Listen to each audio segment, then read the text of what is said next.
Good evening, everyone. Happy New Year. I'd like to call to order the regular Board of Trustees meeting for January 11th, 2022. Please stand and join me in the Pledge of Allegiance. I pledge allegiance to the flag of the United States of America and to the republic for which it stands, one nation, under God, indivisible, with liberty and justice for all. Thank you. Would you call the roll, please? Mayor Karspeck. Here. Mayor Pro Tem Dower. Here. Trustee Heineman. Here. Trustee Stevens. Here. Trustee Hardy. Here. Trustee Grace. Here. Trustee Soriselli. Here. All right, we got a full board tonight. Before I introduce citizen participation, I'd just like to bring to attention that we have Boy Scouts in the room. So thank you all for attending and observing. I'm guessing this is Troop 6. Yep. All right, well, thank you for coming. And actually, I'll bring up too, we have a number of Eagle Scouts here on the board, 4, so it's pretty cool. Thank you. All right. Next on. I wasn't even close. Next on the agenda is citizen participation, and this is for anything that is not on tonight's agenda. Things on tonight's agenda, we will open it up for public comment. So I see some people here that signed up for general comment. I don't know if you'd like to speak just in general as well. So this wouldn't be in regards to anything on tonight's agenda, but we'll start tonight with Mark French. Yeah, I'm speaking on Newell Farm. Okay, thank you. Jane Blair. I'm speaking on. Okay, thank you. Casey Grace. Thank you. Okay, thank you. This is Karen Fletcher. No problem. Okay, thanks. Forgive me on this, John. Van Sale. Thank you. Is that anything in particular? Is that general public? I'm sorry? I got a concern about the truck traffic on. Oh, please come to the front. Thank you. Yeah, if you could come to the front here. That way we have you in front of a microphone. And we have you for 155 Welch? Yes, please. Well, I've been down here before. And you guys said you'd look into it. Crickets. Haven't heard a word. Trucks are still using Welch Avenue as a thoroughfare. They have no business on a residential street. And, you know, I'd like to see you guys put signs up, no truck traffic. I don't see any signs in the whole city of Berthoud, no truck traffic. I mean, you go to any other city and they're all over.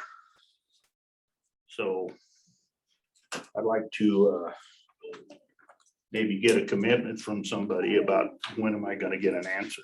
Sure. I will definitely, I mean, I think we remember over several boards you've been here, so appreciate you coming again. I believe last time we asked Administrator Kirk. Mayor Karspeck, I think last time the board, we can go back and confirm.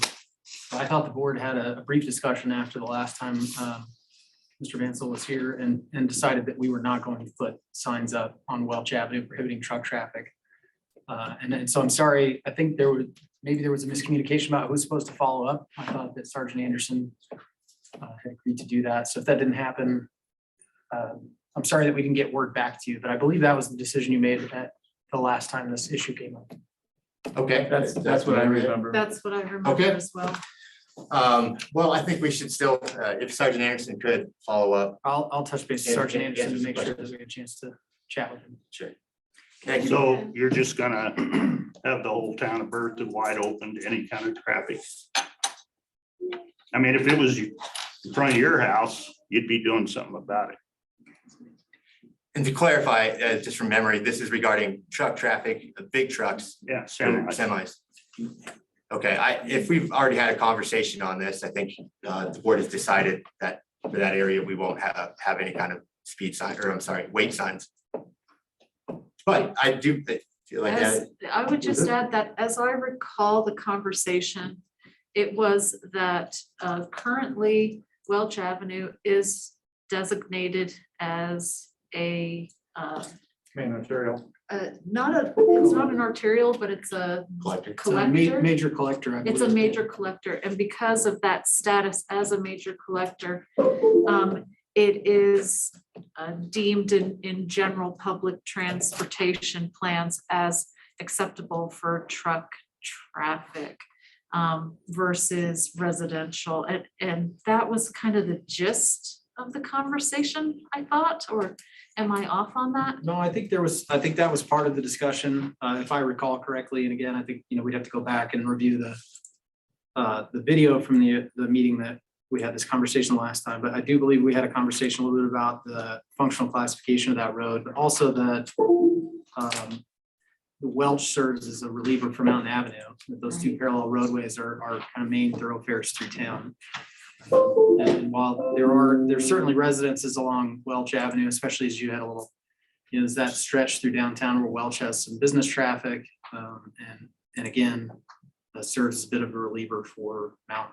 And so I think the board at the time just said that being a major transportation route and functionally being a collector in our transportation plan warranted not placing signs along the roadway. Okay, did you have a? That's my recollection. I could be wrong, but that I think is what we discussed. My only thought was I've seen productive changes happen when someone circulates a petition or collects information from neighbors so that we can get the full perspective of other neighbors on the street. Because for one, I would be frustrated too. And so it helps us as a board make decisions if there's a group of people coming before us, maybe with some solutions and ideas as well, especially since our options are limited on where to divert that traffic to. So that's just my only thought is if you are unsettled with that decision, collecting maybe signatures or people to create some solutions to work with us, I would be open to that. It's kind of ironic that you let Mary Farm put up no construction traffic all up and down First Avenue. I mean, semis have no business on residential street. And if you guys don't want to do anything about it, I guess that's your prerogative. Some kid gets run over on the Welch, will buy a truck, I will be the first one to say that I complained about it, so, Thank you, Mr. Vansel. okay. That was a prior board, correct? No, I was just saying that he's spoken up over several boards. No, but did he speak on this while I was? Oh, Yeah, it was probably 6 months ago, maybe. Okay, You're right. that's a good suggestion. Yeah, I was gonna say that was a good suggestion. Okay, last one on, this is actually regarding Town Park. So we'll just move on from that. And if you'd like to speak on Town Park, there will be time for public comment there. Next on our agenda is the consent agenda. Do trustees have want anything pulled from the consent agenda? I just have one question on one item on the consent agenda, but I think I can approach Administrator Kirk afterwards. Okay, It's nothing major. otherwise we're happy to pull it. Well, I'd like to remove D and E, not for any extended discussion, just a couple of quick questions. Okay. Did you have anything? Mine was D. Okay, all right, so we'll move D and E and we'll place them first above Newell Farm. Anything else from the trustees? Otherwise, is there a motion to approve? I'll make a motion to combine and approve all but D and E of the consent agenda. Second. All right, clerk, can we roll call vote on that? Trustee Grace, Yes. trustee Hardy, Yes. trustee Heinman, Yes. Mayor Pro Tem Dower, Yes. trustee Sorseli, Yes. trustee Stevens. Yes. Mayor Karspeck. Yes. All right, next, we'll put D in first. So trustee Heinman, this is the 2022 Laramie County Sheriff's Statement of Work. You got any questions? Yeah, my question was, I read I don't know if it was addendum to the contractor scope of work, but it outlined what so we're adding two positions, the community impact officer and a desk officer. Desk officer, great idea, being able to field walk-ins and answer questions and just have that interface with the community. Community impact, I just wanted to know more about of the list of projects. So I think we've heard concerns, lots of concerns about traffic enforcement, speed in residential areas, not on up by the water district or over by the rec center. Maybe that's changed now that there's an entrance there. But anyway, so traffic enforcement. And then also there's just been, it seems like a real increase in property theft. So I just wanted to see what the initial priority, it just said they'll be working on special projects. So if you could give us more insight into how that might work, and will we have any input into what those projects are? Certainly, the board always has input on kind of where priorities are from an enforcement standpoint. So if there are issues that the board sees, we can talk about those. The original intent, when I first asked the sheriff's department to provide an additional deputy, the idea was a traffic enforcement deputy, because we have been receiving a lot of traffic enforcement complaints. Excuse me. I say a lot, maybe one every 2 weeks. So it's all relative, of course, but certainly with respect to speeding and some of those issues. And so having a traffic enforcement deputy where that's a primary portion of their responsibility would be really helpful for us. But as we talked about it, we felt like maybe that didn't need to be 100% of their responsibility. So supporting the investigations related to the property crimes that you're talking about would be their other, those would be primarily their two main priorities: supporting active and ongoing investigations and traffic enforcement, and then filling in as appropriate. There's still a peace officer, so they'll still fill in as appropriate as a sheriff's deputy, but that would be their primary role: traffic enforcement and supporting ongoing investigations. Awesome. And are those positions in the budget we just passed? They are. So the budget that we passed, we originally adopted a budget for 6 months of that community impact deputy, because we knew it might take some time to get someone on board and get them here. And so the statement of work includes an entire year worth of that deputy's salary. We budgeted for half of a year of that deputy's salary because we assume that we won't have them on board for 6 months. If it's a little off, we can make an adjustment at mid-year if we need to. Awesome. And then on E, I just wanted to, so E is, for the audience, is the Old Town Hall redevelopment. And it's great that we have a developer that's interested and is hopefully following, the vision direction of the board. But you'd said that you and the consultants and the developer had toured some other projects. Mhm. And I just wanted to hear what those were, because I'd like to take a look and just see what you guys looked at. So we had a great opportunity to go down with Mr. Sherlin to look at a couple different properties, mostly in the Stapleton area. We looked at the Stanley Marketplace, which is obviously much larger than anything we could do at Old Town Hall, but just to kind of get an idea of, what a small kind of boutique retail, micro retail kind of situation could look like, because we've talked a lot about micro retail being a potentially really valuable use of that site, creating smaller retail spaces. Somebody could maybe fill 800 square feet with a leather goods shop, handmade leather goods, but couldn't fill a 2,000 square foot inline retail suite next to Hayes Market, for instance, right? And so, so we wanted to look at some of that boutique retail and also kind of unique mix of food opportunities, because I know that kind of unique restaurants are something that we're all trying to create more of downtown. So the Stanley Marketplace, the 29th Avenue Town Center, which, and not to criticize, but I think we were mostly looking at as an example of what not to do. Is that in Boulder? No, that's in the Stapleton area as well. Oh. Everything was kind of in that Stapleton area, because it was just more efficient for us to go look at several different projects. Gotcha. That's a newer kind of urban style mixed use project. We all felt like, one, the retail suites along the bottom floor have struggled.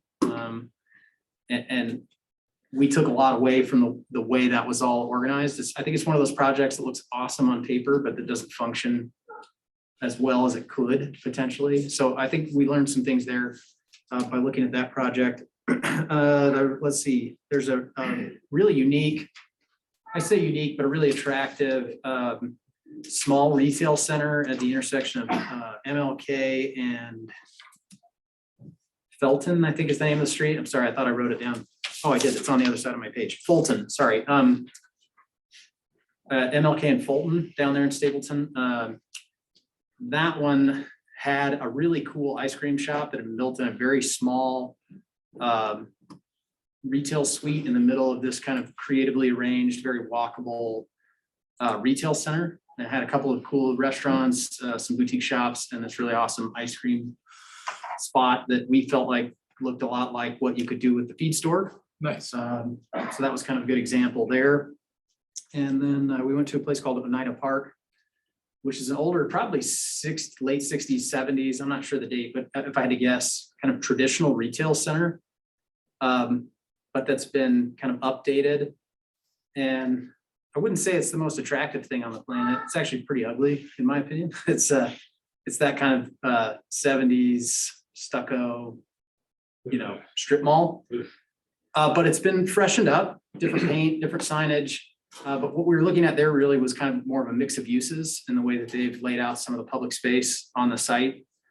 And I think they had a really good mix of uses there that makes sense. A lot of the stuff we've talked about. There seems to be, at least as we see it, for a development of what we're trying to do at Old Town Hall, at the Old Town Hall site. An importance in kind of curating the tenants in the right way, so you get this mix that draws in kind of a broad range of folks. So anyway, those are all the retail projects we looked at. And then we did look at some really attractive, surprisingly dense row houses in Stapleton. Look like kind of a traditional brownstone you might see on the East Coast. Not necessarily architecturally, but trying to get a sense for what could you fit on site with, garages that tuck under the unit. So they save space on site. So if there was an opportunity to do some mixed use on site still, that might be a good example rather than much larger townhomes that you saw in the proposal that Mike had. So anyway, that's primarily what we So looked that at. last shopping place was Oneida? I think that's how you pronounce it. It's Oneida. Yep. I'm guessing it's 60s based on the signage. It's got this kind of cool old vintage kind of neon pole sign. I wouldn't suggest that we put up in downtown, but if it was real, if it was original, it'd be kind of neat to do. But again, that site wasn't real attractive, I wouldn't say. But I thought had a really great mix of uses, and certainly, at least as I understand it, they're very busy on the weekends. It's kind of a destination hangout. No, that sounds great. Thank you. And the best pizza I've probably had in Colorado. So Right, personally, I'm dang. just saying it's fabulous. Charge. Pretty rare to find good pizza in Colorado, so. That, I don't even remember the name of the place. I probably should have it. Awesome. All right, thanks. I'll tell you afterwards if you're interested. It's really good pizza. Just one question. Mayor Pro Tem. I just have one question and you can just direct me to where I might find it. And that is under the statement of work. Where would we find the co-responders, the mental health support that we had talked about? So we don't have to pay for the co-responders. They're done through the Sheriff's Department as a resource that it's available to us. So it's not it's kind of one of the benefits. It's a little bit like SWAT, right?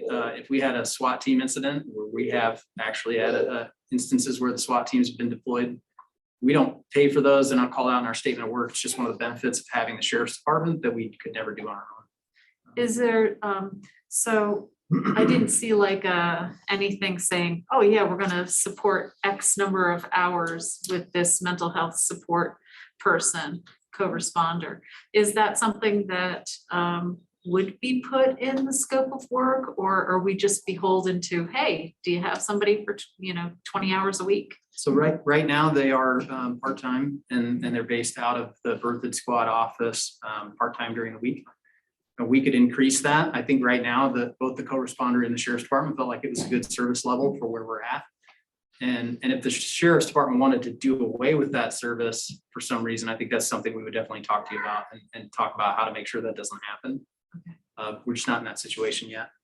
The nonprofit that supports the Sheriff's Department with co-responders, I also understand is looking to have a space here locally in Berthoud too, which would be great if their offices, or if they had some offices here.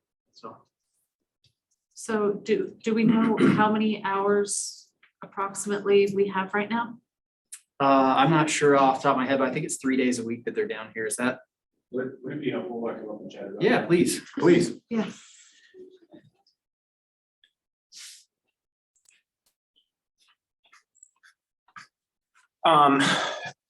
Which question would you like addressed first? Like the going forward plan or the current right now? Current. So right now, our designated Berthoud co-responder. Her name is Libby Nelson. All of our co-responders, like Mr. Kirk mentioned, are through Summit Stone Health Partners. With Miss Nelson being specific to Berthoud, she also spends some of her time with Wellington. I would say she's here for approximately 25, 30 hours out of the week. And then call dependent, she spends some of that time up in Wellington. But just like all the other co-responders, if there's something that pops up in Loveland, or if she's the only co-responder on and there's something that's in Fort Collins, usually those things that they handle by phone, or if it's gotten to the point where they're stepping in to write some sort of an emergency commitment for the person that the deputy is in contact with, they'll meet at the hospital and do a lot of that follow-up to kind of do like the handoff into what's the next program, the resource for this person. Once we've kind of solved the crisis part. Going forward, like you mentioned, Summit Stone is looking to partner with Habitat for Humanity in the space over by like the 7-Eleven. So we would have that Summit Stone Center would be down here in Berthoud. I don't have any dates or anything like that, but I know all those conversations are happening about expanding that resource specifically in the community. And you said Habitat for Humanity, but I think you meant House of Neighborly Services. Yes, thank you. I'm sorry. Yeah, Yes, just thank for you. clarity for the board. Mhm. Well, that answers my question. Thank you. Okay. Great points. Now we'll move on to the regular agenda and we'll start out with the We new. gotta finish the consent agenda first. Gotta approve those two. Oh, dang, You thank don't need you. to approve the Old Town Hall update. That was just for information purposes, but you do need to approve the statement of work. Thank you. All right, as far as the statement of work, trustees like to make a motion on that. I'll move to combine and approve the remaining items D and E. Is there a second? Second. All right, we have a motion, it's been seconded. Clerk, can we have a roll call vote, please? Trustee Hardy, Yes. Mayor Pro Tem Dower, Yes. trustee Grace. Yes. Trustee Stevens. Trustee Soros, Yes. trustee Heineman, Yes. Mayor Karspeck. Yes, thank you, trustee Grace. All right, now we'll move on to the Newell Farm presentation and I will kick it over to Administrator Kirk. So, Mr. Mayor, I would like to recuse myself from this topic. Okay, thank you. We'll call you. Okay. When it's over. I'll be up and around. Thank you. Thank you, Mayor Karspeck. I'll be brief. As you know, we had a presentation previously, briefly, but from Butch and Sarah, who own Newell Farm, about the possibility of a future town park in that location. That, at the time, you asked them to go and present the Port Committee and get some feedback, which they have done, and they are here tonight to share with you their vision. So if it's okay with you, we'll just turn the time over to them. Absolutely. Please. Sarah Lincoln and Butch Haas. Newell Farm.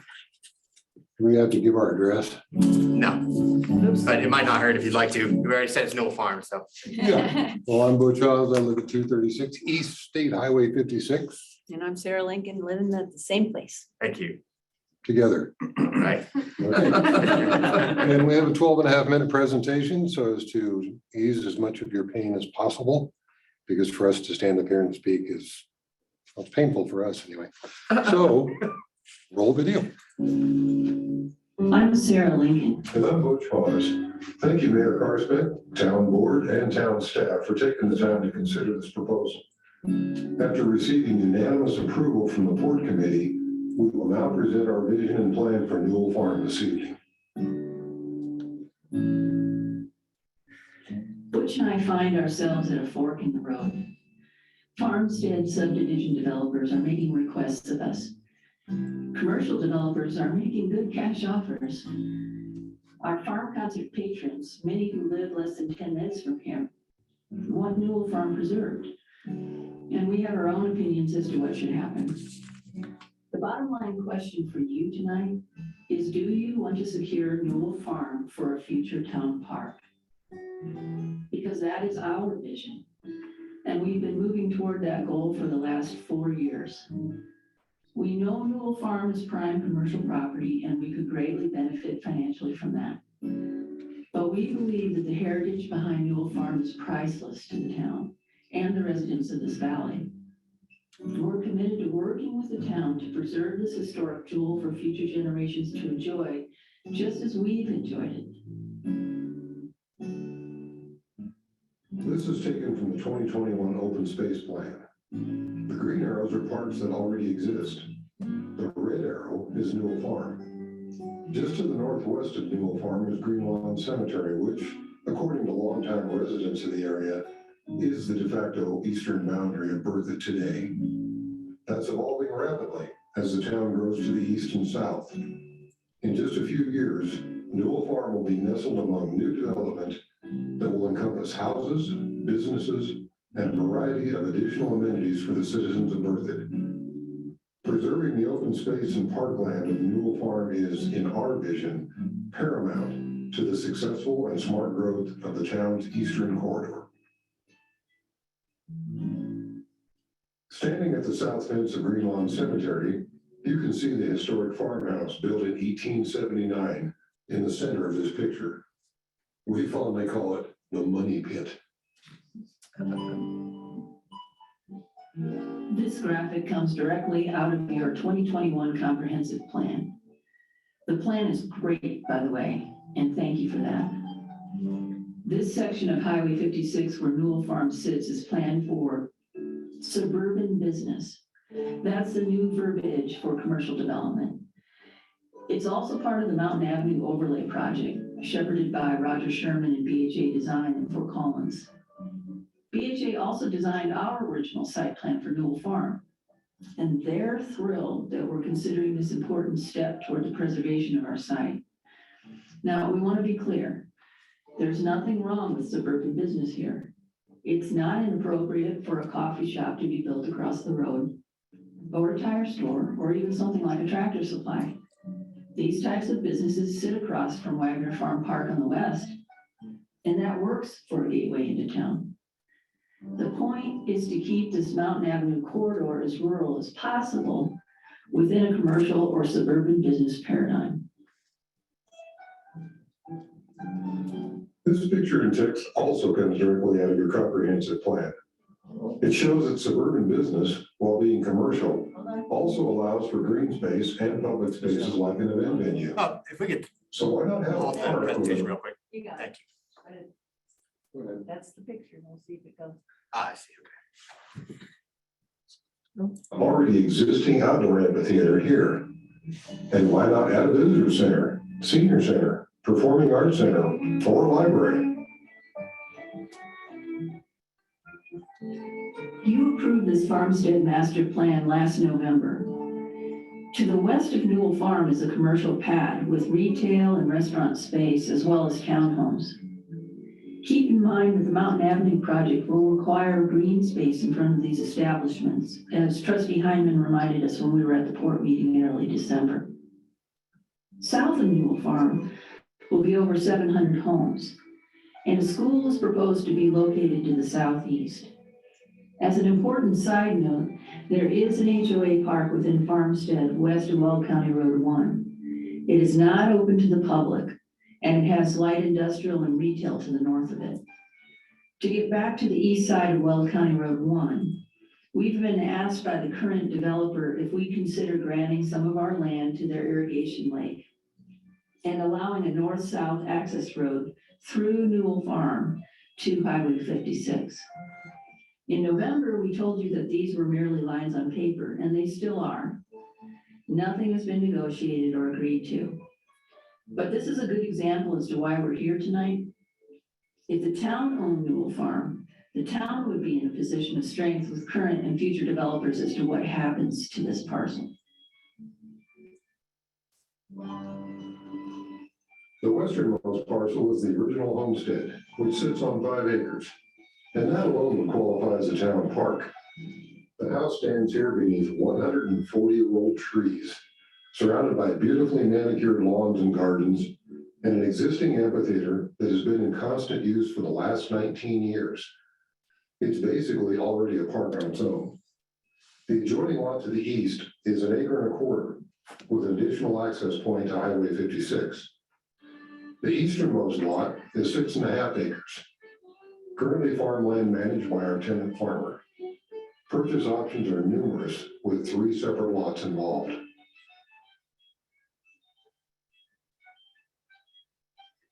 Ernest and Rose Newell lived here almost 60 years. He was a sheep herder and the town historian, and she was a woman leader. At the time, most families owned one buggy and the man drove it. Ernest and Rose each had their own buggy and their own team of horses. And here's an interesting fact. Rose used her own money to cover the McIntyre ditch that ran and still runs through Green Lawn Cemetery, so mourners wouldn't have to look at the ditch or risk falling in. Now that's a leader, and all I have to say is, look at you go, girl.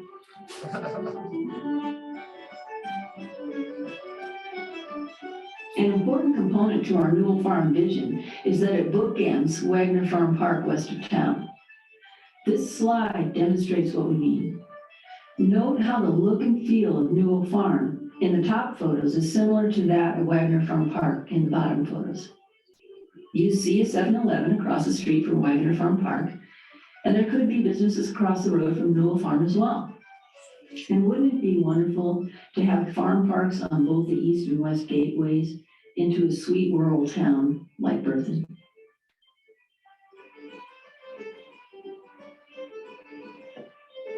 Now, the next few slides are a quick virtual tour of the grounds.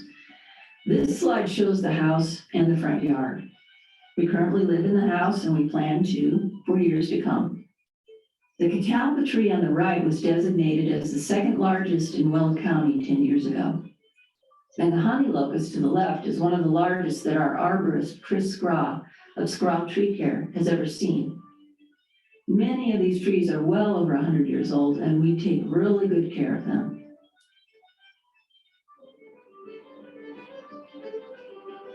And as you can see from this slide, we maintain the farm like it's already a park.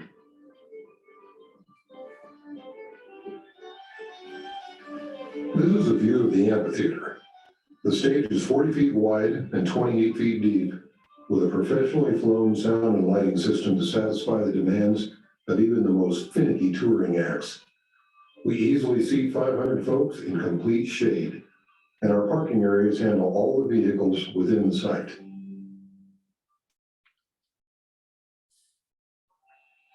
We're mighty proud of our annual farm concert, which has grown from a backyard hay wagon to what you see now.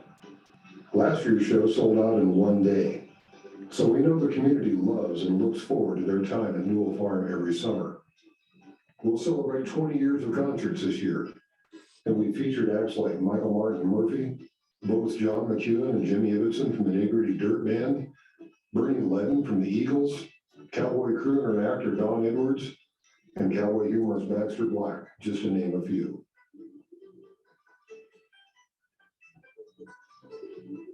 This view from the amphitheater looks east to our 8 acres of active farmland. Our tenant farmer handles the chores of getting a successful crop each year.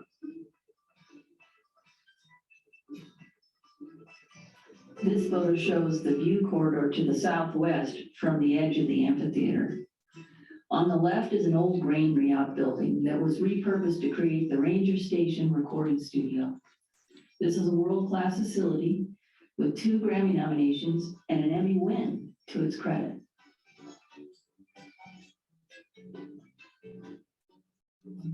The far donkey in the center of this picture is standing near the southwest corner of the property. The breathtaking views include a look at Pikes Peak on a clear day, along with unobstructed views of Colorado's majestic Front Range. The round structure is not a monolith created by aliens, but rather a turn-of-the-century cistern used to store over 30,000 gallons of water from the hand-dug well to help ease drought cycles.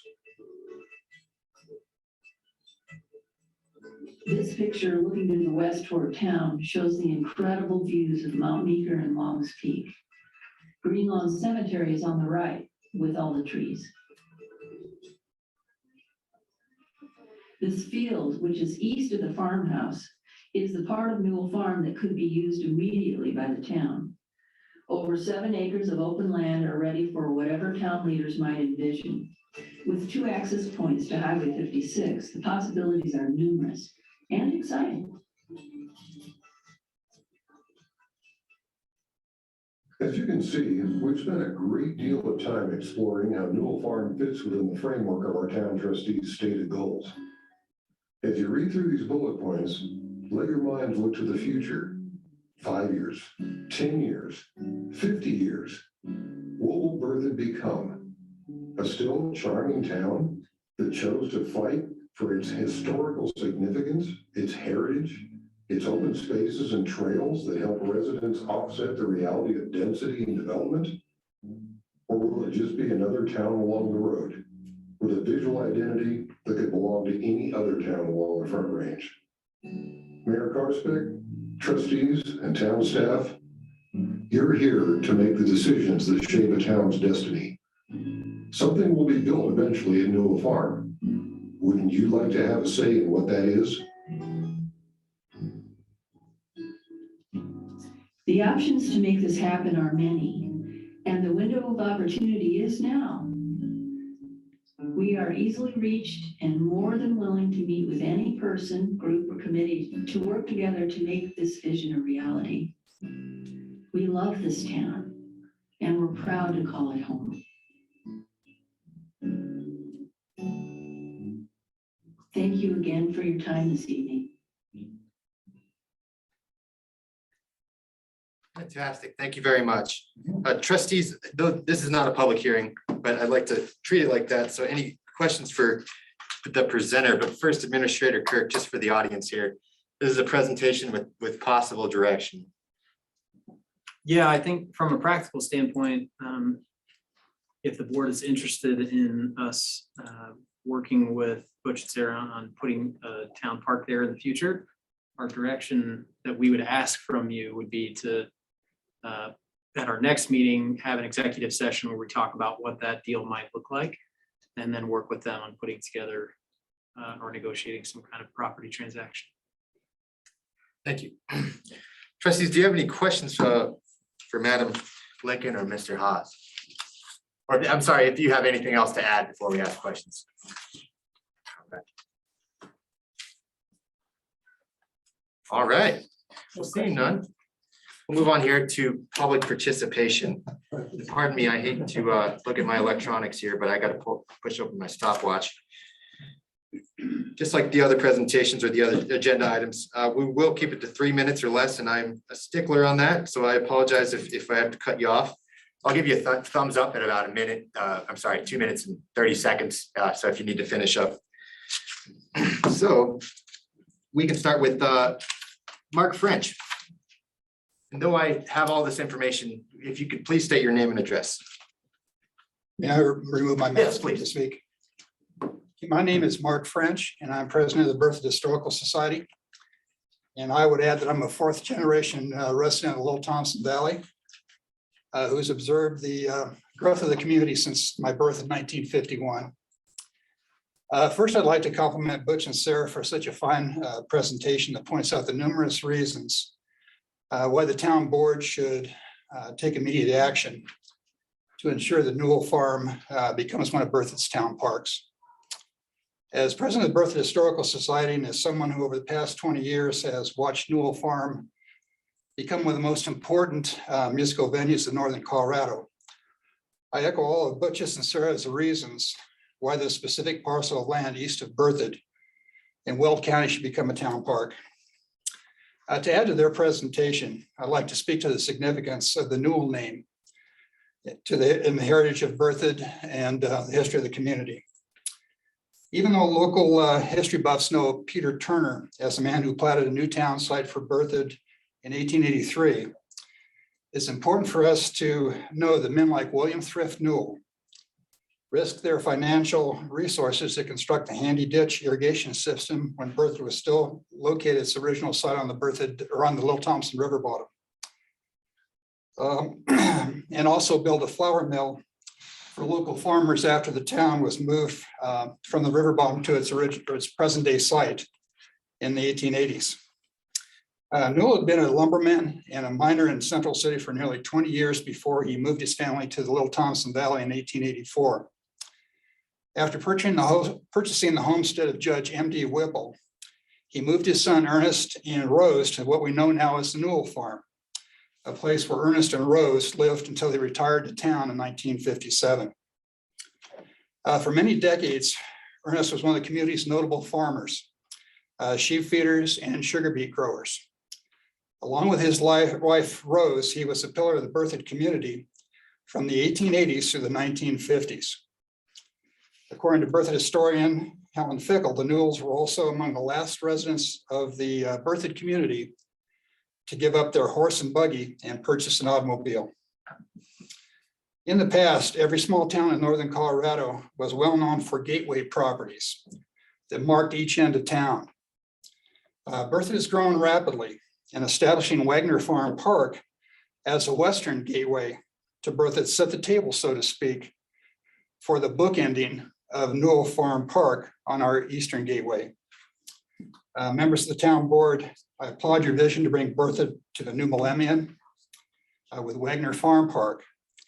Now I encourage you to take advantage of this unique and rare opportunity to add Newell Farm and its rich heritage to the roster of Berthoud town parks. Thank you. Thank you, Mr. French. Next up, we have Jane Valier.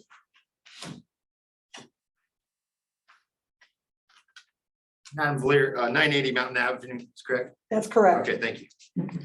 I am a lifelong Berthoud resident and a member of the Wagner family who have been involved in farming in the Berthoud area for 5 generations. I believe the bookending in Berthoud with farm parks, Wagner on the west end and Newell on the east end, is a unique and striking way to honor and preserve our farming heritage. Butch and Sarah have already started that commitment of honoring our farming history by putting on the farm concerts. When you attend a farm concert, there is a feeling of stepping back in time to a rural and pastoral setting. These concerts have been enjoyed by a multitude of Berthoud people, as well as many from other areas. It would be a shame if this experience was not available for the future. To preserve this setting would be an invaluable gift to generations of Berthoud citizens to come. When I was growing up, the majority of people in the Berthoud area were involved in agriculture in some way. Now it's a very small percentage of the population who has any connection to farming in any way. With so many farms being sold for development, it appears this percentage will continue to dwindle. I may be one of the only people around here who actually met Ernie and Rose Newell.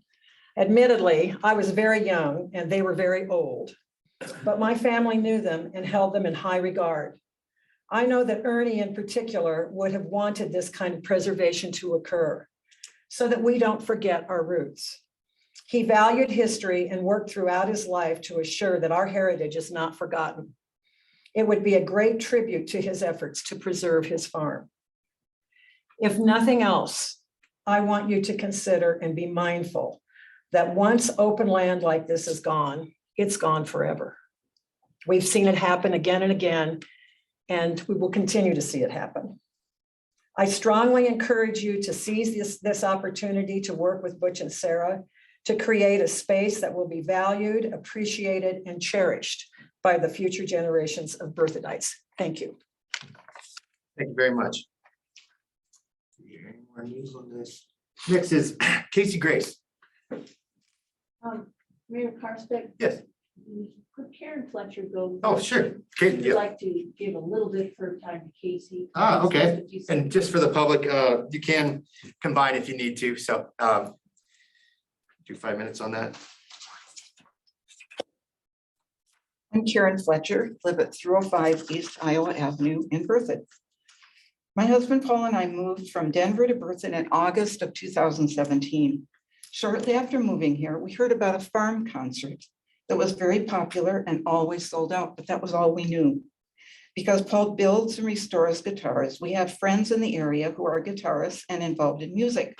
We met Butch and Sarah through one of these friends and have come to know them very well. We have attended each concert since 2018. Newell Farm, as you've heard, is a very special venue for music with beautiful manicured lawn, large shade trees, and a backyard stage. It's a great place for the community to gather. In our many visits to the farm and our conversations with Butch and Sarah, they have shared the history of the farm and their commitment and dedication to preserving the farm and its open space as part of Berthoud's rural heritage. We support their vision for Newell Farm Park. We also think there's a need for an additional town park to serve the growing population of Berthoud. Newell Farm would provide that and offer different and unique amenities and activities for the community. Should the town of Berthoud purchase the farm, the town will have control over how it is used and could allow for open space, trails, and mountain views rather than commercial developments. Open land needs to be preserved because once it's gone, it is gone. And as we've heard, Newell Farm Park would also align with the Mountain Avenue plan and Wagner Farm Park to the west. We formed Berthoud Concerned Citizens in 2018, and that developed a dialogue among citizens, the town board, town staff, and developers, which resulted in constructive revisions of many of the town's development codes. We hope a positive dialogue among town staff, town board, and Newell Farm will lead to good decisions that result in Newell Farm Town Park.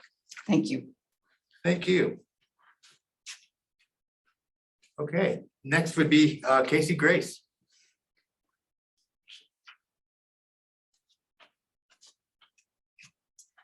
Hello, everyone. My name is Casey Grace, and I live at 521 Redwood Circle here in Berthoud.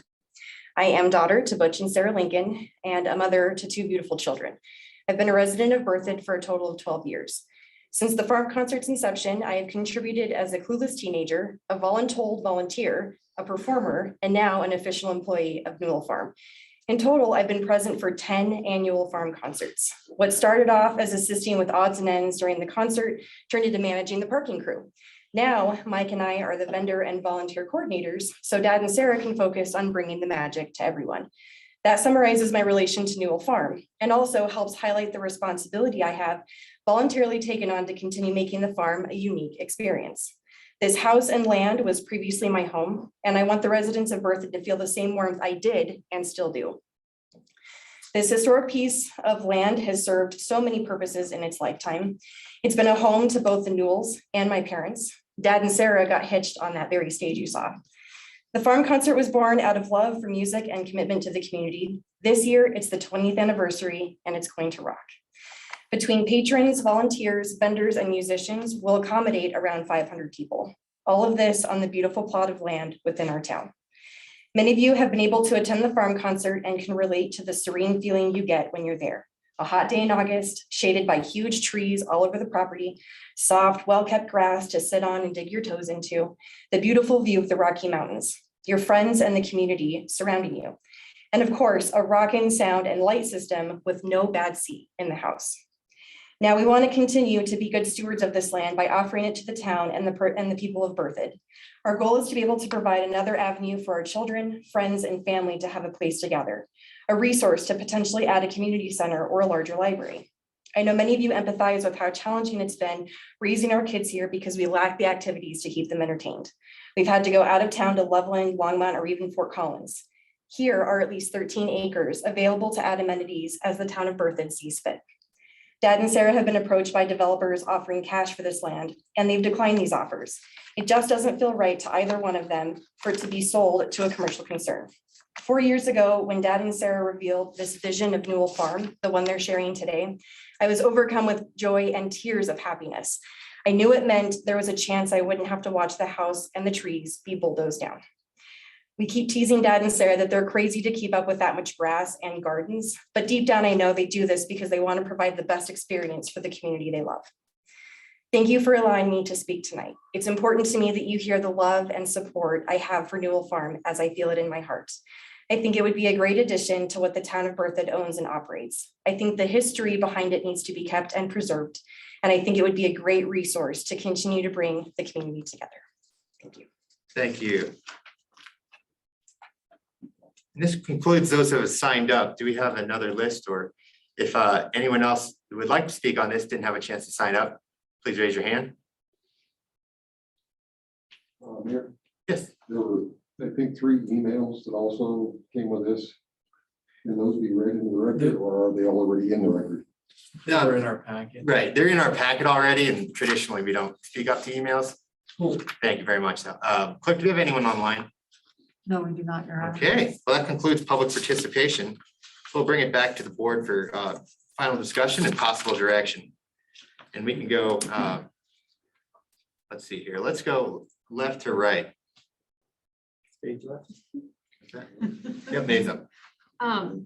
Well, this whole thing just stirs my heart because I love history and Berthoud, and when you guys took me out to the property, it's compelling. And the thought that we can preserve that for my kids' kids and they can go and experience that history. I'm absolutely thrilled that you guys are willing to do that. So thank you. And I'm grateful for Jane and Mark French and all of their input into the history too, so that we have that on public record and we remember the history. So I'm absolutely for the staff pursuing ways that we can preserve that and work with you guys to make sure that that's a landmark in Berthoud. So thank you. Trustee Stevens. Ditto. I've known them for a little while now, and they're just great people. I don't need to go into anything real deep, but I'm definitely for this and would like to take the next step. Get some more information. Questions like, would they stay on as caretaker type thing? What the specifics would be, what the cost was, what ways we could fund this, that type of thing but definitely I'm all for the next step. Okay, Trustee Hardy. Being one of those longtime residences here, I wrote back to them in the email, they invited me out, and I'm like, I've been driving by that thing since I was born practically, so I'm very familiar with the farm. I think I even went out there once and saw Baxter Black. I mentioned that to him. And the cowboy Claude, if you don't know who he is, he's pretty funny. My stepdad back in the day was friends with him, so that's why I went out there. But yeah, I think it's an awesome idea. I never put the two together of having a bookend. I just know that we've talked about preserving the open space out there the best possible way. Listening to the chatter on social media, I see a lot of posts about why isn't the town doing more to buy up, old farms like this and preserve it. So I think we'd have board support and community support big time on this. Okay. Trustee Hyman. Yeah, so I agree with everything that's been said. The town, going back to the late 90s, we started agricultural preservation open space program, Berthoud Land Conservation Fund. And I think that it's just critically important. Well, the foundation of that program was working with willing landowners, right? The town, never wants to tell people what to do with their property or take away their property rights, but the town has always had a approach of working with willing landowners. And I would really like to commend Jane Verleer and her family, if it wasn't for the Wagners, Jane's brother, making that property available, that would be a subdivision today. And to have a 70-acre park with the new amenities on it in the middle of downtown is just incredible. And that opportunity wouldn't have been available if it wasn't for Jane and her family. And they're also doing some significant other preservation east of town, right in the area that we prioritize. So, but anyway, I think the town has always had a philosophy and a willingness to work with willing landowners, and absolutely we need to explore this. What I've said in the past is I see this, and I see opportunities here with the pond to work with the developer and maybe increase the size of the park a little bit, have the developer put some of their parkland adjacent to this, which is kind of what happened over at Pioneer Park. So I think we can, include the irrigation pond as part of the amenity by working with the developer. But no, I think it's an incredible opportunity. What I've said in the past is I see this as more than just a park. I see it as more as an arts and entertainment district. And what I would really like to see is the town create a funding mechanism for arts and entertainment. Because I think the old Foursquare Church downtown is an incredible music venue that would tie in really well with our Main Street idea, with redevelopment of Town Hall, redevelopment of Third Street along the railroad tracks. But the key to doing incredible projects is having a dedicated funding source. So I really think having a lodging tax that's specifically earmarked for arts and entertainment initiatives and projects, And, you know, maintaining this venue, I think would make it easier from a financial standpoint, but I definitely think we should take the next step and accept this offer and figure out a way to work with Butch and Sarah. And when do tickets go on sale this year? No, just kidding. Just kidding. I missed out last year. They sold out too fast. So anyway, but yeah, I definitely think we should explore it and figure out what we can do. All right. Mayor Pro Tem. Well, I'll say that when I was on the port committee 4 years ago, before I was elected onto the board, I recall you guys, you know, kind of fielding the opportunity to the town. And it really looked like development, encroaching development was going to be decades in the future. And, you know, gosh, we could wait, you know, and kind of see, well, it's only 4 years later and wow, it's already there. So this is really a rare opportunity. You guys have such an honorable intent to preserve history and open space, and you're not selling out to the highest bidder just to sell, and that's really honorable. So I am very much in favor of pursuing, you know, preserving this bookend, as they call it, and adding to our open space and parks. They're not going to make more land, and the development is there. So it's time to act. Okay. I agree with all these points. The last one, especially just the hit, you guys get a little emotional, that you might be taking to preserve this. And I really appreciate that. And I know how hard you've worked to even get to this point. So it's pretty incredible you've gotten this far. And like Mayor Pro Tem said, to combine history with open lands is something I really love too. So thank you very much for that. So without belaboring the point, I definitely agree and would support staff taking the next step here and working with the landowners on seeing if we can work out a deal here. It seems like there's a unanimous support on that. Administrator Kirk, do you want a motion, or is that good enough as direction? No, we'll, I'll get together with Butch and Sarah, and we'll have a conversation about kind of how they see that transaction occurring. We've talked about it before, but just to make sure we're all on the same page, and then we'll schedule it for an executive session at either the next meeting or the one right after, depending on how quickly we can kind of make sure we're all on the same page. I would suspect the next meeting will be sufficient so that we can talk about that with the board. All right. That concludes that agenda item. Thank you everyone for showing up. Our agenda is the Trails at Creekview preliminary plat. And as a reminder, this is a public hearing, so it will be treated quasi judicially. So we'll have a presentation by staff. Board members can ask questions. We'll open it up to public comment and then bring it back to the board for the final discussion and a vote. We'll start with our planner, Adam Mullinger. Good evening, trustees. Excuse me. This is a preliminary plat hearing for the Trails at Creekview. As you can see on your screens here and the screens in the audience, this site is bordered on to the west by Berthoud Parkway, to the south by County Road 4E, to the north by Hillsdale Park and Drive Creek, and to the east by some rural county lots. You can see peeking out on the aerial image there, the Kansas Avenue in both Hillsdale subdivision and Heritage Ridge subdivision. This was the neighborhood master plan that was approved by you all. This was approved, the annexation was approved a year ago tomorrow, January 12th, 2020 or 2021. And the rezoning and neighborhood master plan was approved 1 month later on February 9th, 2021.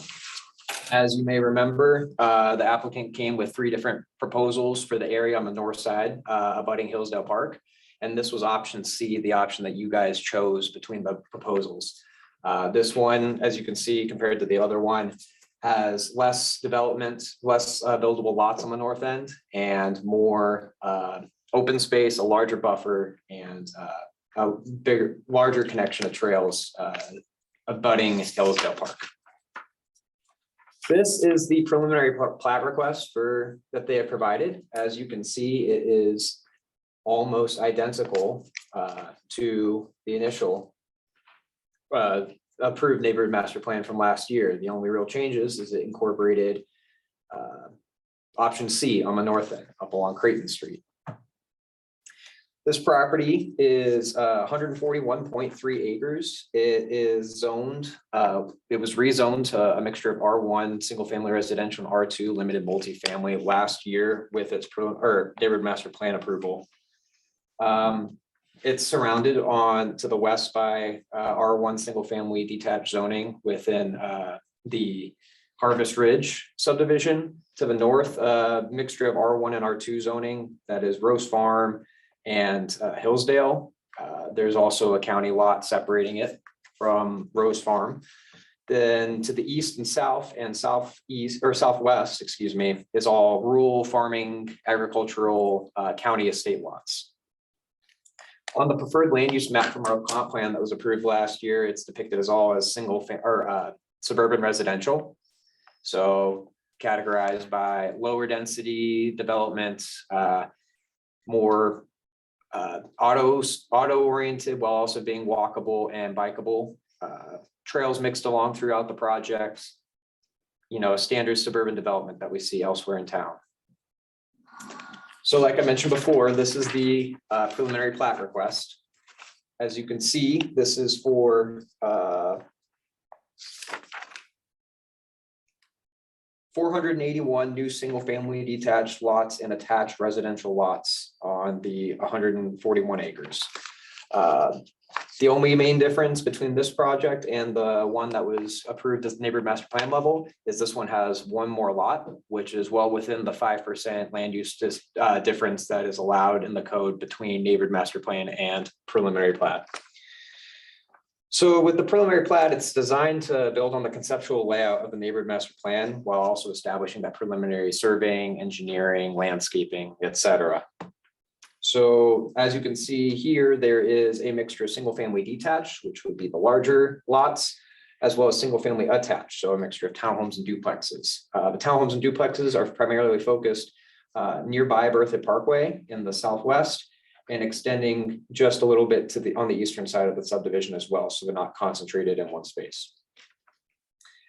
There is also proposed 3 parks throughout the project.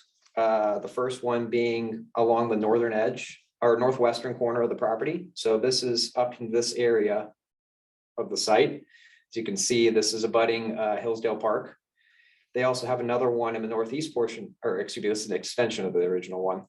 They also have a large community park in the center of the project. This is in Square 6 that features many amenities such as a pool, community clubhouse, playing sports fields, as well as other items.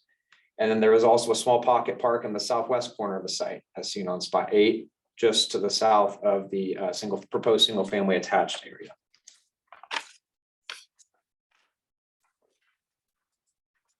The Central Park has from the amenities provided, the Central Park is proposing a pool and clubhouse, a soccer field, a basketball court, a playground, a shelter with a gathering space, and a public restroom.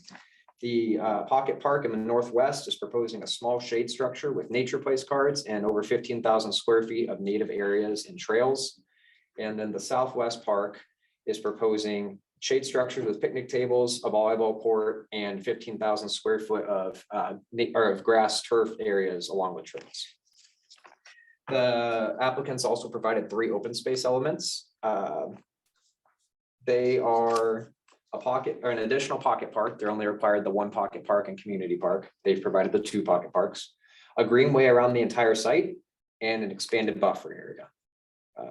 The code only requires 150 feet of buffer between the Hillsdale or the nature area, the natural area of Hillsdale Park, and any development lots. They've gone above and beyond that 150 feet. For subdivision identity, the project of this size would require 8 subdivision identity elements. The applicant has provided 12 additional pocket park, trails throughout the project, a playground, a pool, which counts for 2 elements, a community building, which counts for 2 elements, fencing / walls around the entirety of the project, a portion of alley loaded streets, which counts for 2 elements, pollinator gardens, and a buffer area around the entire project. So back in in February of 2021, the Board of Trustees placed 5 conditions on the project for approval of their neighborhood master plan. And with the expectation that each one of these be addressed at the time of preliminary plat. They are as follows. Number 1, the applicant make every effort to obtain the trail easements for the 2 connections to Hillsdale Park. So in December of 2021, when this was heard in front of the Planning Commission, the applicant had not been able to make any effort or was not able to achieve getting any traction going with the easements to the property owner to the north to be able to get the trail easements to connect their project with Hillsdale Park. But they are ongoing, and staff would recommend that if you choose to approve this preliminary plat tonight, you again make this condition so we can reassess it at time of final plat with the Planning Commission. Condition number 2 was that the applicant develops a qualitative landscape buffer between Hillsdale and the development. So between the preliminary plat submittal and the neighborhood master plan submittal, the applicants improved that buffer area on the north end of budding Hillsdale by increasing the amount of trees, widening the landscaped area, including a new trail between the homes and the edge of the subdivision. So as you can see on your screen here where the pointer is, all of this was not present at the neighborhood master plan hearing, as well as all these trees throughout it. They were all added to help satisfy this condition. Condition number 3, that the applicant considers transferring open space and 2 lots on the north side of the project to take advantage of the excellent view corridors and to provide additional buffering to Hillsdale Park. In return, the town will waive the open space point requirements as necessary. So as I mentioned earlier, the applicant removed the 7 lots from the ridge that were proposed in the original proposal and move them to the other side of the road. So to get with option C that you guys approved at that meeting that night, that created much more open space on the north side of the park and allowed the view corridor to remain in place. In addition to that, the town offered to waive any open space requirements, which ended up not being necessary as the applicant still provided the 3 that was required with their submittal. Condition number 4, an eastern road connection or stub be provided. As you can see here, Holy Cross Lane in the northeast corner provides an eastern road connection. That way, in case the subdivision to the east ever chooses to develop, they will be able to tie in seamlessly to this project should it be approved. And then number 5, the applicant pay their responsibility or share of any improvements, including a potential signalized intersection at Highway 287 and County Road 4E. So as you all may remember, in November of 2021, we passed new engineering standards that modified the way that developments are done and kind of standardized them throughout town so that there's no more negotiating between the individual developers and what public improvements they would be responsible for. So within those engineering standards, once a certain trigger is met by their traffic study, based off the amount of homes and the amount of trips generated, vehicular trips generated to this neighborhood, they would be required to install that install that signalized intersection at Highway 287 and County Road 4E. Then if any other plot of land chose to develop in the future, they wouldn't be able to piggyback off of that signalized intersection. They would help reimburse the applicant for their initial cost and pay their fair share for the amount of trips that would be generated at that intersection.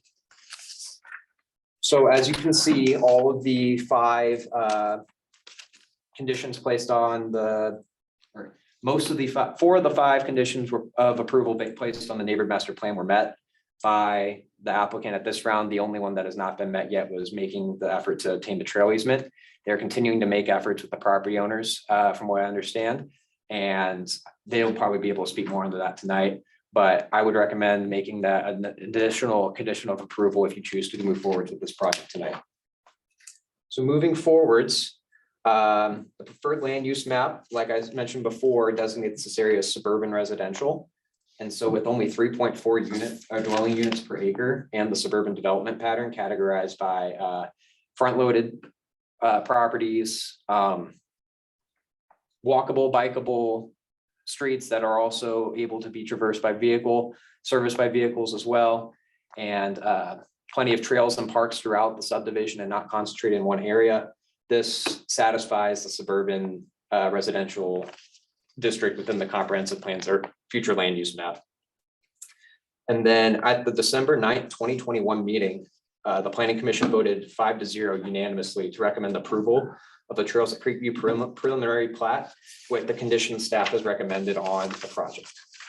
So moving on to the criteria that is within the section 30-6-107B of the development code that's required to be met in order to approve a preliminary plat request.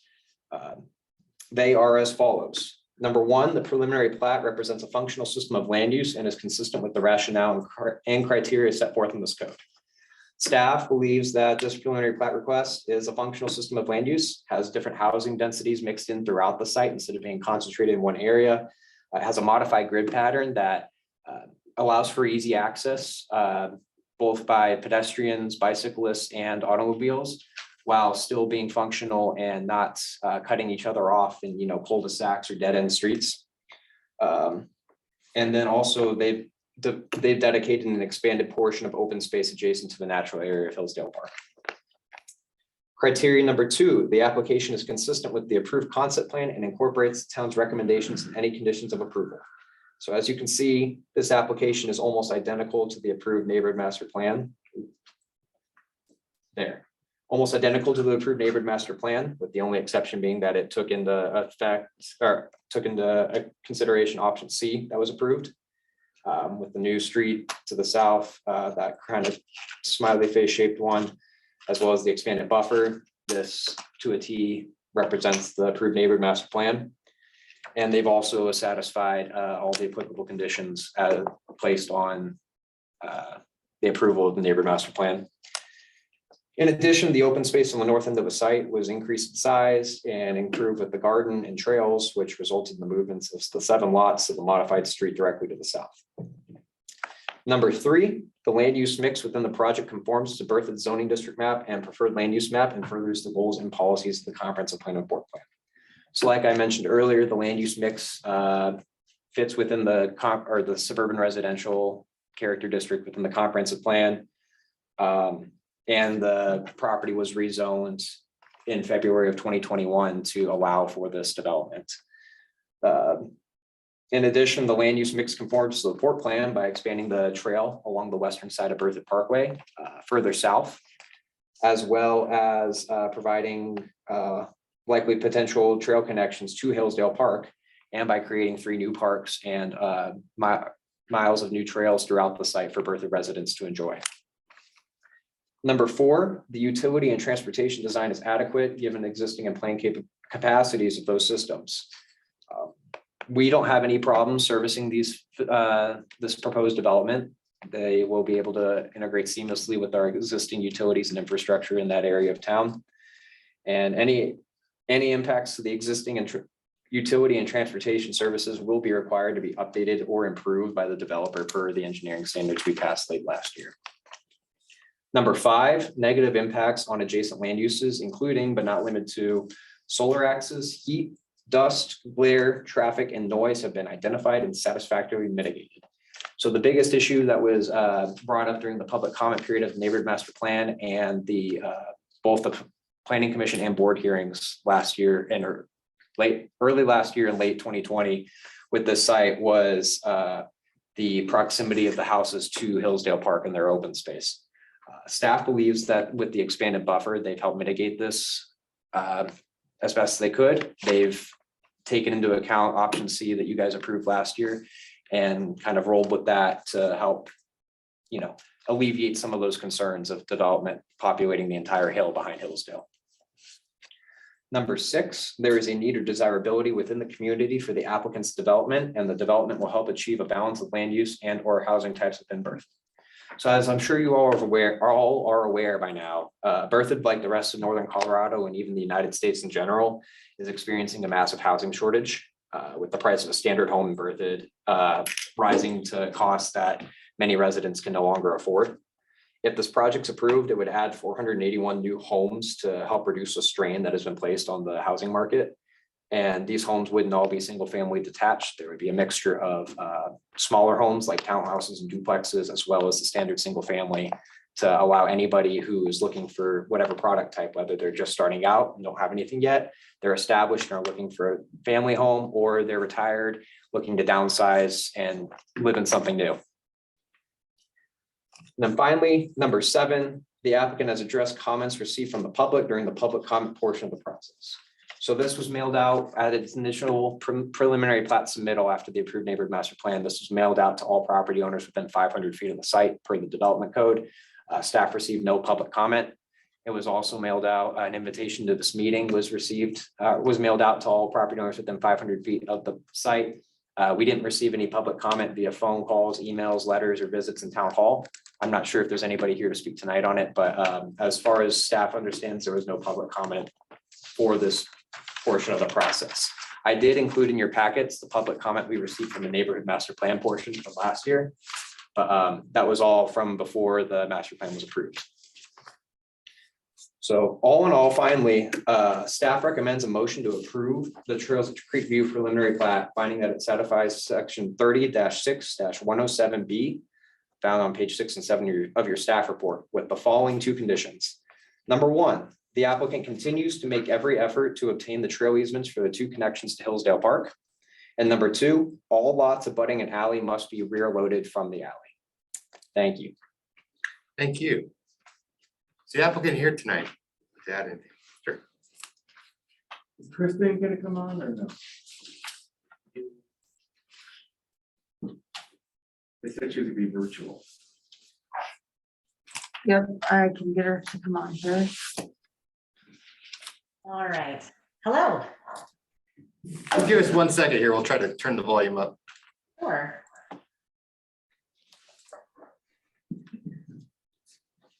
Clerk, just we are seeing the Zoom screen. You are or you're not? Not. Okay, I'm getting there here, sorry. Hey, you see it now. Okay, thank you.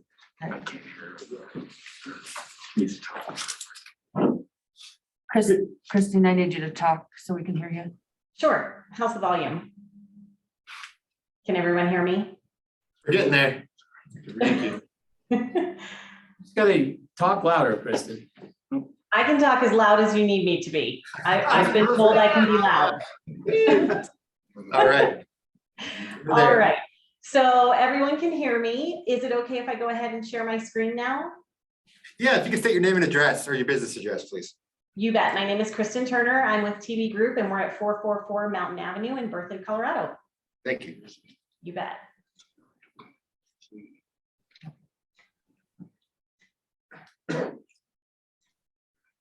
All right. So let me know if and when you can see my screen. Can. Got it. Got it. Perfect. Okay. Well, Happy New Year, everyone.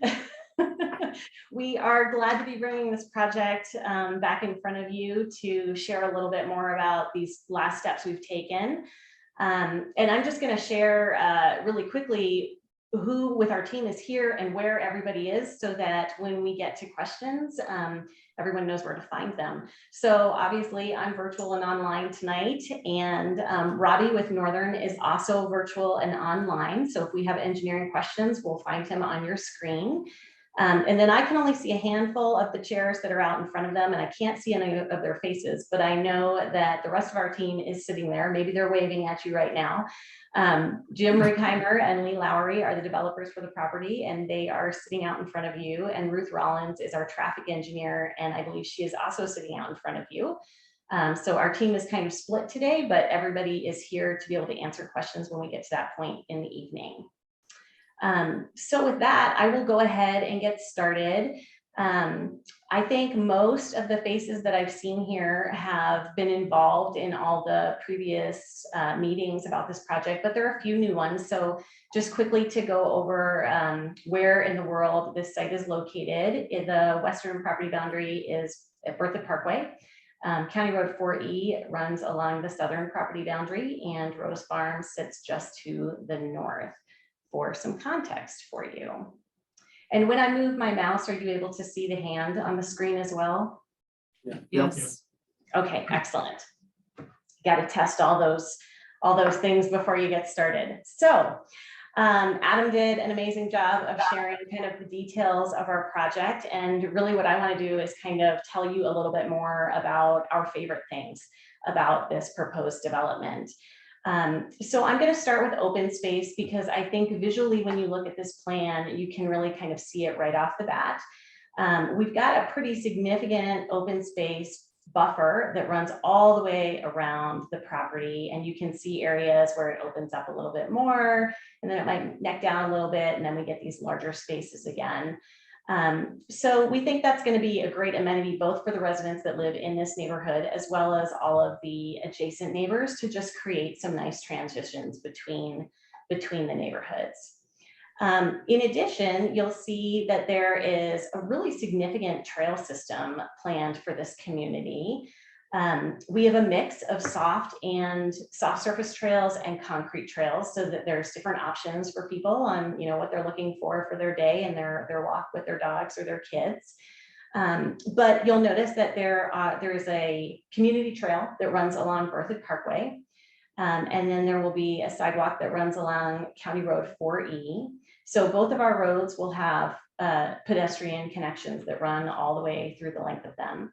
Then in addition to that, we've got trail systems that run, and I'm going to sort of trace them with the hand on the screen because it's a little bit hard to see them at this scale, but we've got trails that run back behind lots. They kind of weave their way up into the neighborhood. You'll also see a trail system that comes through the Greenbelt system and provides a pretty good connection east to west and then up to the north. We've got I hate to interrupt you. I just want to ask the clerk real quick. Is there any way to blow this up for the board? So I'm actually controlling the screen right now. Let me do this. Does that look a little better? It does. Thank you. Okay, great. So then we've got another connection over to the primary port trail located along Berthoud Parkway here that'll draw you into the site and kind of through the community, spilling you out into some more open space. You can see some additional connections up here. Again, that mix of concrete and soft surface trails that's going to run all the way along the northern property boundary. I'm going to circle for you as I go along. We've got multiple connection points, kind of, interior and exterior to the site to help bring people in and move people out. So along Berthoud Parkway, along 4E, you'll see connections up interior to the site here as well. We've got connections up in the northeast corner, another one here, and then one more to the west. So they kind of circle all the way around the perimeter, giving folks a lot of different opportunities to move through the site.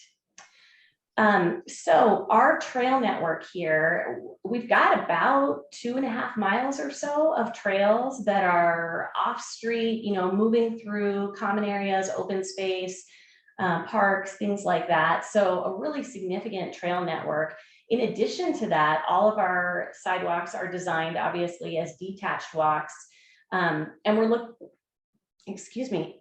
looking at over 8 miles of pedestrian connections along the streetscapes as well. So when you combine both the off-street trails and the detached sidewalks, we're looking at more than 11 miles of pedestrian connections just within this community.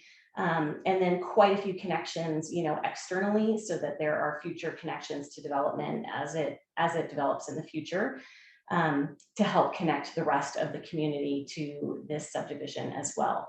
So we're pretty excited about that. We think that's going to be a great amenity for folks that live here, folks that come to visit here, and overall just that strong connection and network for the community as a whole.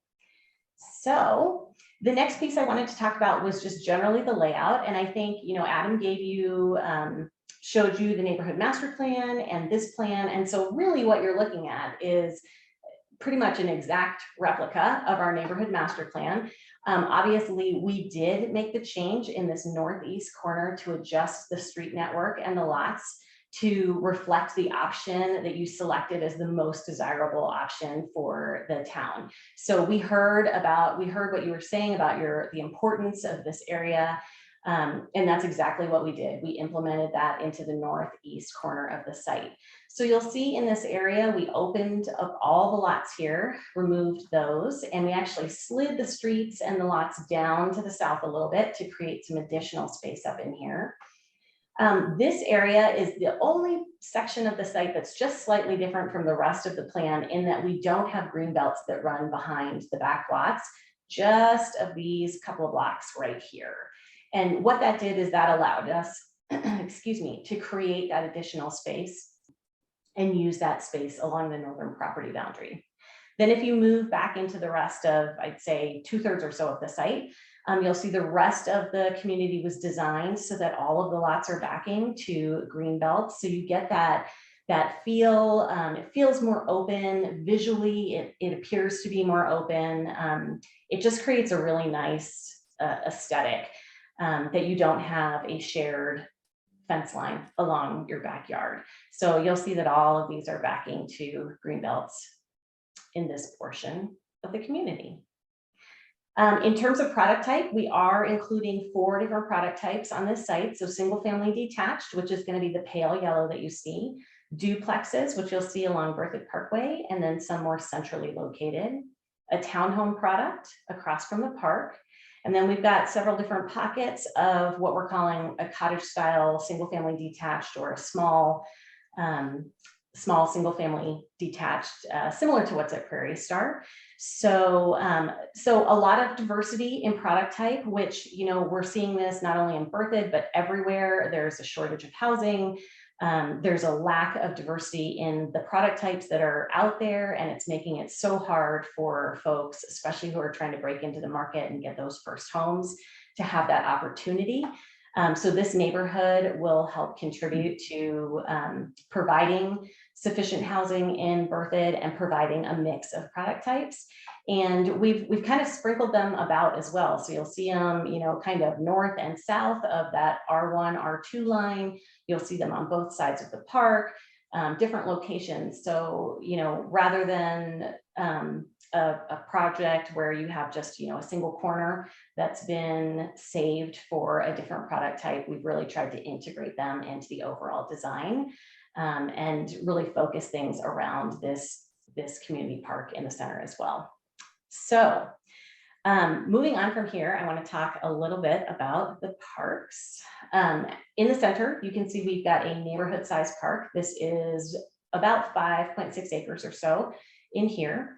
And then we have a couple of pocket parks. Pocket park number 1 is right down here, right next to the townhomes, which is going to be a little bit higher density. So we wanted a place for folks to be able to spill out and have that amenity right there.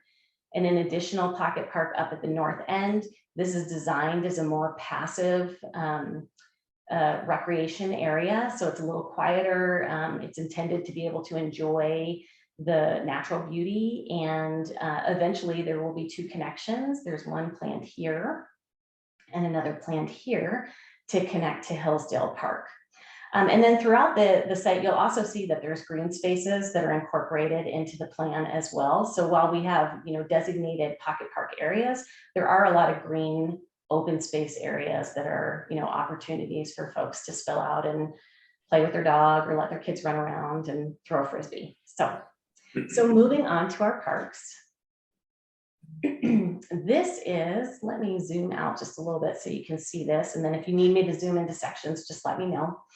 We've got a little bit of a key map up here just so you know where we are on the site.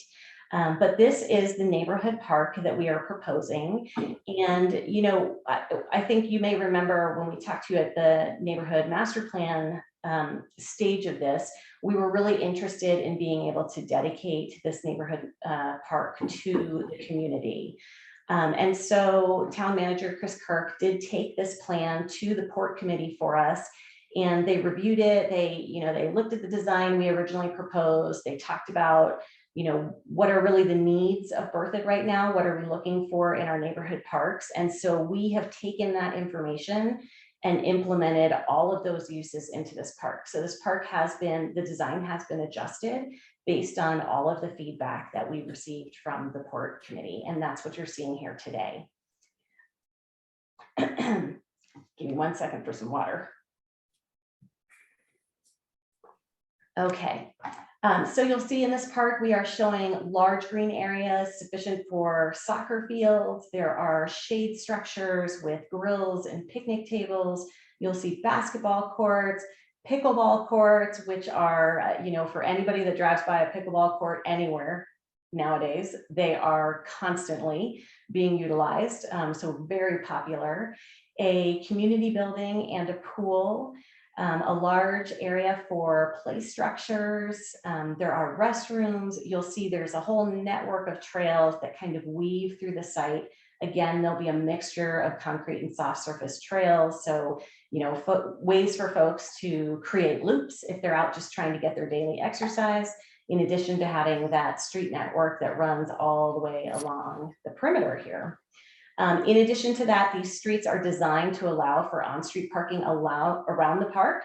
All of these streets around here, so there is plenty of parking, and we have also designed a off-street parking lot to accommodate folks as well right over here. So a little bit of that is being covered up by that key map, but you can see the gist of it right here, and it kind of loops right back out. So that is the neighborhood park, and we will move on to the pocket parks. Pocket park number 1, again, is located right here, just south of the townhome areas. There'll be a lot more turf in this area, again, because of the higher density. We want to have an area for folks to spill out and really be able to recreate.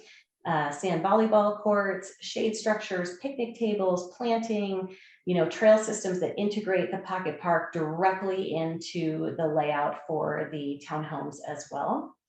Then our pocket park number 2, which is located at the north end of the site. Again, this is our more passive area. So we've got trail connections, shade, and some seating. This is really focused more on being a natural area where folks can come hang out, take a nice walk. It's a little bit quieter, and kind of make the space their own. So, all right. So, and that takes us back to the main plan. I'll zoom in just so everybody has a good view of it. We, who knows what this will ultimately be called, but in our office, we've been calling this Mountain View Park because it's got such fabulous views of the mountains here. So we just thought it was appropriate, at least at this planning stage, to come up with a fun name that really seemed to fit the site.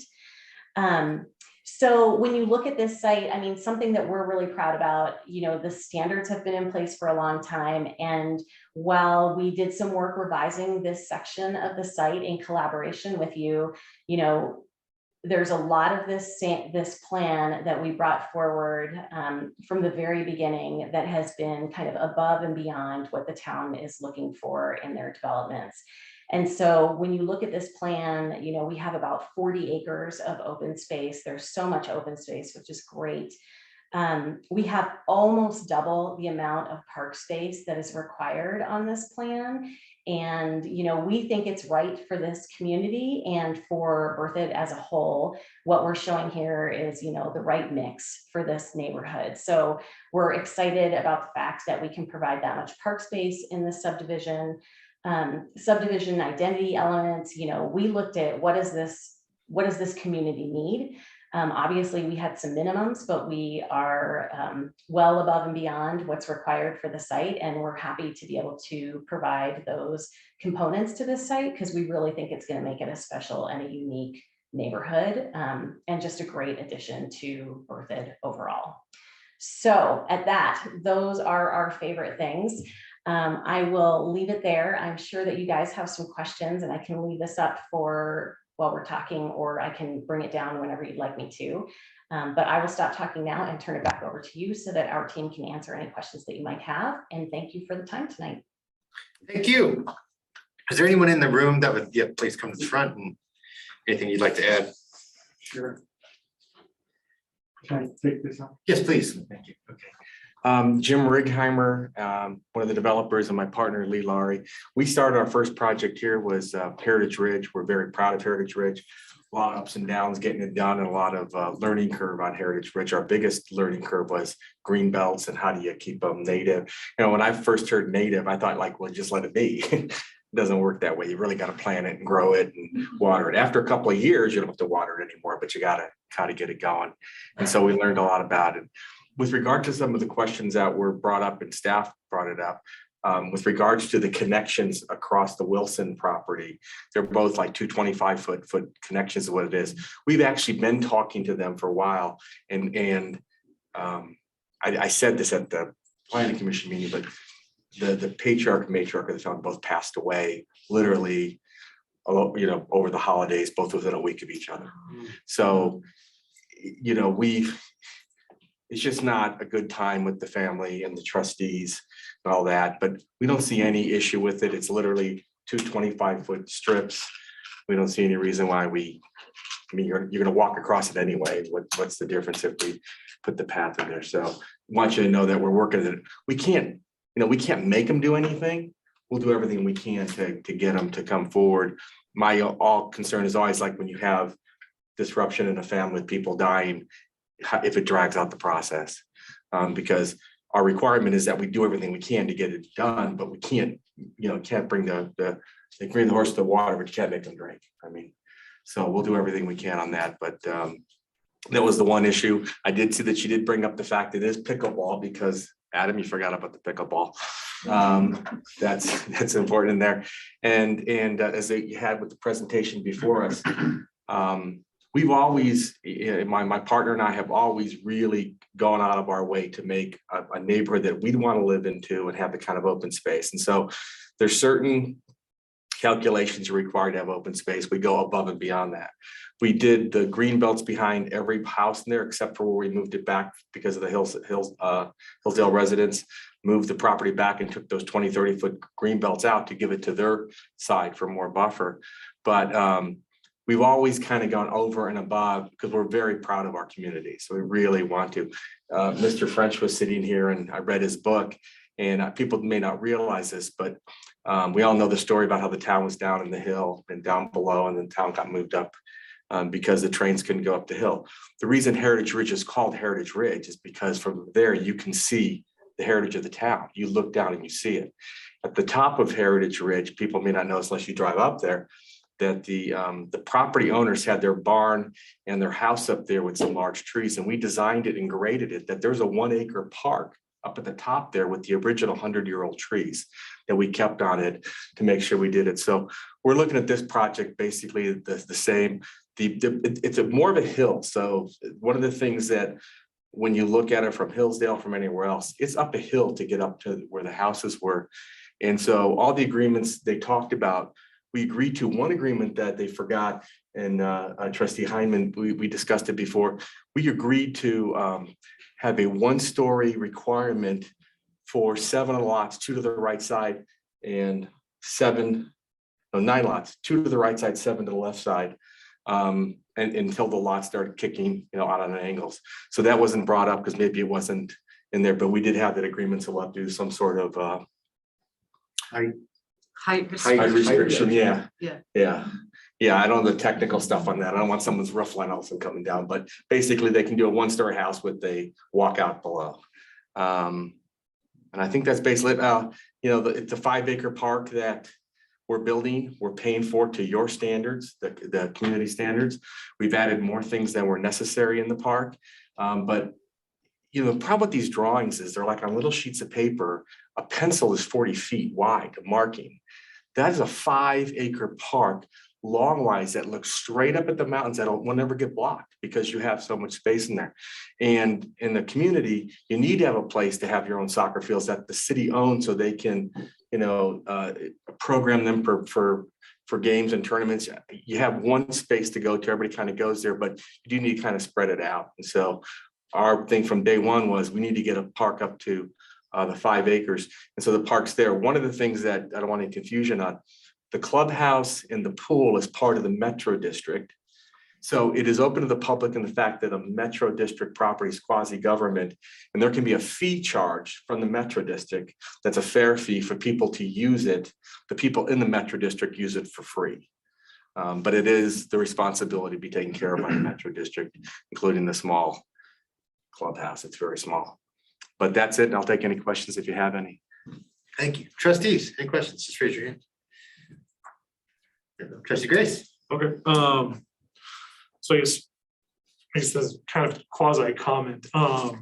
remember when we first saw this about a year ago, there was a lot of, kind of looking at the plan on the north side, specifically around where the park was and all the concerns around there, and hearing you guys address this and actually seeing what it's going to look like now is one of those where it's a great sense of relief, because I know when you can walk around there and you just look up and see somebody's kitchen, it kind of, well, this isn't that special anymore.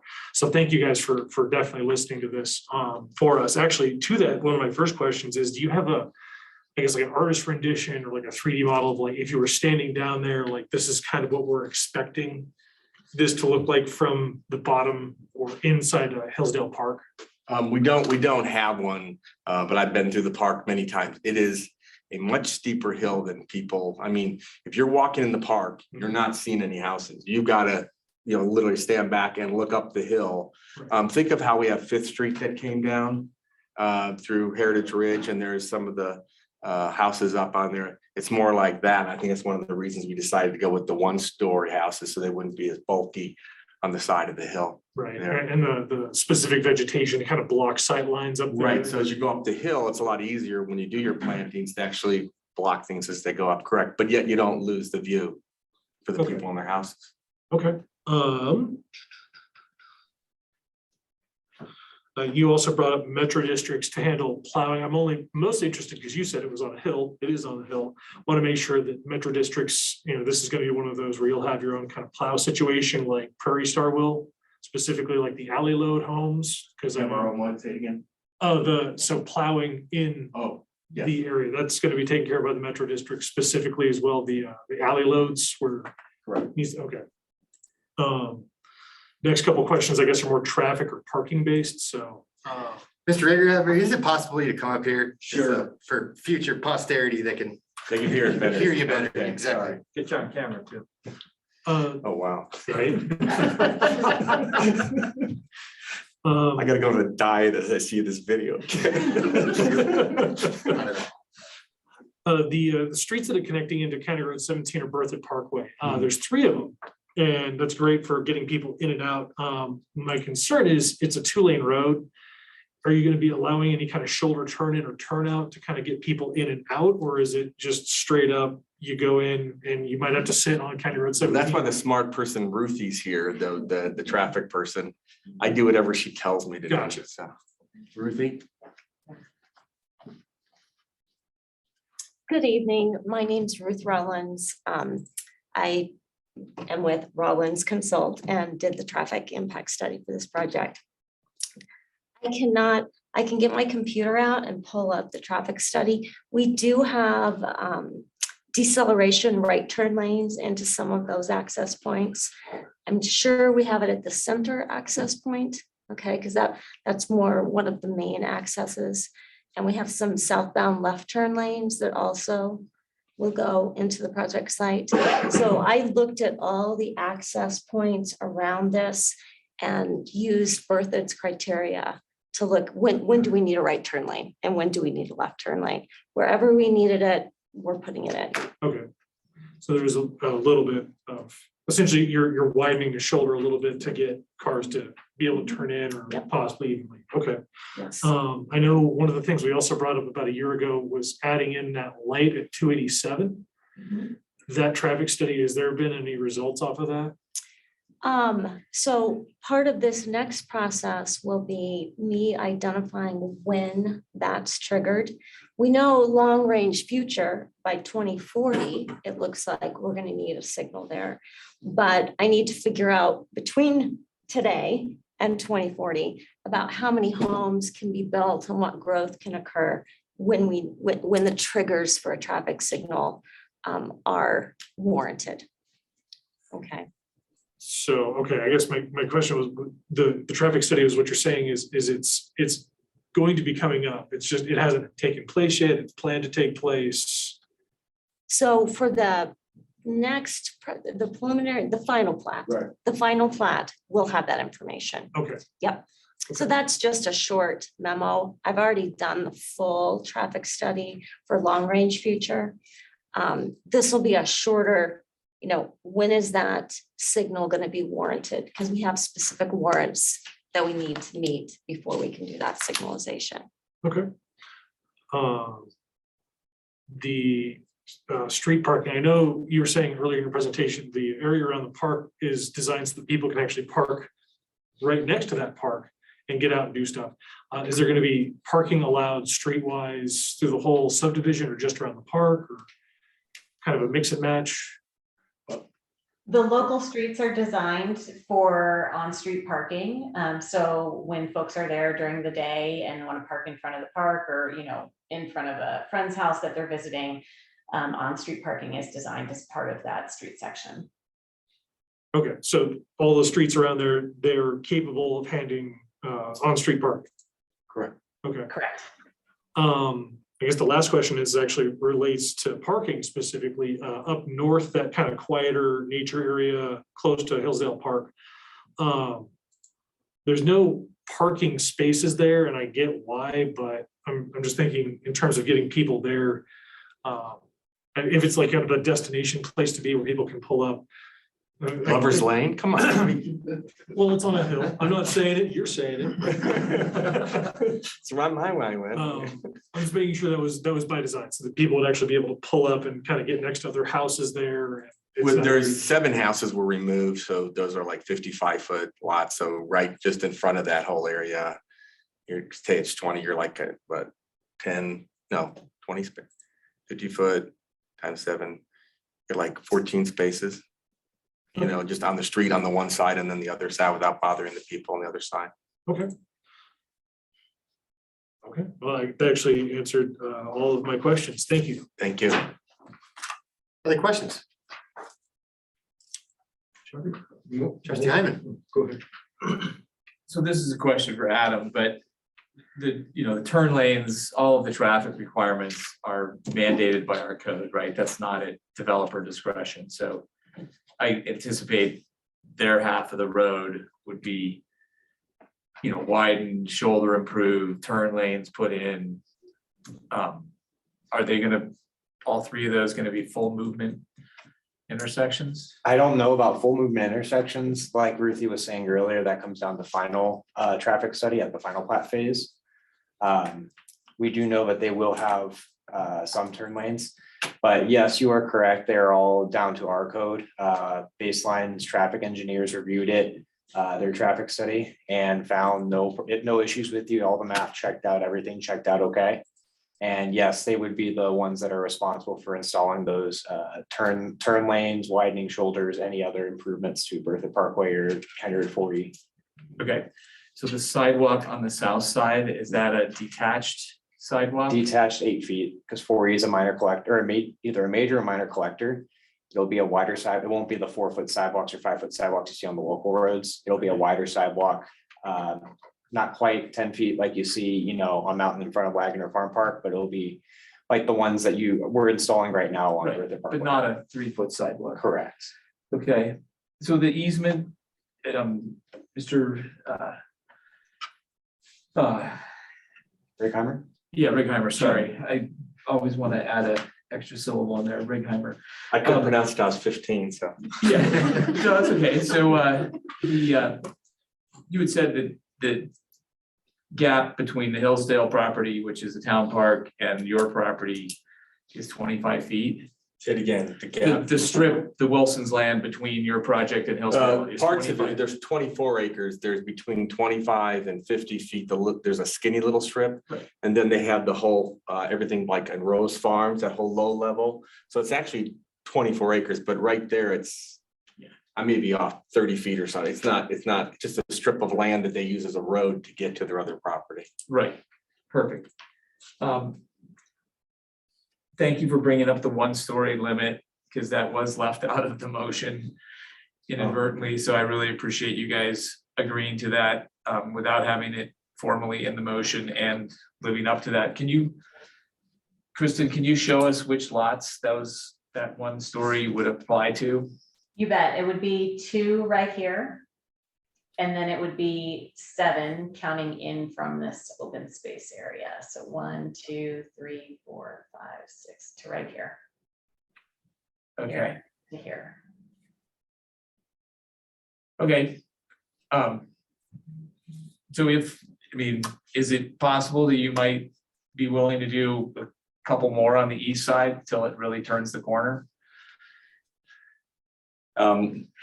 We did discuss it at the time, and it was a big ask, I think, at the time. And so we removed more lots, and we went ahead and went to the point where once the lots could angle away, so they weren't straight up in lots, that's what we felt, and that's why we said the number 9 at the time. Okay.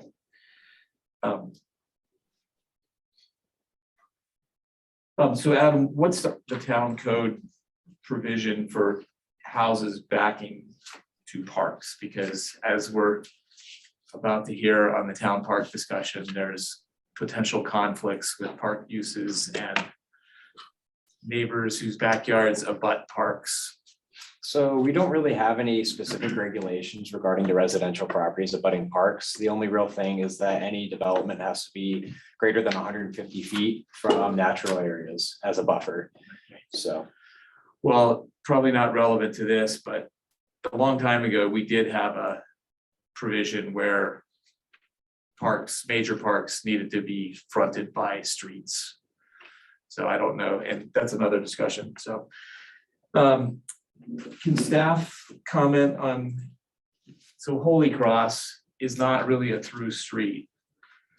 So it's odd to me that that connection is there as opposed to Spring Hill, which is a street that goes all the way out to County Road 17. So can we comment on why we wouldn't want to have Spring Hill be the connection versus Holly? Maybe we could pull that, change that screen so we can see it. I have it on the laptop, if that makes it easier for you. Or Do you that. want me to stop sharing? So I'll address that while she brings up the map. We've had this issue in a couple of other subdivisions where you have these long uninterrupted runs through the residential area, and they become speed problems. And so providing that connection to a potential development to the east makes sense. But we feel like from a traffic standpoint, the longer continuous roadways, of which that would be, would cause traffic issues in the future, speeding issues in particular that we've experienced in several other neighborhoods in town in similar situations. So I think that's why we're okay with it being offset there where that connection is. Just to piggyback off of that, it's likely that anybody using that access point to access any future development to the east would come in off of Fordham Way, that first access point on the north side of the site, and take that all the way over. If you create a single street that allows people to go there, speeding will become likely. If it's straight and you got the no turns to make, you'll probably maybe go a little faster than you're supposed to. By putting in this turn and likely also having other stop signs throughout the site, throughout the subdivision, it will really decrease the amount of speeding that'll go down and make it safer for, people to be able to use the streets outside of cars. Okay. So I don't know if this is a question for Adam or Chris, but don't metro districts have some eminent domain or no? Only for utilities. Like, I don't think, at least as I understand it, I don't believe they can eminent domain land for like a trail access. Okay. And I don't know, maybe Mr. Rearhammer knows more than I do about that, but. Most towns limit us and say that except for utilities, we can't unless you give us permission to. If you give us permission to, then we would do it, but you've actually taken it in our service plan and did not allow us to do without your permission. Okay. And for, just for information purposes. Utilities, you can't. We can't do that. Mr. Freeze, our community development director, had a good conversation today with a representative of the family about the property in general, knowing both that we need and or want connections to Hillsdale, but that the town is also interested in purchasing that property to expand the Hillsdale to the west, which we've talked about a few times, but haven't been able to initiate formal conversations about. So I think that is moving already. They actually reached out to us because we've reached out to them in the past. Great. So. And then I know we've talked about the 287 County Road 4 intersection, but it seems like this is also going to put a lot of pressure at Spartan and County Road 17. So, and which is where we talked about a new roundabout potentially. So will this development and others, participate in that directly? They will, because we have that, we actually have a roundabout included in our road impact fee at that location. So as road impact fees are collected, we included, I think, 3 roundabouts in our road impact fee. That was one of them. But not 287 County Road 4. No, and at the time when we did the road impact fee, I don't know that we'd ever considered 287 County Road 4. That came up during their traffic study. And largely because 287 is obviously a state highway and it's not a road, so we didn't look at it in the context of expanding in the future as a result of impact fee collection and new development. Okay, that's all my questions. Thank you. Trustee Hardy or anyone else? There's been lots of good questions, so kind of answered. There's one that I don't want to ask, but it's kind of possibly touchy. It's about the pool being designated there. It's kind of a nice big pool. I know with Heritage Ridge, we had issues with the pool being there, not being there, smaller, having to do cash out of your pocket. So are we going to have any similar situations in this development with the pool? Say it again with regards to. The pool, I just noticed when you did Heritage Ridge, there was issues with the pool not being there, being there. Oh. Okay. So I'm just curious, the picture that you portrayed in this development of the pool and pool house. Right. It looks like it's a nice big 6-lane. It is. Flat pool. 25 yards, so it's like regular. When I grew up as a kid, we had local pools and areas and we actually had competitions and stuff. That's what I'd like to see it happen at Heritage Ridge and happen here. Yeah. So I'm just concerned that we're being presented as the nice big gift of a pool and that might change in. So the distinction in Heritage Ridge where there was a pool or no pool, when we actually brought the project in, we did 1/2. And because I never wanted to be in a situation where we promised something we couldn't deliver if the project had failed on the one side of Fifth Street, the other side would never have gotten developed and people were told they got a pool. So we never did tell anybody they got a pool until we did the other side of Fifth Street and put it in. So that's why it wasn't in the original plans. And we've actually had some people say, I didn't want a pool, and they complain. I mean, you can't do anything. But that's why it wasn't there in the beginning, because you don't want to promise something that you can't deliver. Well, that's just what I'm checking to see. Yeah, but this is a full, that pool is 6-lane basically the same one, competition 6 lanes.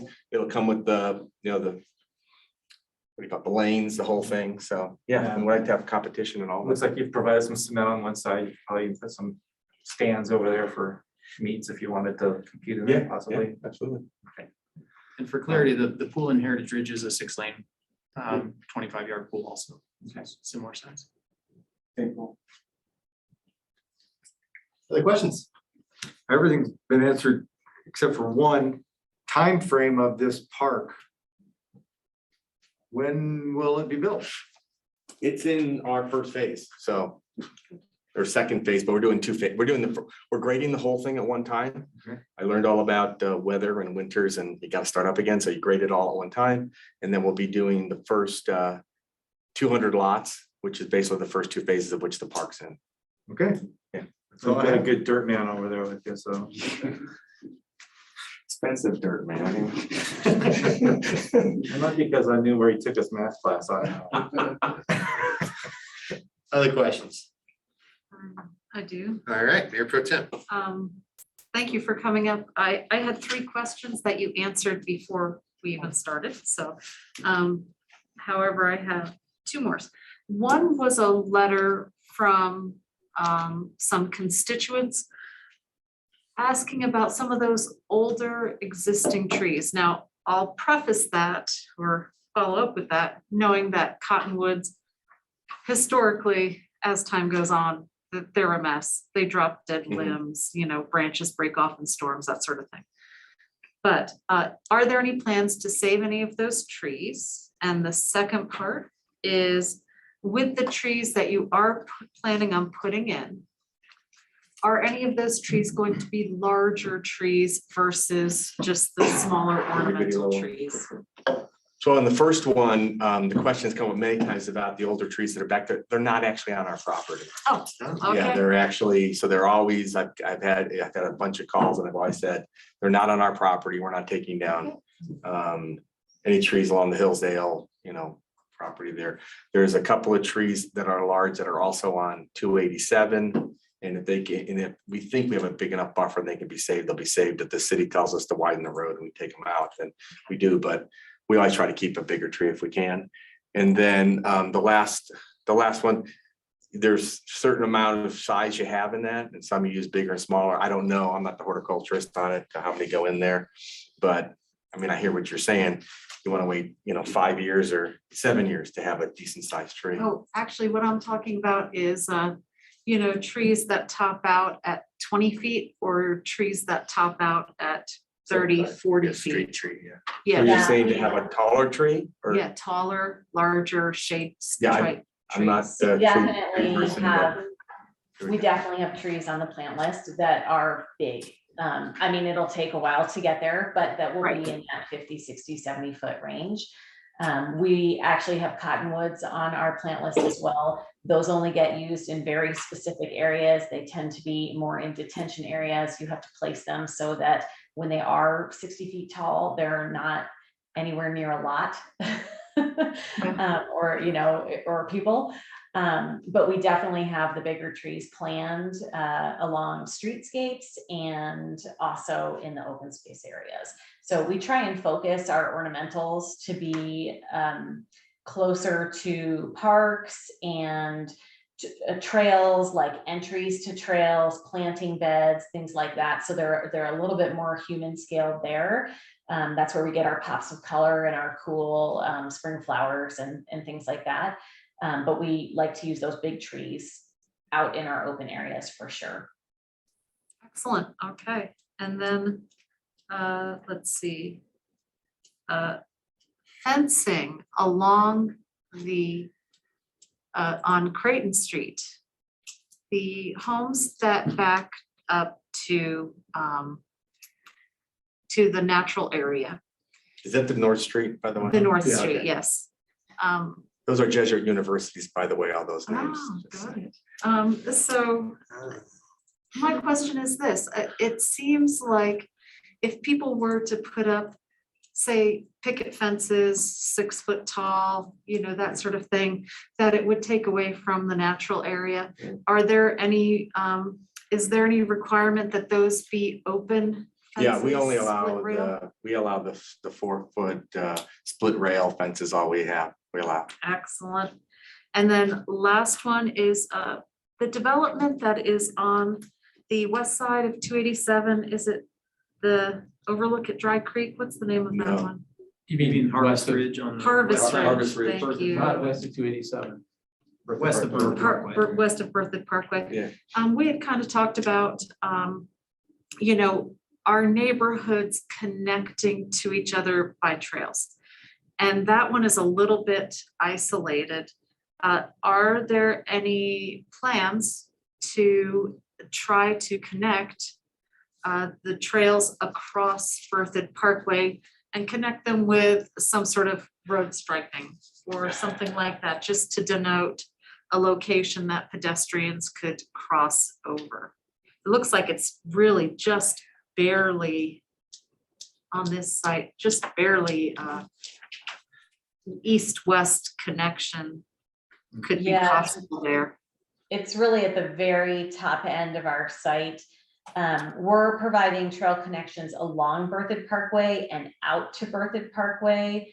There aren't any plans right now for like a pedestrian crossing across Berthoud Parkway.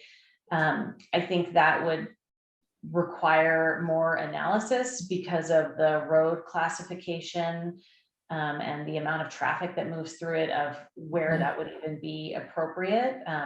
Sometimes pedestrian crossings are designated based on the road type, like maybe they should only be at a stoplight or a stop sign, whatever it may be. And Ruth can probably provide a little bit more information, but that's not something that we've looked at to date, simply because of the kind of lack of overlap, but also the classification of Berthoud Parkway and it being a high traffic road. Okay, Got a comment on that. no, I have no further questions, but please do. If you're gonna comment, we can wait for the comment Oh, right. section. We'll keep it questions. Any other questions? Trustee Grace. Yeah, real easy, the water use, actually for staff, I believe, so water use and water conservation efficiency, is that, I know we just passed that, is this subdivision gonna be observing that as well, like trying to be efficient with like non-pot systems, They do not have a non-pot system planned as part of the development, but all those, well, the majority of those open spaces are intended to be planted in native grass to reduce water consumption once that native grass is established. Most talking about xeriscaping too. Yeah, just, we were talking We have about. not adopted xeriscape landscape guidelines, but we are working on them this year, and those will become effective as so those will be dealt with at the building permit phase as the houses are installed. And so when we have those effective, we'll start to require those landscapes be installed, assuming that the board agrees with our xeriscape suggestions. Most of the landscaping guides or requirements in the code that were added I don't know, 2 months ago, they're all in the new zoning districts. So since this was rezoned a year ago, the new zoning districts didn't exist yet, so they're not bound by those new zoning districts guidelines. And what I can share with you as well is, we all live and work in Colorado and are well aware of the water challenges and trying to be good stewards of the land. So we do not use plant palettes that include plants that run in the, high water usage. We tend to use plants that are classified as xeric or very low water anyways, as part of our standard plant palettes that we use. And I think it creates a more authentic Colorado feel for the landscape as well, when you're using plants that are really intended to thrive here and do well in those native areas. Okay, anything else? Mayor Parsons, if I can just go back really briefly. So Harvest Ridge that's shown on this map, there is a Harvest Ridge South that's kind of ghosted in. It's hard to see. I believe, actually, Adam, I guess you'd have to confirm it. That's still in the plating phase, correct? Or has that been? No, that's final plat's been approved. So where the Mountain View Park label is on the left side of the screen, just above the MOU, you can kind of see very faintly some lines above that. That is the southern extent of their property there. So they, at the time when this all was coming through, they hadn't finished their final plat yet. It finished over the summer this year. So they could start construction on that. Yeah, whenever they and wish. so I bring that up because I think ideally we would make a connection, a trail connection across Berthoud Parkway. We need to look at site distances, a whole host of things, but at that northern roadway, was that Creighton? The one on the north end? I believe so. So right where it Fordham. says single family detached. Yeah, just north of that entrance is where we would cross Berthoud Parkway, I think, to connect to Harvest Ridge, assuming that site distances are fine, and that's something we can work with developer on. Well, so on that note, that's a question I forgot. So, I've been really a proponent of making sure that any new neighborhood is connected to existing town trails so that we don't have the situation that we've had for the last 6 years for all the neighborhoods north of 287. And, it's obviously been a big effort to figure out how the town needs to build that. So for Harvest Ridge, we put a condition or some sort of a requirement that they work to establish a trail connection to Rose Farm, which seems like it should apply to this as well. So if they connect through that 25-foot stretch to Hillsdale, they will be connected to Rose Farm, and that connects to the Berthoud Parkway. Right, but trail. what about the Berthoud Parkway, right? So we just got a grant to extend the trail on the east side of Berthoud Parkway down to the bottom of Rose Farm. And I realize that that's not the developer's property, that gap across Dry Creek there. But it seems like that is something we're gonna want to make happen, right? Connect, there's not a very big gap between Rose Farm and. I think it's bigger than you imagine, but yes, there because there's the piece that is not part of their project. It's kind of an odd shape. And then there's another 20-acre piece north of that before you get to Rose Farm. So it's a fairly long connection. And you have to cross, you'll have to cross Dry Creek. There's some grade challenges and other things, but I agree with you that I think that would be a priority of the towns to expedite. But if they, again, I think they will be connected to the town's trail system if they're able to connect through to Hillsdale Park. That will connect to that 3.5 mile loop that will exist once we finish the Berthoud Parkway Trail on the east side. So that, and I actually haven't done the math, maybe Kristen knows, but there's probably a mile of trail at least through this development or pedestrian connection. So they will be connected to our trail system that way, but more recreationally than transportationally, if I could say it that way. Berthoud Parkway is kind of that straight transportation shot. The connection through Hillsdale is kind of a recreational connection. Yeah, so I'll be interested later to hear how staff thinks we can handle that, because so you're right, it is bigger, because you gotta cross all the way across Dry Creek and then go all the way up the hill past the little house where the old white tree was, to connect to this Berthoud Parkway trail, but that is a major north-south trail connection, and once you get to Rose Farm, that's gonna go all the way to Loveland. Correct. So, So again, I think that would be a priority for us, and if we're able to acquire that piece of property north of this and east of Hillsdale, which again I think is a priority for us from a property acquisition standpoint, then it'd be pretty simple to do, I think. right, but even if It's we an can't, engineering exercise, but it's not. but even if we can't acquire it, there's right of way, right? We can do what we did along. I haven't Spark. confirmed how wide the right of way is through there. Okay. All right, well, that's definitely an important part of making this connect, so thank you. All right, trustees, anything else before we open it up to the public? All right, at this time, I'm gonna open up to the public comment portion of this hearing. Looks like we have one person signed up. If you could please keep your comments at 3 minutes or less, and if you could state your name and address for the record. So we have Alex Hoyme. Oh, virtual. Yes, Your Honor, hold on just a second, please.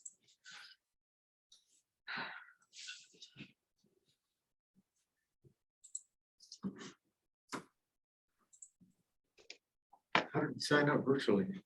All right, I'm unmuted now. Hi, my name's Alex Hoyme, 2033 Cuda Court in Berthoud. And I'll put my video on here.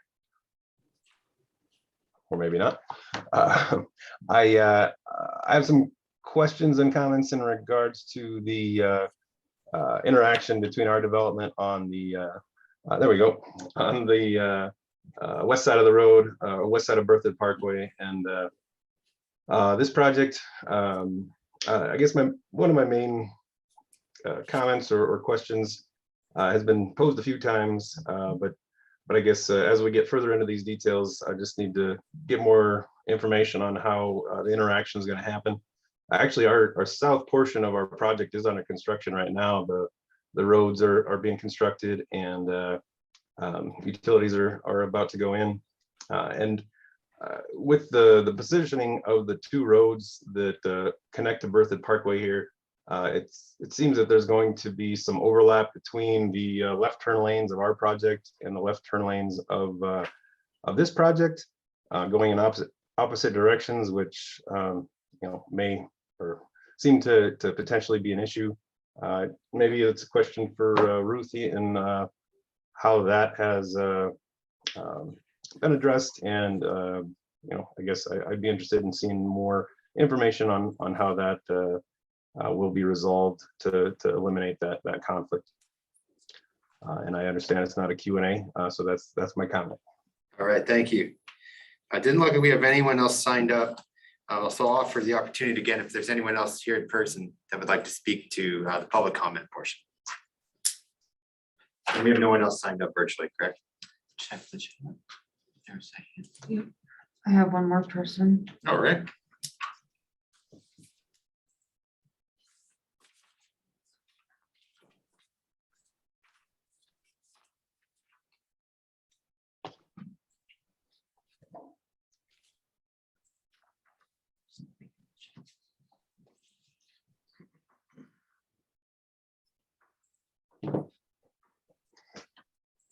I can't get them to unmute, Your Honor.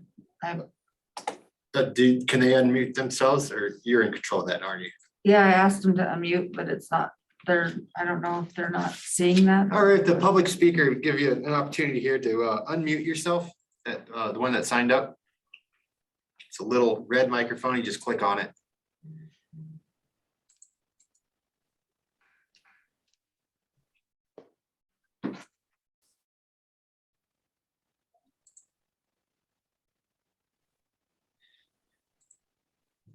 All right, well, I'm sorry about that. We got some tech issues, part of COVID here, but I'm gonna have to close the public hearing, public comment portion of this hearing and bring it back to the board.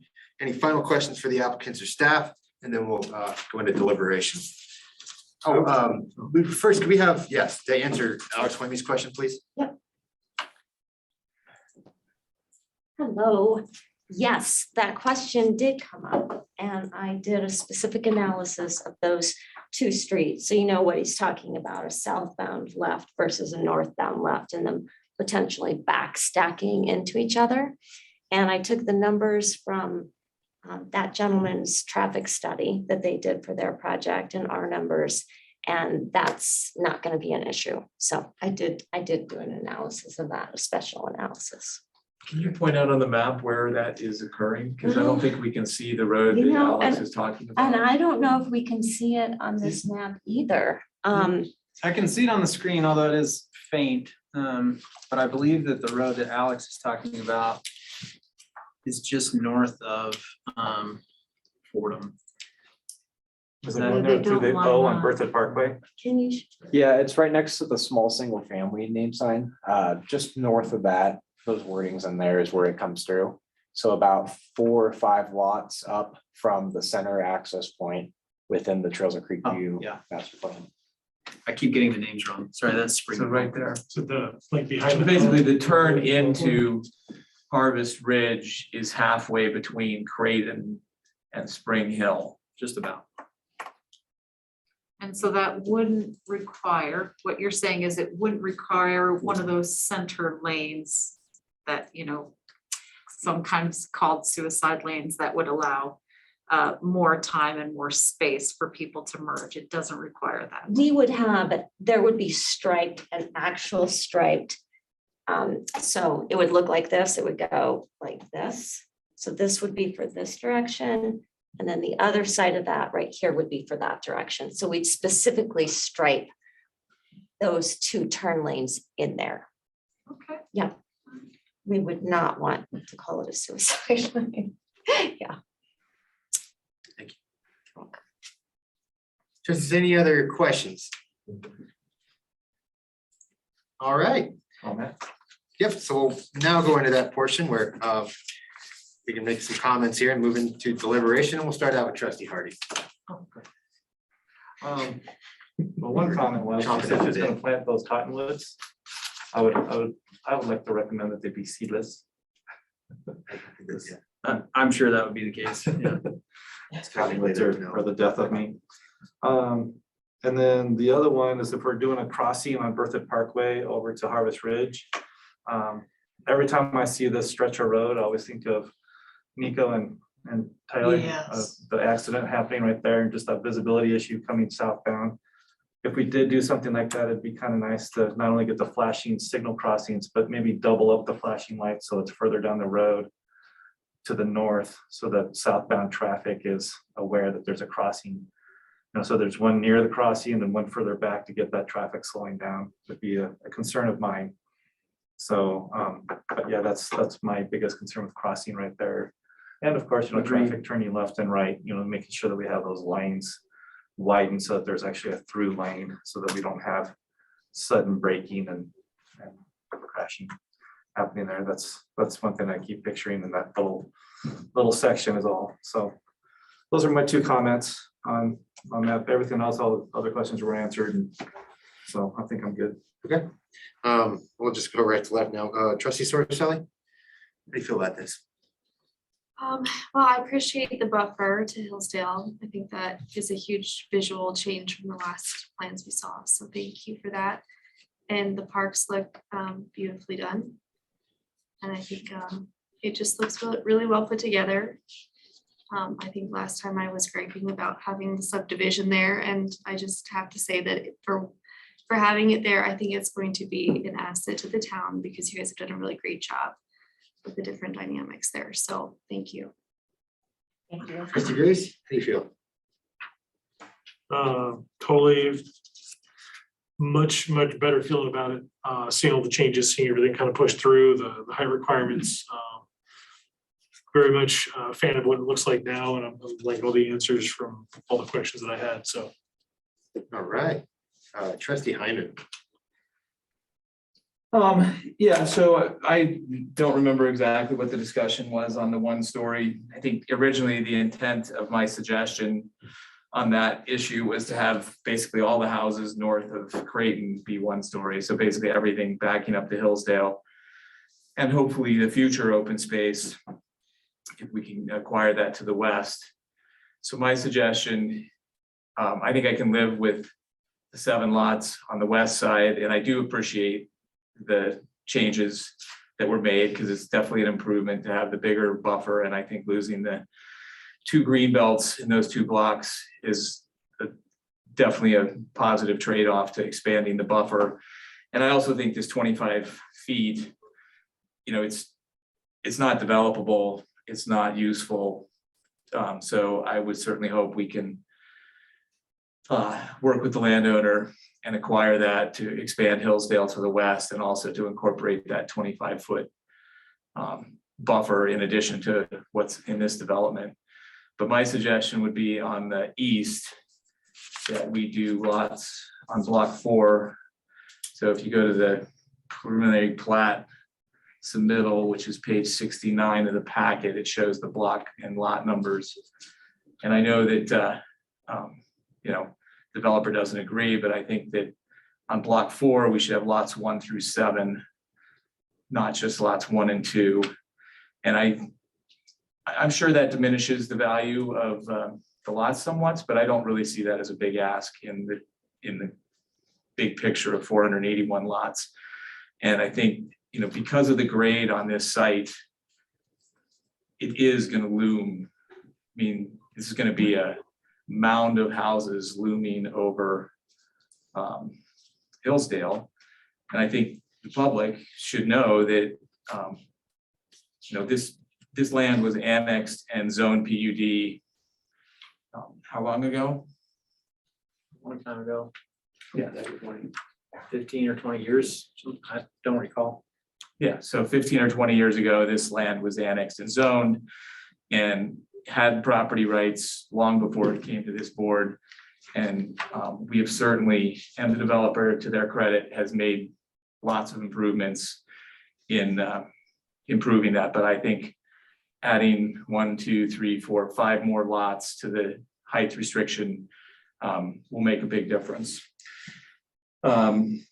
I'm not sure I agree. I mean, I get the whole traffic speeding thing, but I don't know how necessarily having 1 left turn or 1 right turn at the end of a long street really helps with speed or traffic. I think there's lots of other ways to deal with speed, traffic calming issues. And I'm very familiar with a lot of the techniques because I work in Boulder and drive around Boulder. And I think they have some really good techniques for slowing down traffic on long roads. And it just seems to me that having to take a hard bend and then jog into the neighborhood next door. So I think from my perspective, Spring Hill should go through, but probably not a big deal. I think it's really, really important that somehow we prioritize connecting this trail along Berthoud Parkway to the trail that we're just to the Rose Farm that then connects to the trail we just are finishing building now. I don't understand staff's interpretation that new development code standards shouldn't apply to developments that haven't started construction. And the whole point of updating the development code is to make sure that any new growth meets our new standards and we don't repeat the mistakes that are causing, that we've all heard lots of complaints about some of the current subdivisions. Which standard are you referring to, if I could ask? Adam's comment was something to the effect, can you clarify what you said, Adam? I think he was referring to the landscape guidelines in the new zoning districts. That was correct. So it was just within the new zoning districts. Trustee Grace asked about the landscaping standards and the xeriscaping for the residential lots that's included in our suburban residential and urban residential districts, from what I interpreted. And that would mean that since this property isn't zoned suburban residential and isn't zoned urban residential, it wouldn't apply. all the other new code updates that we passed last year, and then also in 2019, this is going to comply fully with. Right, but couldn't we require this development to meet the new landscaping requirements, even if it's not is called the same thing? I mean, R1 and R2, I mean, couldn't we say with the condition that this meet the new landscaping requirements? I have to default to, I think the simple answer to that is the landscaping that you're referring to will be applied to the houses as those lots come online and as the houses get built. Those are the landscape guidelines that Adam's referring to. Okay, so this doesn't This does relate to not the open impact their open space or the space or buffers or anything. anything? All that is already a requirement. Pollinator gardens, native grasses, all of those things are already a requirement here. The ones we're referring to are specific to the lot. And we fully expect to have new landscape requirements that apply to all zones prior to these getting built. Okay.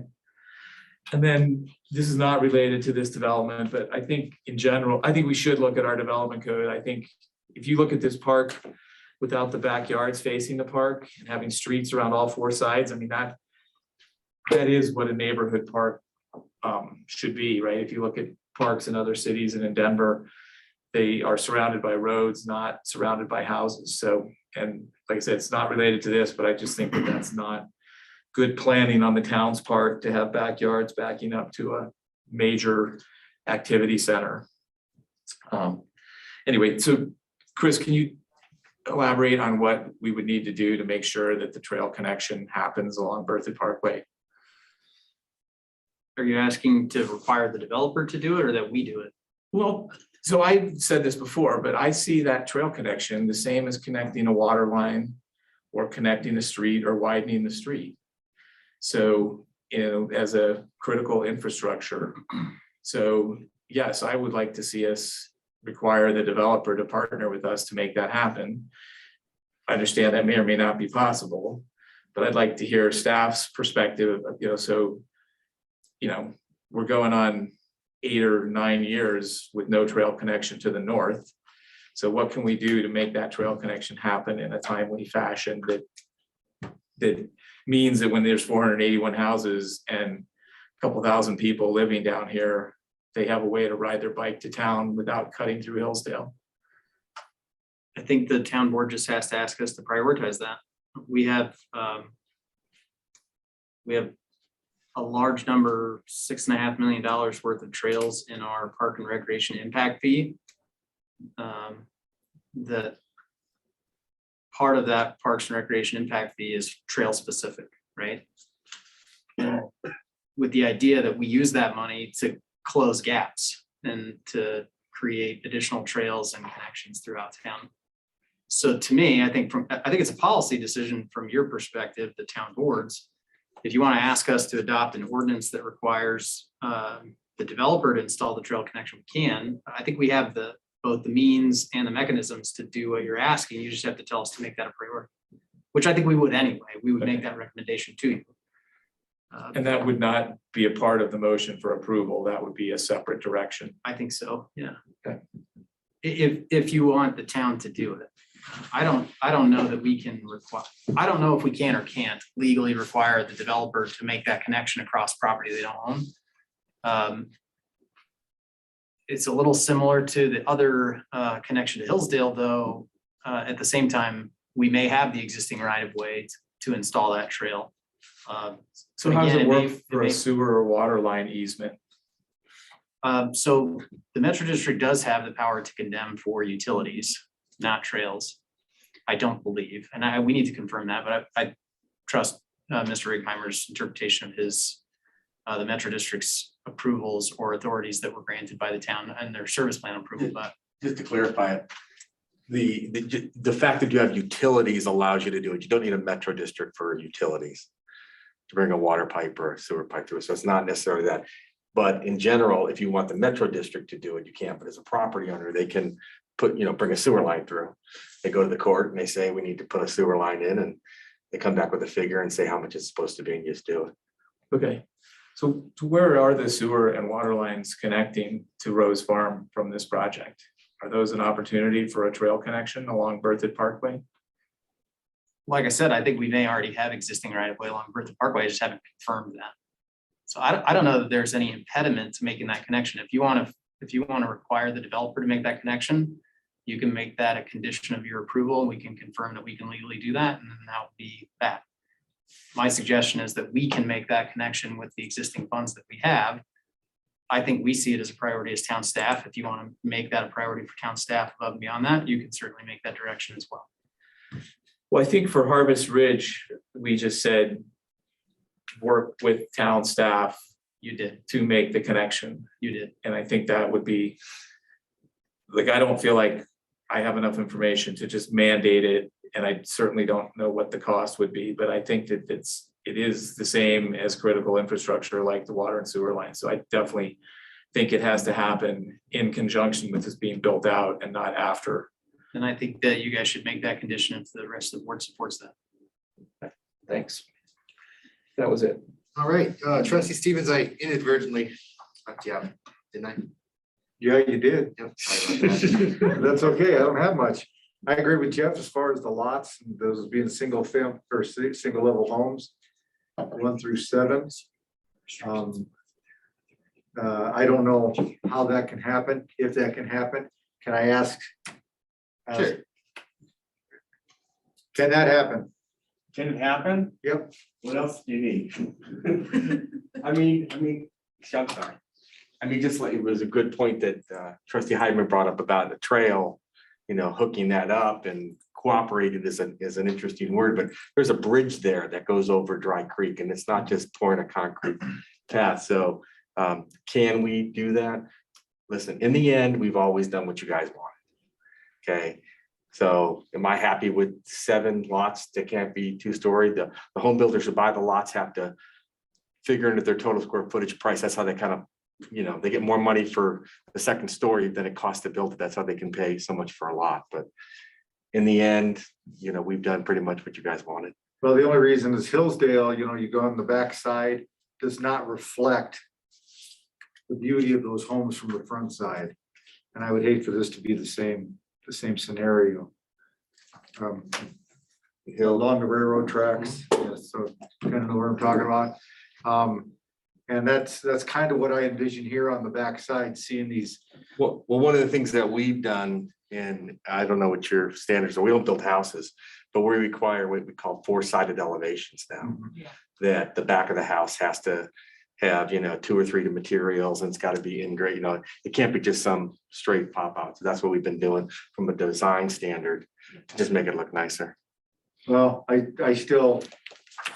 really appreciate what you've done. And I think this is a beautiful subdivision. I seriously do. It's just that one little area there. I'm not as adamant about the trails as Jeff is. I understand that, eventually they'll get connected, but I do think that the backside and trying to maintain the aesthetics of that whole corridor along there, I think it would really do wonders just to keep those to single family or single level homes. I don't know if we want. So we had 2 lots to the right, and you're asking for 4 more lots, or what? How many? Well, from 1 to 7. So it's 5 more lots. So it's 5 more lots, okay. Right, not just 6 + 2. That would be the only thing that I would recommend, if anyone else. Yeah, well, after we're all done, then we'll go through all these recommendations and see. Okay. Other than that, I'm definitely, like I said, just a phenomenal subdivision. You can tell that it is something that you would like to live in. So I definitely appreciate that. So thank you very much. That's all I have, man. Okay, Mayor Pro Tem.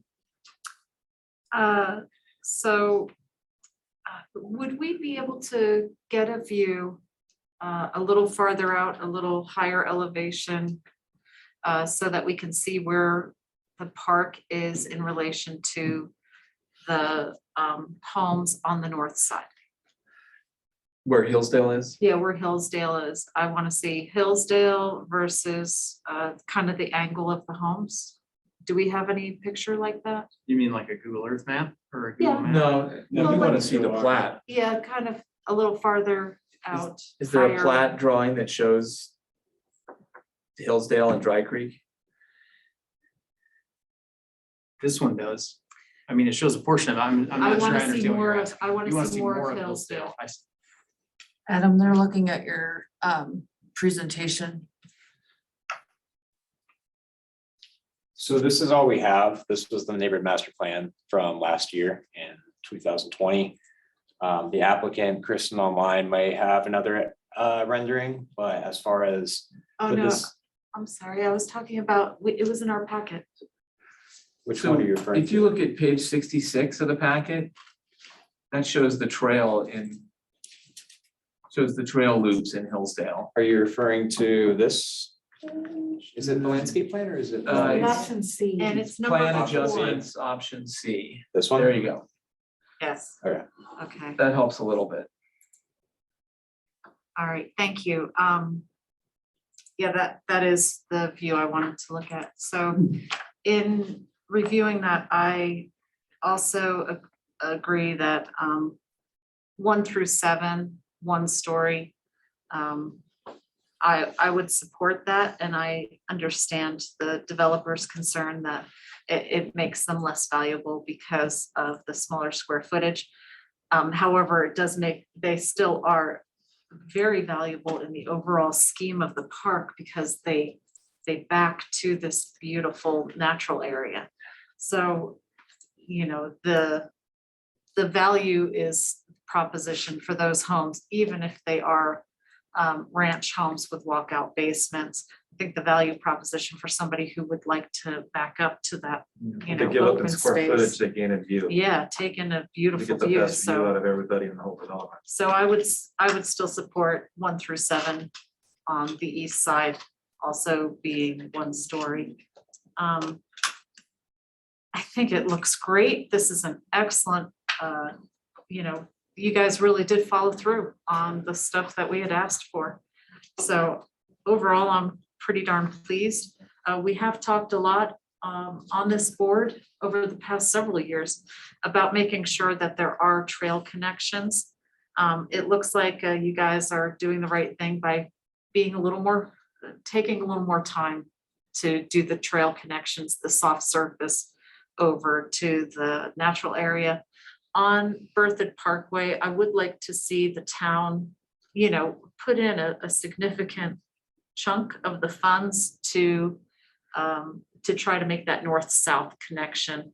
And, you know, whether the developer is able to, you know, help put a little bit in there towards that or not, I think that's up for everyone else to decide, but I would support making that connection along Berthoud Parkway, so we don't have, you know, these gaps that sit there for 15 years.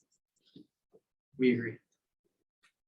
Okay, I will be quick. I agree with all of these, and I appreciate Mr. Righeimer, and I do agree you're taking hits as other developers have. I think not only it keeps us happy, but I think a testament to this is a lack of public comment, that most people have had a lot of their concerns addressed. So I guess that was it for me. I appreciate this, love the center part there. I think this will be a good development. I have a question that I think may have been addressed before, but I've forgotten. If we require those to be 1-story homes, where would Adam designate that on those lots? Somewhere that if they ever wanted to pop the top? Is it designated somewhere in the town code that would say no? It'd be a deed restriction. It'd be deed restriction on the final plat. I didn't want to say.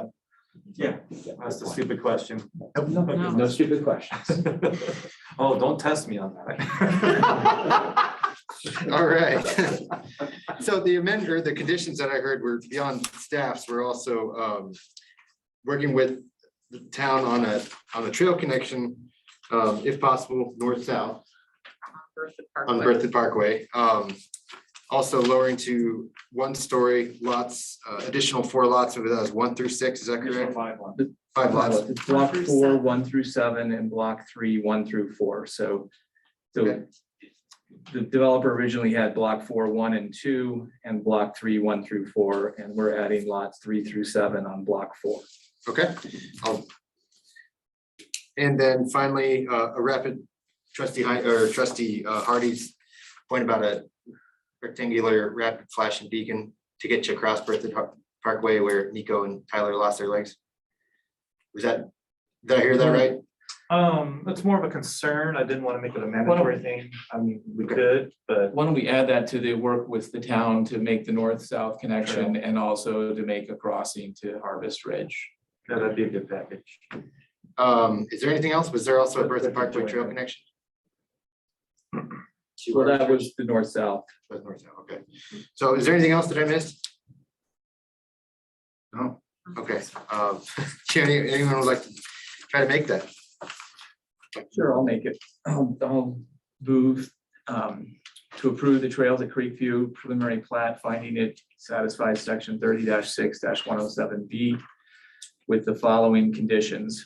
The applicant continue to make every effort to obtain the trail easements for the 2 connections to Hillsdale Park.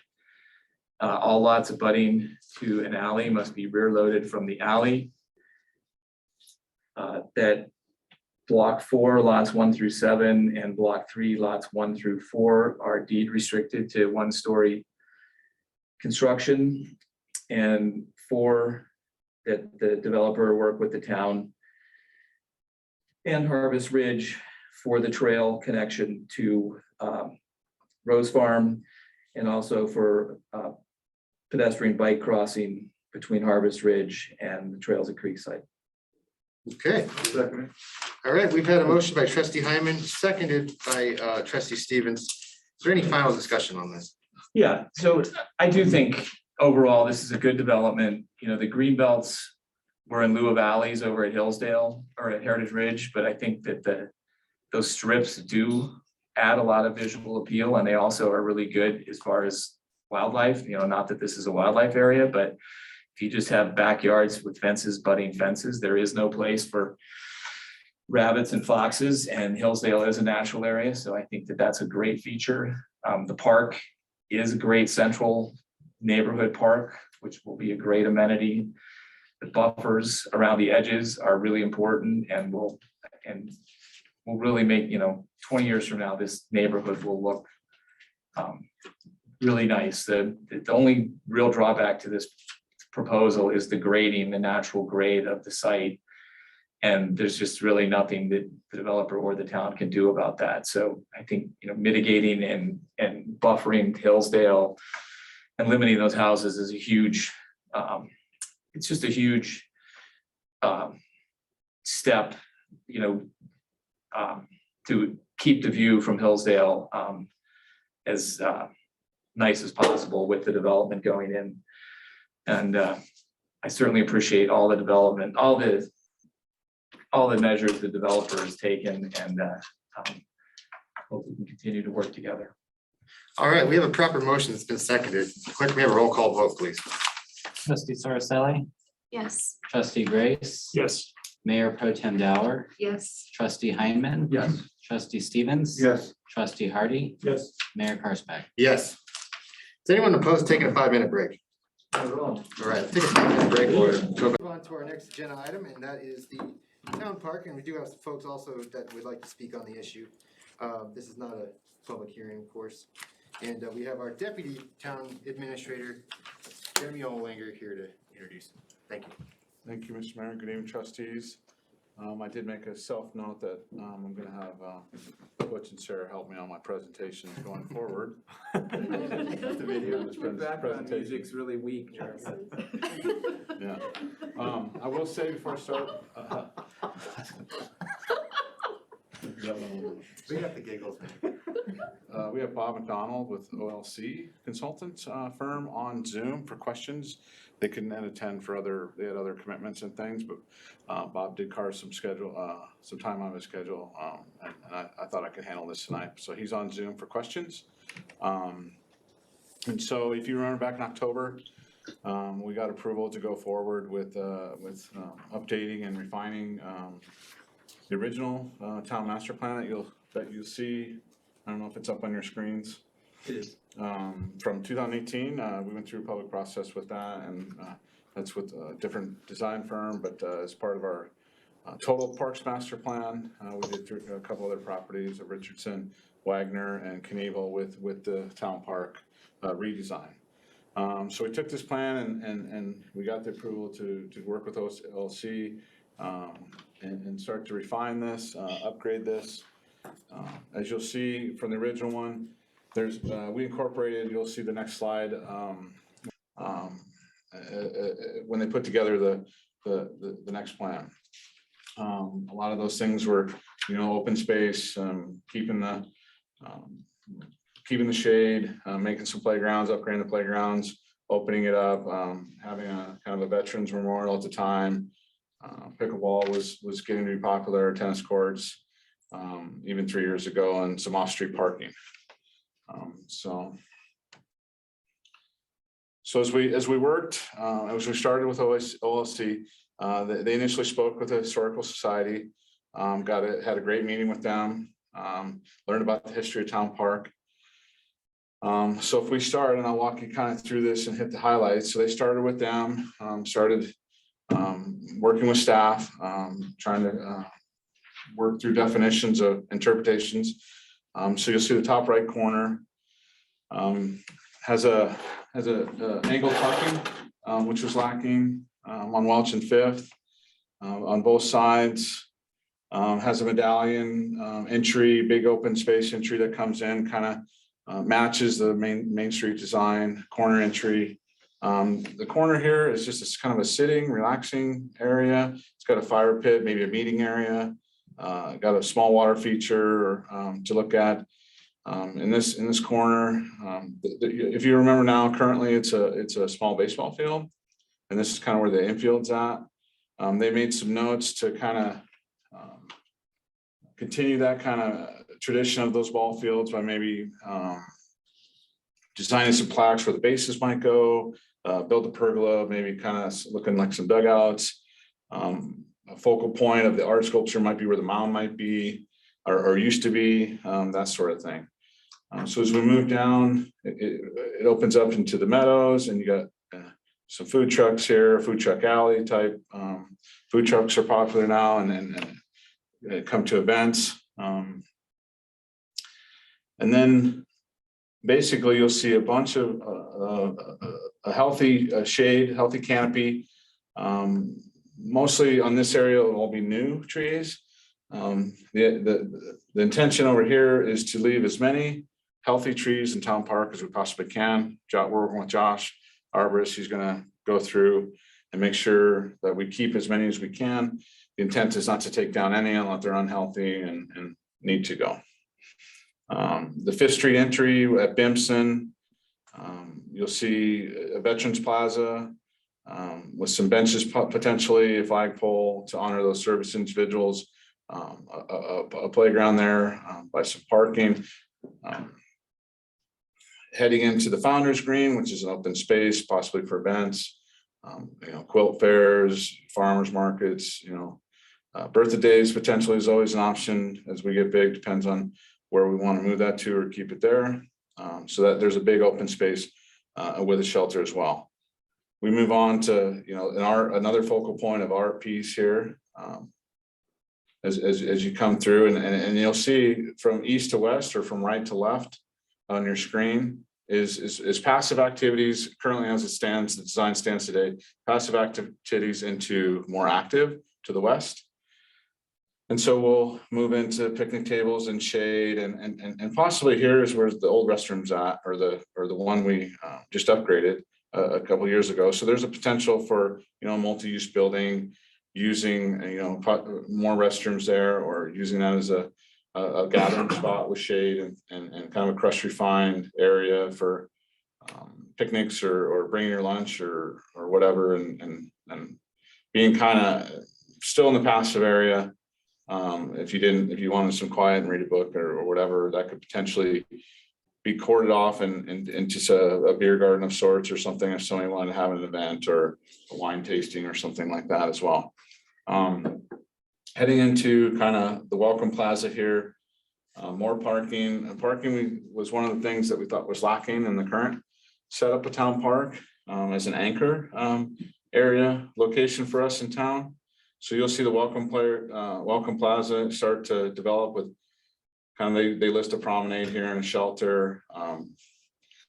One of the things that happens now, kind of organically, is kind of is that there's a drop-off area for kids and for their parents.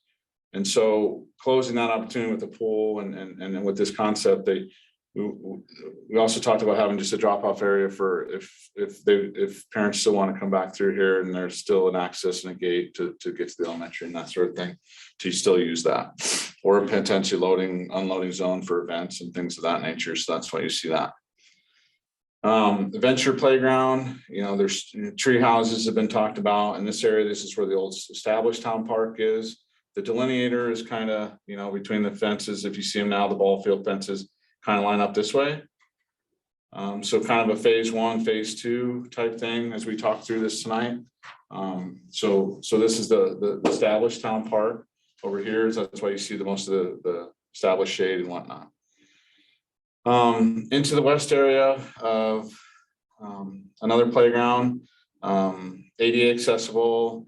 We're looking at some adaptive components as well as we listen to other developments and other parks going in and needs and things like that. Start to check some more boxes across town. Natural into our kind of our splash area. This is where our pool was. That's being demoed right now. And so that the hope is that we turn that back into kind of a natural splash pad with some natural nature boulders and types things, water feature, splay pass area in there with some seating walls, some seating areas. The bottom piece would be kind of a concession equipment area, some restrooms, and then some more shelter with some seating walls and possibly a hill for different elevations. And maybe possibly also potentially soften some noise as you go. The west side continues. Now we have to keep this a little bit. The school district put in a temporary fire lane here. So we have to keep this as a fire lane access, even though it can be disguised as a park sidewalk and a park amenity. It does connect to our trail system that heads down the backside of Town Park and through the elementary school into Nielsen's Greenway. Again, another open turf area.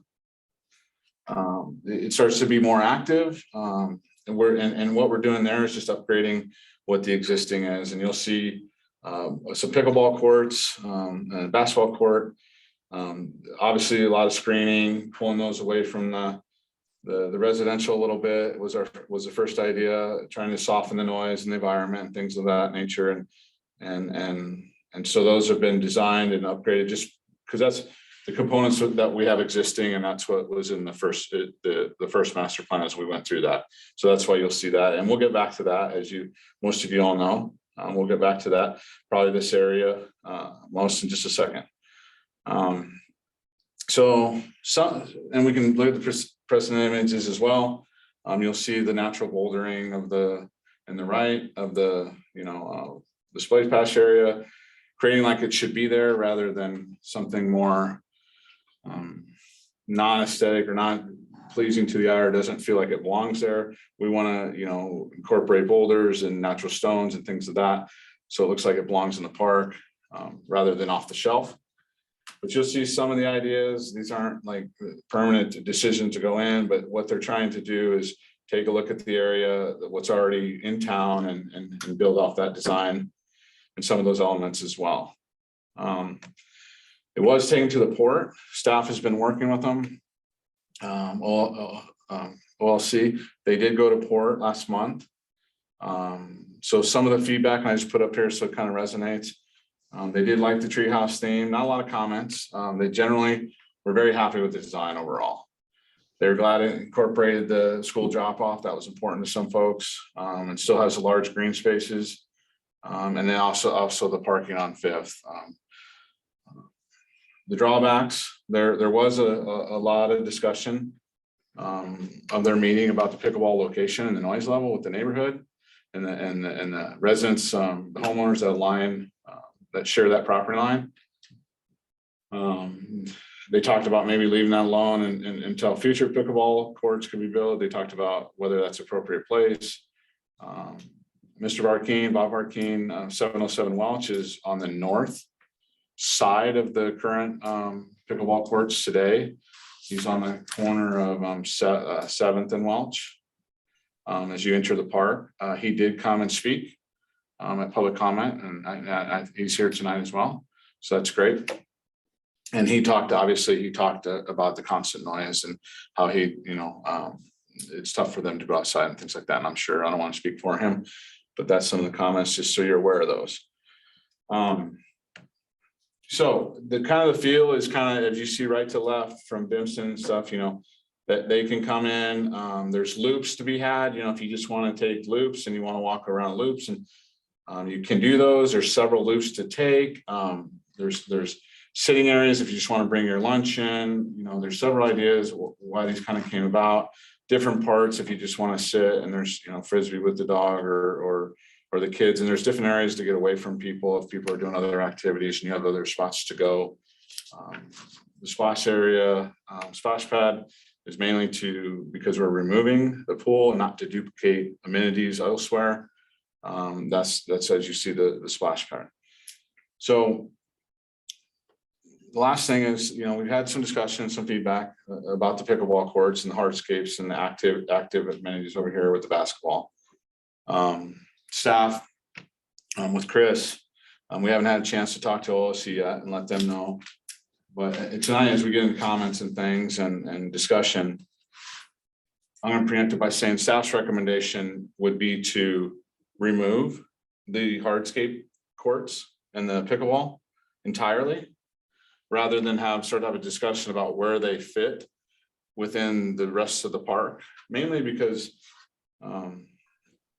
if it's currently sits where they are, instead of massaging them, and if there is a noise issue and there is a neighborhood issue, when you redesign those things and you're building parks, now it's time to resolve those issues, and you have a chance to do that. The other one is the entire park conceivably, arguably, is bordered by homes, kind of anywhere you kind of start to put it. And so we didn't really want to not have a potential of a redesign. We thought we'd give the opportunity to just say we would recommend that we find elsewhere to put them. You heard earlier tonight that Trails, I think it's Trails of Creek, was putting pickleball courts in. I don't know if he committed to how many, but we do also Pioneer Park when they on the east side of town, Pioneer Park, when they do they connect and Farms, it's not Farmstead. It's Fickle Farm. Thank you. Fickle Farms, when they finish their park, the town is going to work with them with their park amenities, and there will be pickleball courts put on the north side in the middle of that park, away from some houses, but in the middle. So there'll be opportunity for the east side to have pickleball, and I think they're getting ready to start moving dirt over there. So within, I'd say, the next year and a half, sounds like Mr. Regenheimer was going to put the park in as well. So there's opportunity for those to get going sooner than later. Also, there's opportunities at Richardson, as you know, the town-owned property, to do some hardscape, get back to hardscape. That is not incorporated or not surrounded by homes. So if the noise and being good neighbors and things like that, we're just giving the opportunity up front to say, staff, we would recommend removing those and make it kind of easier to flow and do something else in that area. And we're okay with that, if that makes sense. Okay. All right. Questions? Just a quick question. So at Wagner, so Wagner's far away from any houses. Mm-hmm. So, in Heineman site, as my wife calls it. Right. That's a perfect place for pickleball. So do we have any room? Chris knows a lot more about it now. Whether we do or not, I mean, some of the room's been spoken for. We have a library area. I don't know if that's still going to happen. We could take. But like the area south of the pool that we reserved for a future outdoor pool. Yeah, I mean, there's a lot of, I wouldn't say spoken for, but there's a lot, that's a good primary, a piece of ground for a lot of things. And so you guys would have to make that decision if that's something you want to use up on what amenity, I'm not trying to say pickleball is way down here and there's all the other things we thought about are up here, but I would, if you were thinking that south piece of property, which is open, I would bring back a whole gamut of options so everybody saw what was being discussed, and maybe you think, oh geez, maybe pickleball is the best spot there, but you're right, there's that opportunity. You know, you don't always want to take away parking spaces, but depending if we just did the similar size as Town Park, there could be some, it could go next to the basketball court if we took away a little bit of the temporary parking, but you're taking away parking spaces, right? And parking sometimes at a premium when you have events. We actually, But go ahead, I'm sorry. we actually can't take away the parking, the soft surface parking that's on the west side of the basketball court of Wagner. It's encumbered by the conservation easement. Right. The piece where the library has been proposed would be a great spot for tennis pickleball courts. But we've kind of committed to the library for the time being. I don't know if that will happen or not, but outside of that, basically every other inch of that site that is developable has been developed. And I think Jeremy's right. We've had a lot of conversations about what we think could go south of the indoor aquatics facility, including some outdoor aquatics amenities, limited, but at least so that you could kind of spill out splash pad area and maybe, you know, an area for the kids to go get wet in the summertime outside. We've talked about a larger meeting facility, you know, that might sit 150 people. We could actually build an indoor competition pool there if that was something the town and the school district wanted to make a priority. I think there's a lot of options for that spot. So I do think Jeremy's right. We'd want to talk through like, what would we be giving up if we put pickleball there?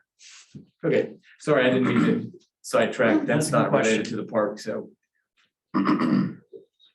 So yeah, and then there's also opportunities down the road at Richardson as well for this type of amenities if the choice was to just, like I said, our recommendation would just remove them rather than trying to work tonight on trying to find a better spot for them for the current design. Mayor Pro Tem. With the food trucks, I see some small vehicle-like drawings. Where would they get in and out? Like, I'm confused. Are these walkways? Are they roads? You know, are they gated off so only food trucks could get in? Like, so if you could describe for me on the east side. Yeah, conceptually, the way I interpret it, Maureen, that's a good question, because conceptually, what they're trying to do is they would come in from the north, I believe. You know, it'd probably be some reinforced concrete or maybe it's a 6-inch or 7-inch plus. I think what it is kind of a drive off. You see a little curve and it's just a little kind of a drive off and they would sit. And I imagine they would either. We'd have a removable bollard there. Yeah, at the yeah. street, so you can pull that out and let trucks go in during an event and then put the bollard back. And then what about on the far south side there? It also looks like food truck type. Yep, and that's a good catch too. And there's another, I'm guessing what we're showing is just opportunity. Okay. Opportunity, because they're, like I said, event space, opportunity to be able to drive up here, food trucks and whatnot, and then and drive off, like I said, remove wallers, so others don't do that, but yeah, just opportunity. If that's what we so choose as we move forward, to show that. A lot of stuff when we developed Wagner and things, or we talk about other parks, you know, food trucks comes up with events and things, and that's very common discussion right now, much like pickleball. And I think the other benefit of those, even if it's not food trucks, you know, it's a great spot to line up a row of 10 by 10 tents, you know, for an event where you've got a nice big sidewalk in front of that tent. They can just line where those trucks might be. It just creates a little more flexible event space with some hard surface. Perfect.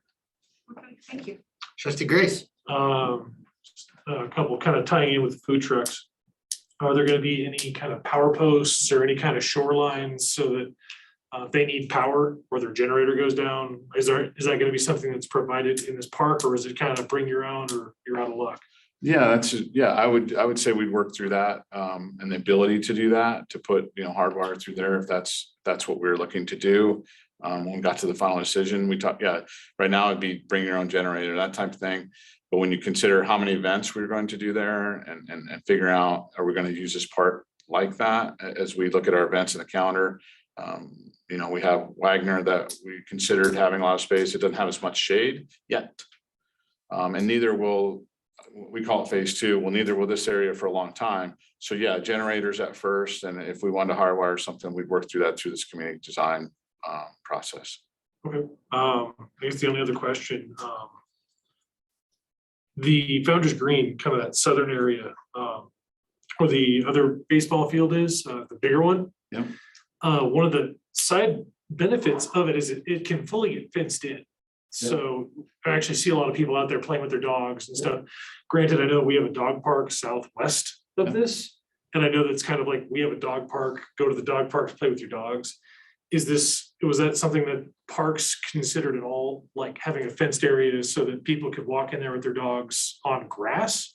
Or is that just like, that's just not even on the docket right now? It didn't come up in this design you see here, but you're right. I mean, it is fairly proper because it is lockable and or shuttable and it is enclosed. It's a great opportunity and they take advantage of it, those dogs, in a good way, right? Yeah. And those dog owners, moving forward, there hasn't been a big area like that enclosed. Because it kind of eliminates the other amenities you see here and the ability to do that. A smaller size potentially could be discussed as well.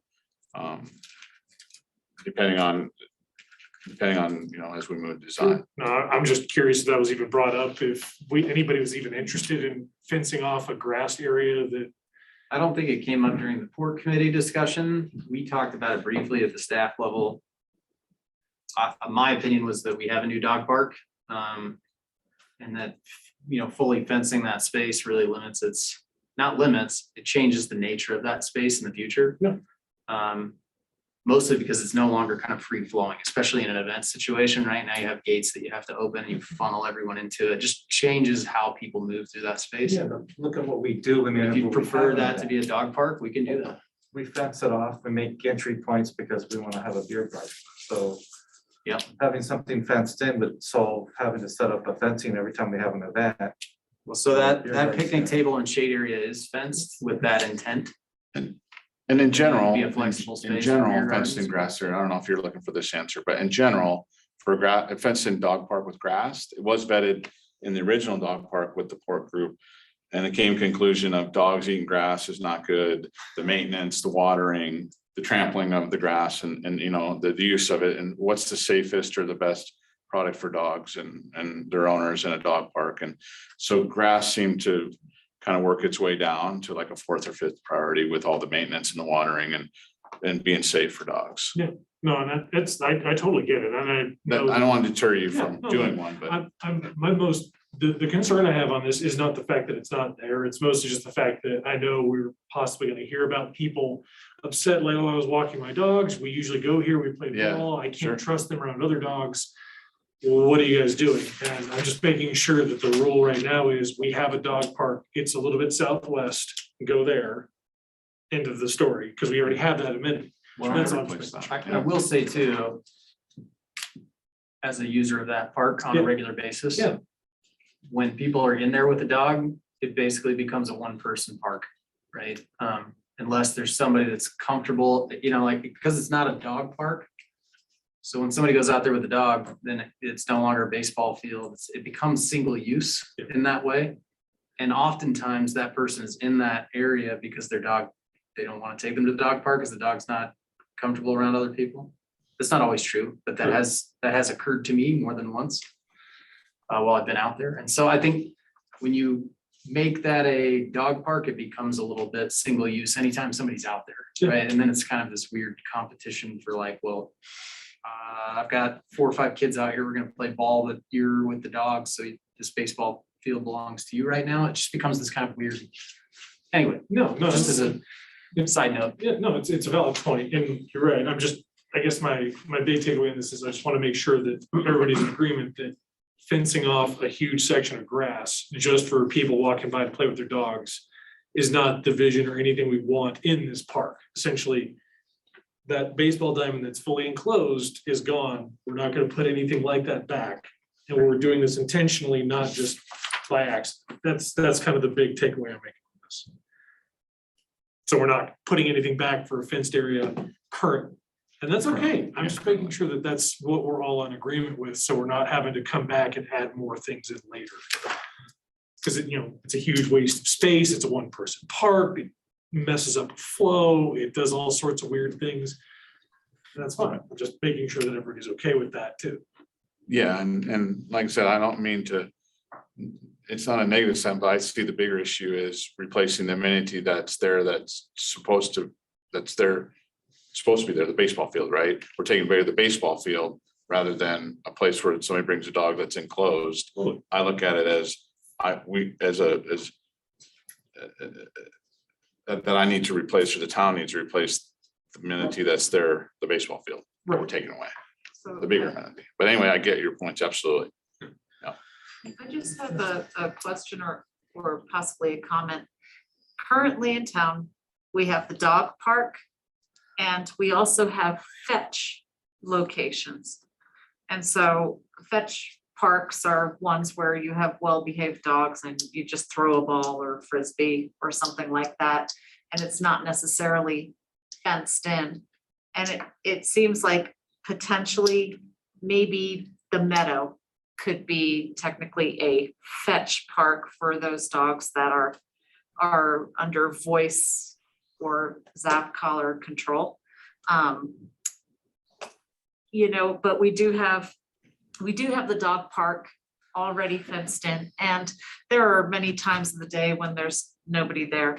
And it's so close to this that, you know, I think it would break up the flow. But possibly for people who were used to using that, the baseball diamonds to run their dogs around, if they did have a dog that paid attention and was under voice control, then, you know, if that were just a small fetch park just in that one area, that might potentially, you know, satisfy some people. Hey, I mean, your point of the fact that we're getting rid of 2 baseball diamonds is a much bigger deal in the grand scheme of things, but we're currently conceptualizing that at a different park right now too. So, Yeah, and for clarity, the reason why that's phase 2 is we can't continue to run our recreation programs if we eliminate those ball fields until new ball fields are built. Right. So those have to stay until we can build new ball fields at Richardson. At which point then the town board could choose to turn those into phase 2 of the park. So I think you guys got that, but just for clarity. gotcha. So you'd start from the east side and work, or start on the west side? and work Correct. east? Yeah, we would leave basically where the existing ball fields are, where the outfield fence is, we would leave that where it is. For the foreseeable future until Richardson is built. Are we doing discussion or just questions? Right, questions right now. I'll just treat it like here. Anything else? So I have just a couple, I got some. Questions? So the one was phasing the baseball field, so that was one, and then, so the question is, for now, you're suggesting just where the pickleball courts and the basketball court are, just keep that open green space for now until we really realize what we want to do? Is that kind of what you're saying? I think we've worked with OSC to kind of put a short redesign on there if they had some amenities, if we took that away.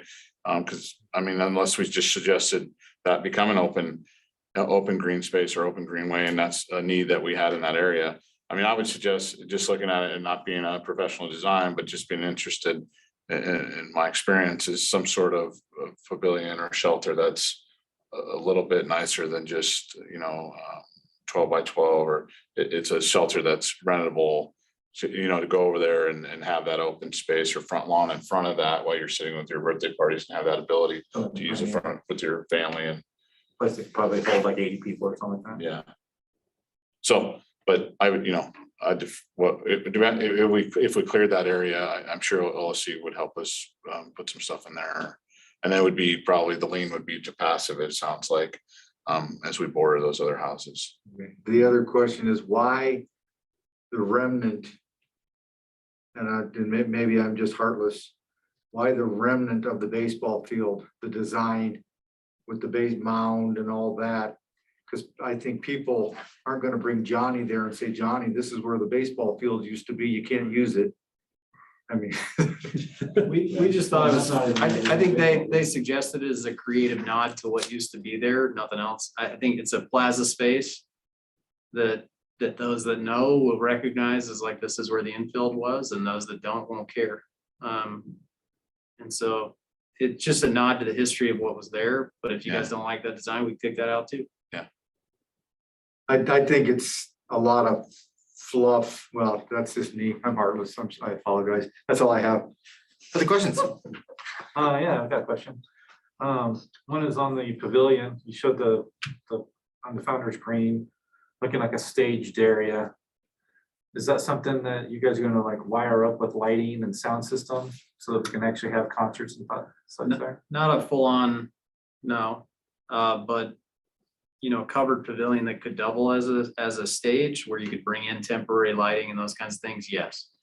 But So- not fully set up as a stage. But it will be designed in a way that if we did hire like a band that would come in and they had their own sound system, or if we hired a lighting and sound crew, they could come in and That's have the something intent. attached to.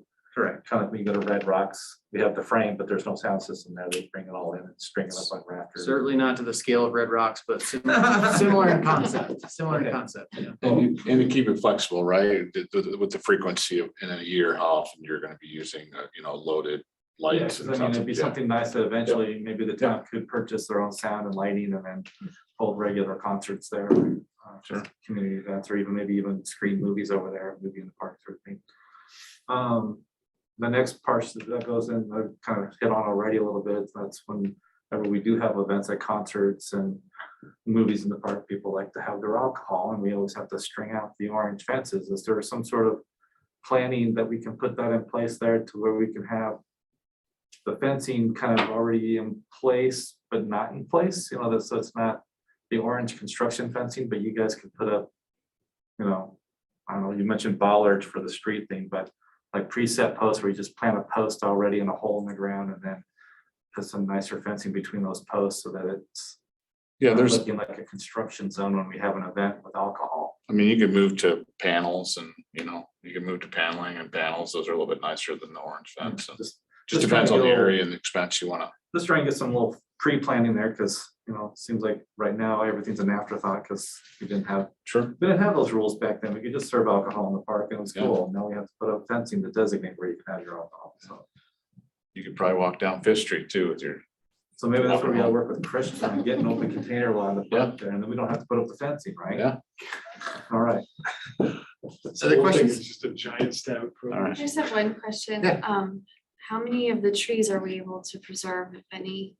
How many, I'm The sorry, existing trees that are in the park, how many are we able to preserve?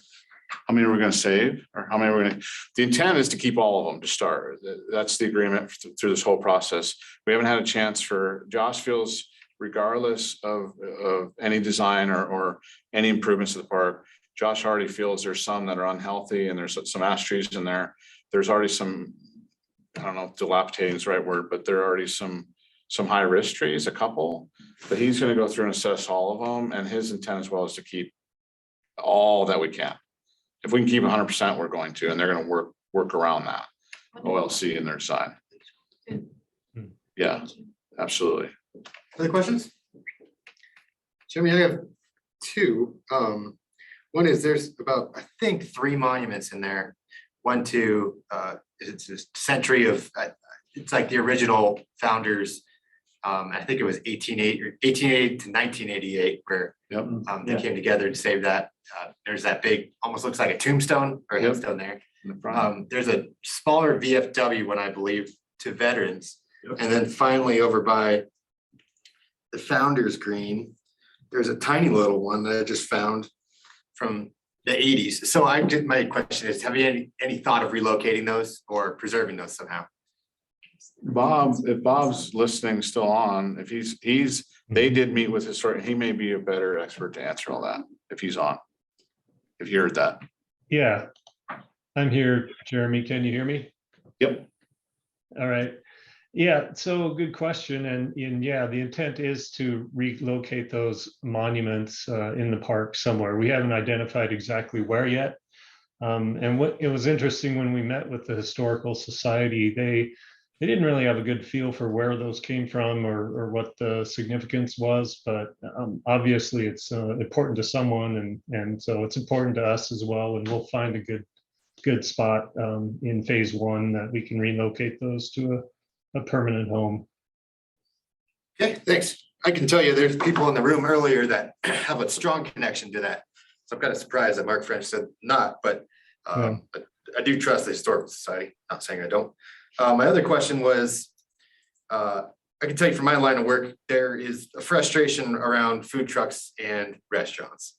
When Taco Man comes in, La Casita noticeably loses business. Has there any thought about that? And I'll let you know, I'll just state I'm pro food truck, but I could see this having some conflicts.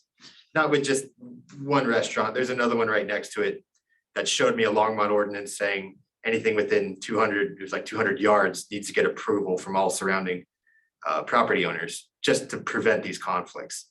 So has that been considered? I don't know where to relocate a food truck on this, but there's gonna be some, I would say there's gonna be some frustration for the restaurants right there. I think our goal is not to have food trucks there all the time, but only for special events. Yeah. That was it, thank you. Yeah. Anything else, trustees? All right, I'll open it up for public comment. I think we have someone in the audience that would wish to speak. And there will also have someone online as well. All right, thank you. If you could please state your name and address, sir. Bob Martin, I'm at 707 Lokes Avenue.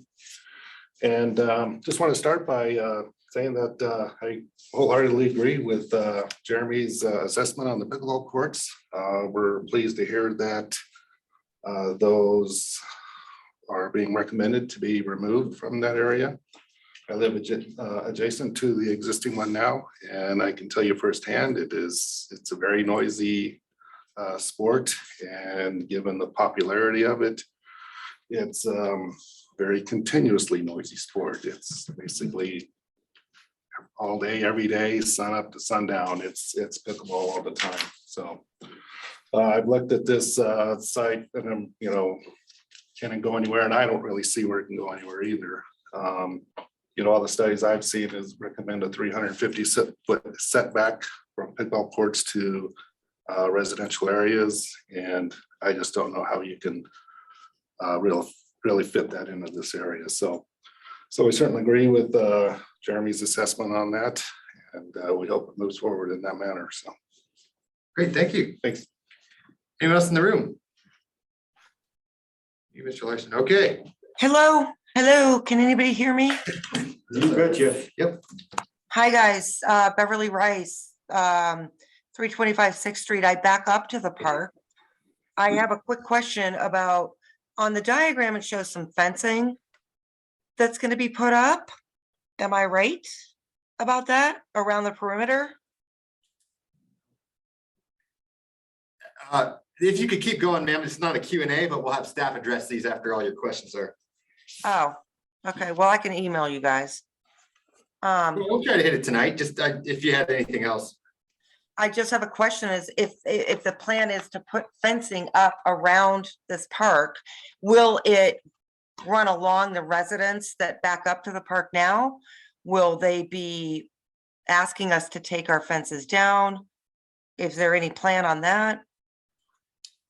We will not be asking anyone to take their fence down, and we are not fencing the entire park.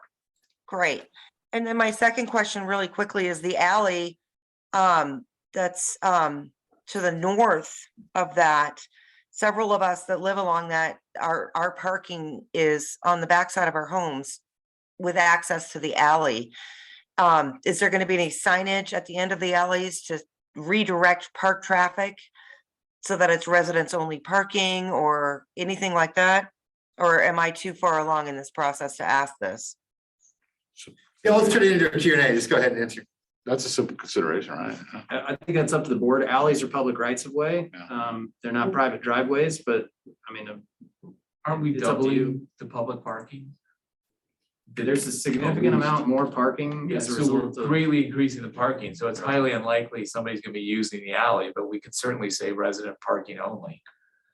But Great, thank you so much. Because Bertha Day is always an issue for those of us that live there. Understood. Thank you. Is there anyone else online? No, Mayor, there is not. All right, thank you. I'll close public comment, bring it back to the board. Which way we go? Let's start with trustee Hyman, go right to left. Yeah, so just, I really support staff's recommendation, and I think there are better things that are more compatible with residences there on the west side. Moving here, whatever. So I first got involved in the Parks and Open Space Board in like 1995. And there was huge conflicts over there with the old volleyball court and, you know, kids hanging out and Kids. all sorts of, yeah, just, it's goes back to my earlier comment, which backyards backing up to, you know, active major parks, pretty much, there's no way that it doesn't create a conflict. But anyway, you know, the port committee really liked this. They liked the nod to the baseball field. I think that's a really creative way to memorialize that without, you know, leaving a ball field where people have to stand in the street to watch games. So I think it's a good plan, and it's just, you know, if it's one thing that's happened in the last 6 years, it's just amazing how we are able to really move forward and just do incredible park projects, you know, one after another or even simultaneously. So I think this is a great step forward. And, you know, there's no trees where the old pool was, so putting the splash pad where the pool is or was is a great use of that space. I know in the port presentation, the designers mentioned that staff prioritized, you know, so water only is on in the summer, or at least half the year, whatever. But the idea being this wouldn't just be a splash pad that's concrete with water coming up, that when during the winter, it's just, you know, ugly and not useful. So having it be a boulder area and a nice area, so it's a great play feature even when the water's not running. I think that's a great concept. I haven't really seen any treehouse adventure playgrounds, but that certainly sounds awesome to me. Something unique. Anyway, and I think the Founders Green and the meadow and the memorials, it's a great upgrade. Okay, trustee Hardy. I don't have to agree with what's been said tonight, although, you know, Lonnie's kind of heartless. I'm one of those kids that grew up playing baseball over there. There you go. So you can stand on the mound where it used to Yeah, be. well, I just keep thinking about when I didn't get to play on that baseball field. I played on the big field. No, I just remember lots of years over there.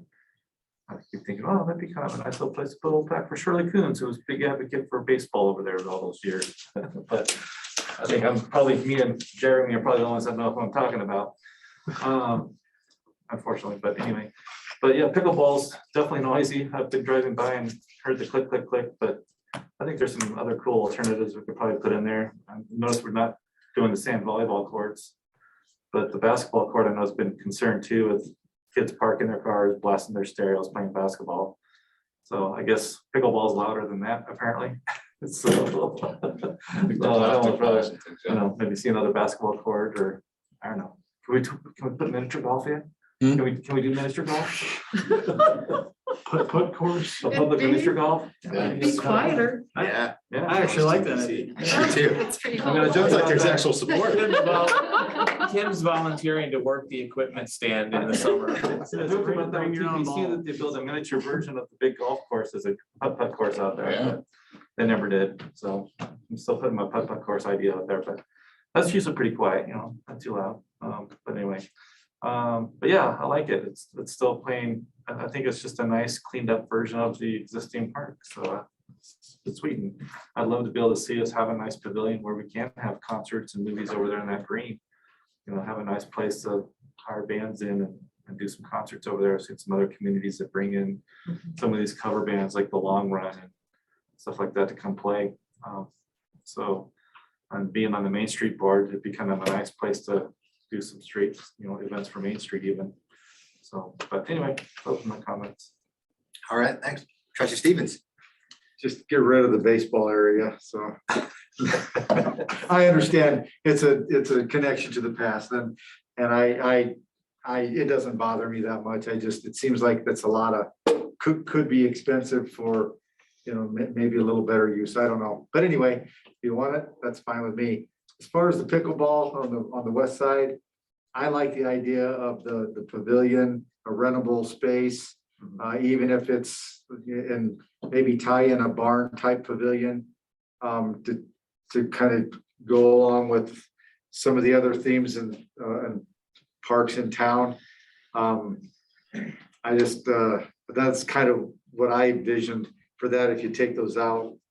And I agree that basketball, if you're gonna take pickleball out, I would take the basketball out as well. But all in all, it's phenomenal. I mean, I like how you're planning on keeping all the trees, utilizing the area where the pool was for the split, so we don't have to cut out a bunch of trees or anything like that. And then phasing out, I do kind of have a question. The new ball fields are supposed to be, are we looking at Richardson? Is that what we're talking about? Any kind of time frame on that? That'll be up to the town board, but we're under design right now.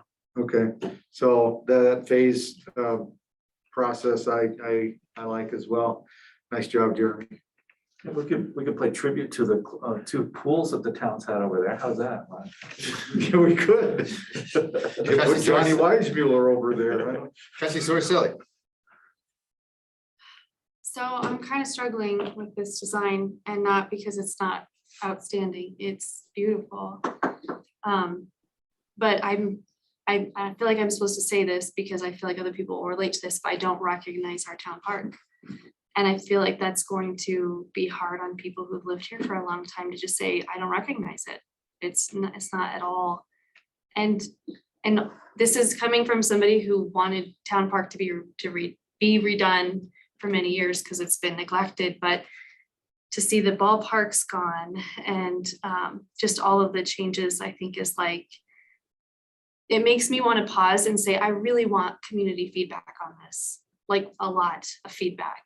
Do they want the ball fields there? Do they like the design?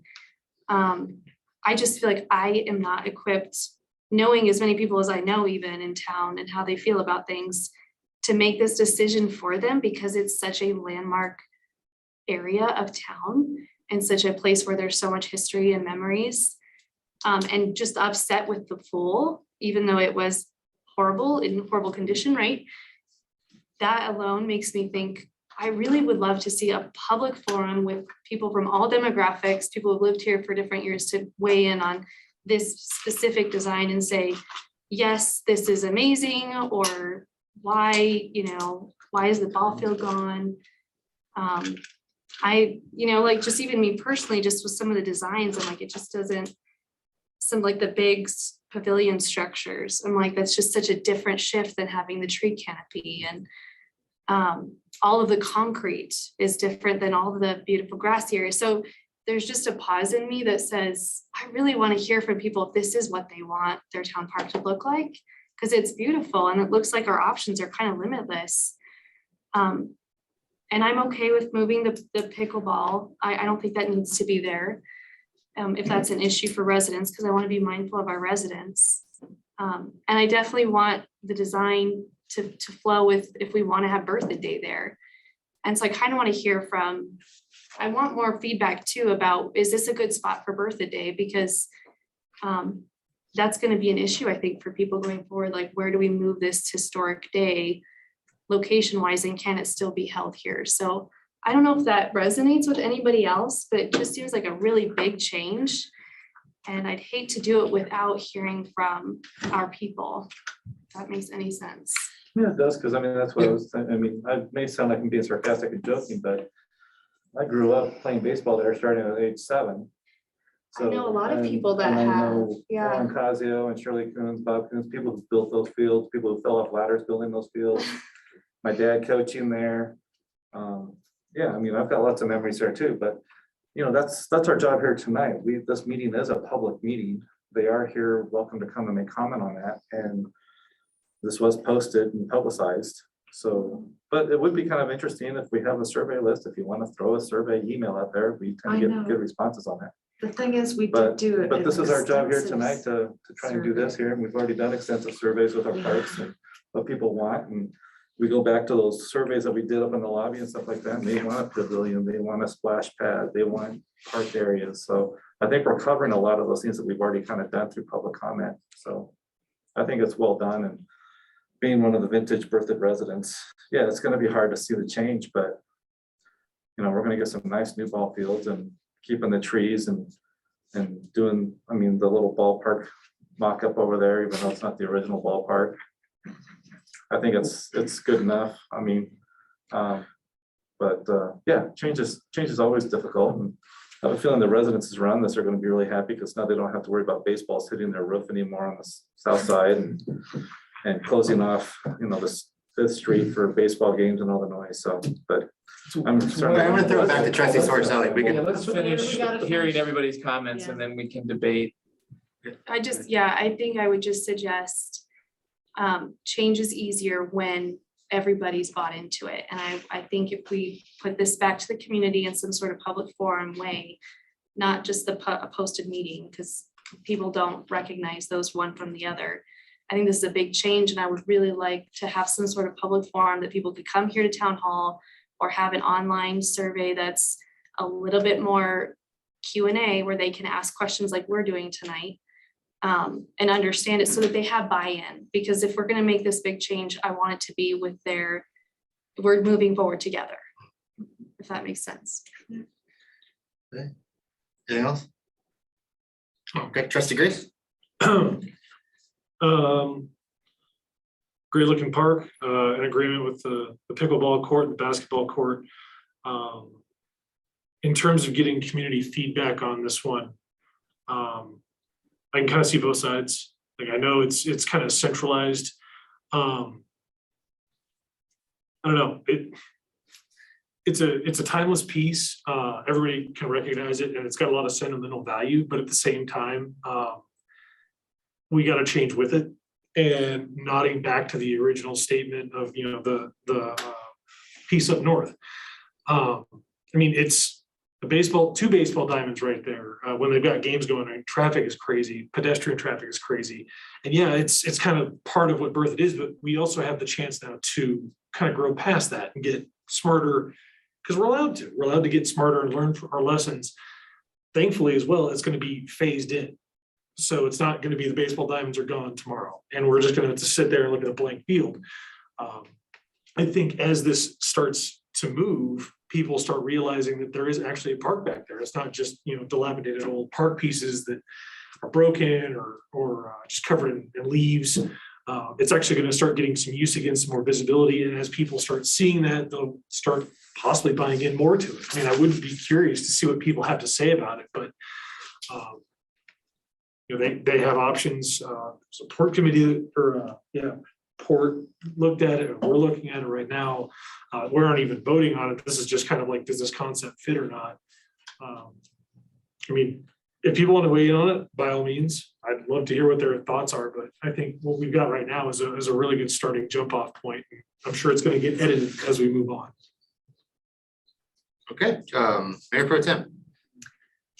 So I agree with removing the pickleball and the basketball courts.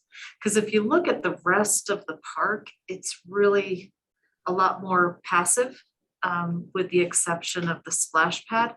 And kind of the pickleball and basketball doesn't quite fit in with the rest of it. And what goes there, I don't know, but I'm sure that the port committee and the designers can come up with something really nice and nifty. I love the idea of the treehouse adventure playground, especially with those huge trees there. That'll be fantastic.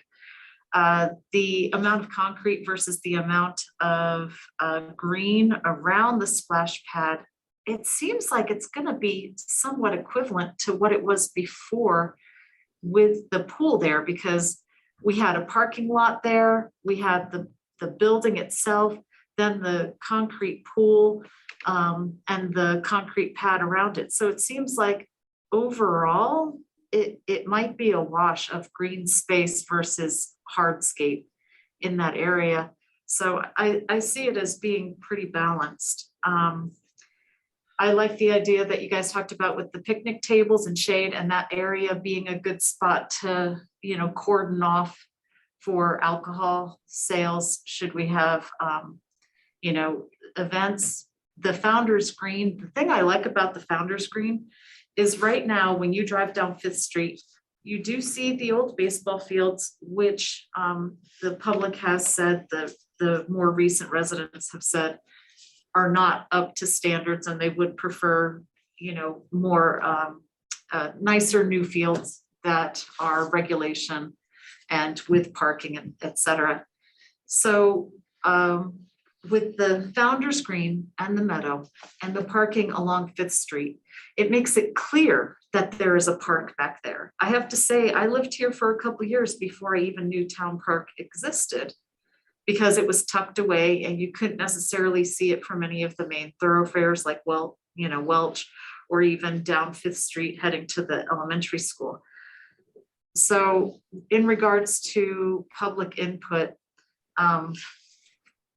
we had like a year and a half worth of public input on these designs for all of these parks done by, well, first one was Green Space, and then the second one Wank. was it Wank, and we had one of the highest response rates that Wank has ever had on a community survey. And there were multiple times that the public came in and they were able to, I don't know if any of you guys came to it. You could I walk did. through and put Yeah, stickers I'll on the do it, yeah. designs that you liked. I was there. Well, go ahead, sorry. So in any case, we have had public input, and Wenk did take into account what the public that showed up over that long period of time with a lot of public notice. It was really well advertised, very well attended, actually, all of those public meetings. So I do have a strong opinion that the time for public input, we put a lot of effort into drawing people in, as staff probably remembers. And it's now at the point, Port Committee has put their stamp on it, that we have a different designer putting their stamp on it. And for us, I think we're at a point where it really is up to us. We've had all those steps that have gone along the whole time. And this is where we're at this point. I like the baseball diamond up in the north end. I do. I think it is a good nod to the past. And also it's closer to maybe downtown, where if we do get more restaurants, people might potentially go to a restaurant, get takeout, come over here to sit down and enjoy the corner of the park. And I also think potentially, maybe that might be a good spot for a little Carousel? ice skating. Oh, yeah, the carousel. No, ice skating in the winter, so have a double use for that corner. It's closer to downtown. Maybe it might be a kind of nice little ice skating rink, just throwing that out there. But nonetheless, I think this is a great design. I think it's an improvement upon the Wank design that was presented to the public several years ago. And I do feel like it's time for us to just go yay or nay as the board and move forward. That's what they could do with the pavilion. Chris, when are we gonna move dirt on this? When the board tells us to. Okay, so we have funding right now. Not gonna be like 2 years out. Okay, cool. I am done. Cool. Thank you. Yeah, I agree with moving pickleball. It's I've never actually played it, but it is like great for one day because it reminds you of spring, and then everything after that, 7 a.m. is just like, okay, this is too much. So totally agree with moving that. I do see your point in public input, and I see Mayor Pro Tem's point in that we did do a lot on this, and I was there. It was pretty extensive, it was statistically valid survey, and then in person. But it doesn't hurt to do some outreach too. And I think what would happen we'd be surprised with the amount of new residents that don't have memories there, that kind of look at this as just something they can have their own memories in. So I see value in kind of keeping this as is and moving forward. And that's as a person that grew up here, born and raised. And on this one, I think a little bit of addition and some changes that's in here would make it better, because Town Park, in my opinion, is very underutilized. And now that there's no pool, I'd recommend anyone to walk their dog or just walk down there. There might be one person there, maybe. But usually it's a dead park. So I think this will have a lot better use. I do see the value in the baseball field there, because trustee Stevens, you and I talked about, well, a small pool, that neighborhood field back in the day stuff, and Yeah. we won't see anything in northern Colorado that's a small single field like that. But we're gonna have better ones on Richardson. And again, I think new residents will come in and see this and we'd never really know that That's not a usable field, though. it's totally usable, it's just not regulation. Heck, one of my first memories was Jeremy being the umpire at my T-ball game there, and I think he called me out, so I'll never forget that. Grinding an X already. Yeah, I'll never forget it.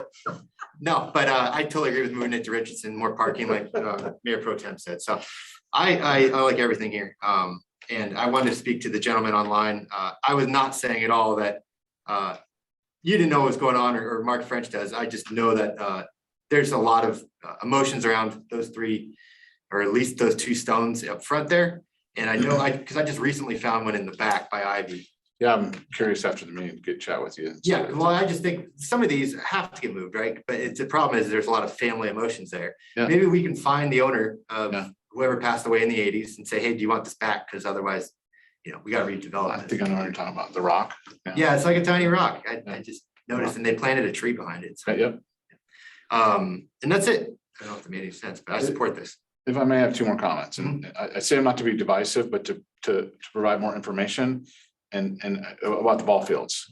Obviously, staff, I'm on both sides. I'm, supportive of whatever your decisions are to get public outreach or to continue forward, but first of all, they're not gonna go away tomorrow, right? It's a phase 2 as we sit tonight. 3 years out or 4 years out or whatever to Richardson being completed. If the goal is Richardson to build a complex, once we get that complex, if we do, and that happens, the town would vacate all programming at these fields. Any leagues, any club teams, any practices, any type of games, we would vacate that.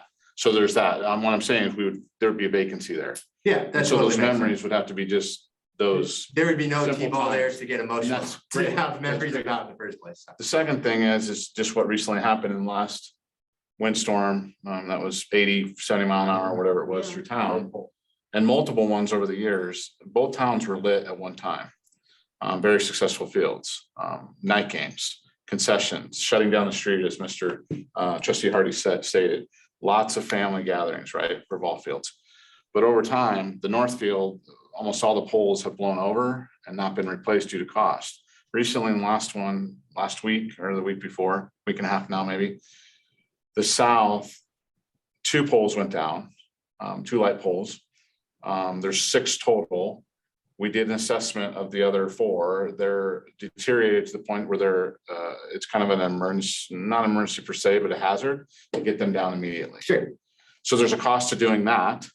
So basically, both fields will not have night games or afternoon practices or excuse me, evening practices during the winter, right? When daylight saving times that they would traditionally be used now.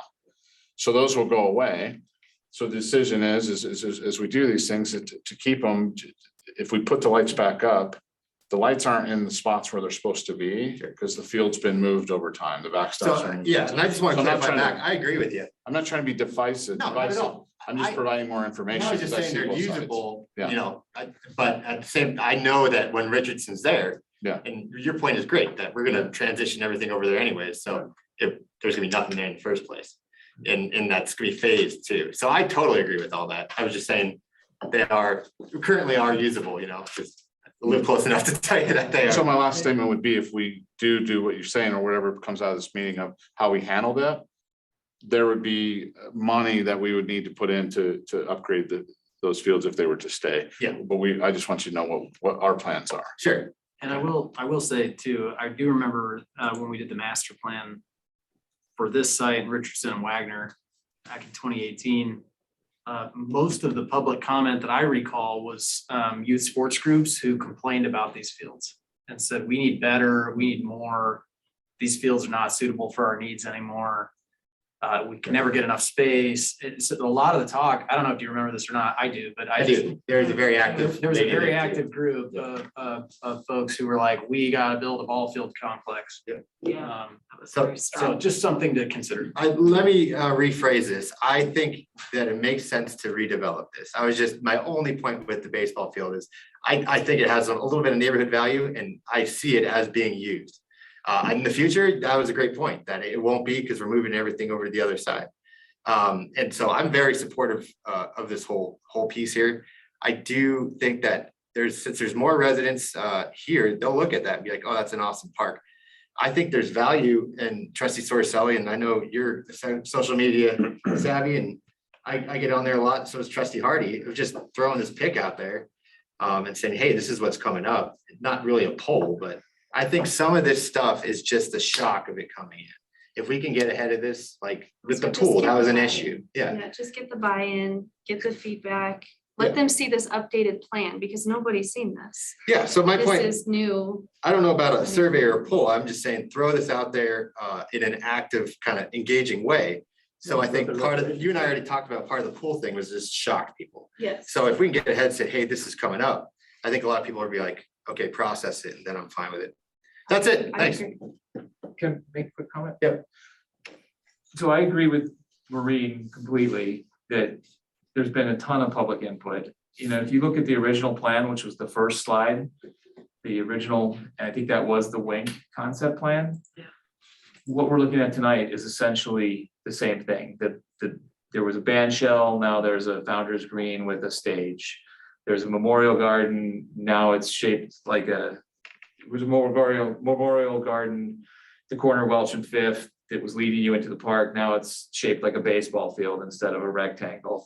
The splash pad was always where the pool is, so basically what we've done is refined the plan and taken the public input, you know, which is don't have pickleball and basketball next to houses, so, but the one thing, so I think we are listening to public input, and this did go to Port, and it's here tonight, and so those are both public meetings, and Bob showed up to speak. Anyway, the one thing that I just noticed in looking at this is that the one thing that's not in the new plan is this bocce horseshoes. Yeah. So maybe that's something to put next to the putt-putt course on the west side. Yeah. Clank, clank, clank. I totally support the putt-putt. Forgot to bring that up, but that's not a laughing matter. I think we could do that. Putt-putt's pretty quiet. Yeah, it is. You just gotta have somebody staff the stand. Sure. I don't know, that could be a revenue source. Go to Breckenridge, they got a self-service putt-putt course in the hotel there. All right. Does that need anything else? Out in the paper? Any questions for us? I think we should move forward. Something that. Administrator Cook, do you have any questions for us? Is that pretty clear directive? I think other than just putting it out to the public in a little different way than we have already, then, or is there something else? But I don't think on a motion to approve this minus the pickleball. That would be helpful. Yeah, I think just, Yeah. if we put this out to the public, I'll be honest, I'd like to take the pickleball courts out before we do. Sure. But at the same time, I think there will be an outcry. We all, there's a very organized pickleball group that's there, and it's pretty big. Pickleball mafia. And so I would have, yeah. But when's the So timing? but I do think it's important that people see it without the pickleball court, Yeah. because the feedback you might get back is not about the baseball fields, but about the pickleball. Well, they need to know that we're planning we're well aware of the demand for pickleball and we're actively planning to meet that need, but in an appropriate place. Yeah, and so it's, outside, it's hard to go through all that. Like the presentation Jeremy made tonight isn't something we can condense into like a, 250 character post on Facebook.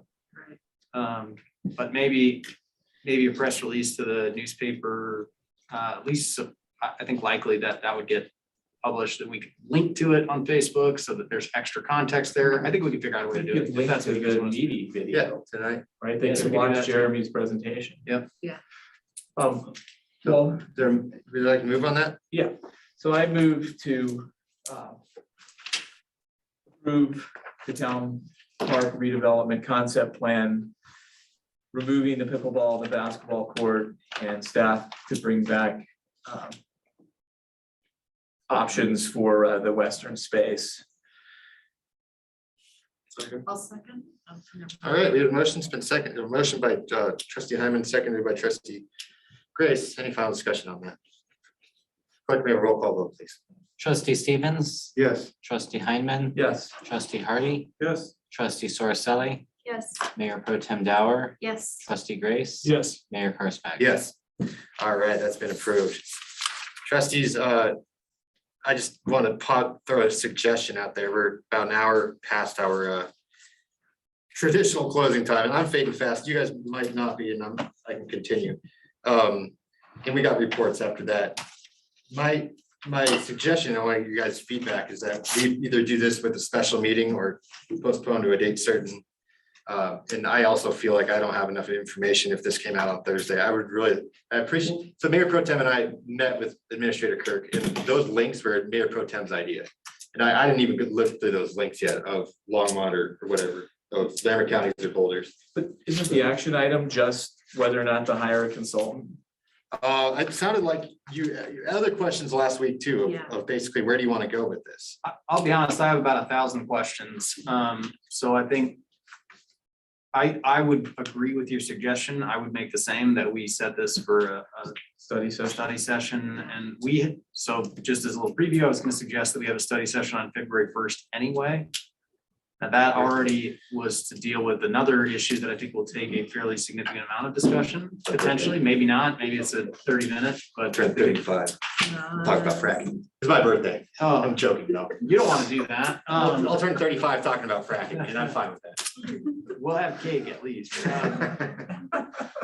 But yeah, so I mean, I was gonna suggest that we do a study session on the first anyway. So if the board would like to do that, we can combine that. What we're gonna talk about on the first is the report from Bill Amato and his recommendations for changes to our IGA with the sheriff's department. We haven't actually nailed that down with him yet, so we need to confirm that he's available, but I think we should schedule a study session on the first regardless if the board's okay with that. And now we've got another item to talk about. You know, I'll work with you. We'll be in Texas. Well, we got a moratorium on this, so we could postpone it to another Well, week. I'll be driving back. I'll just see if I can. Zoom in. Yeah, it's a study session, so we won't be That's true. voting or making any decisions. Oh, okay. right? So, yeah, I can kind of do what I did last time if I'm not available or in person. Yeah, we didn't. Sounds like we're okay. All right. We didn't intend to propose regulations to you. Right. Really, I think what we need is a little more clarification. We've had some time to digest the regulations that have been adopted in the last 6 months, including with the state and comparing those to what we already have on our books, and just where do all those things mesh? I think there's a really easy path forward we could take, and I think there's a very complicated path forward we could take. And I think we just need some clarification from the board about which of those two directions you want to take. All right, sounds good. We can, sounds like we can do that on the first. We'll make it work. Work? Okay, let's move on to reports. And thank you, Mr. Barkey, staying that long. Let's start out with staff here. I'll be relatively brief. We already talked about study session on the first. We're sending out a press release regarding the broadband analysis that we've been doing with the other 4 towns. Partly because they're sending out press releases. That's coming to you on the 25th for an update. So at your next meeting.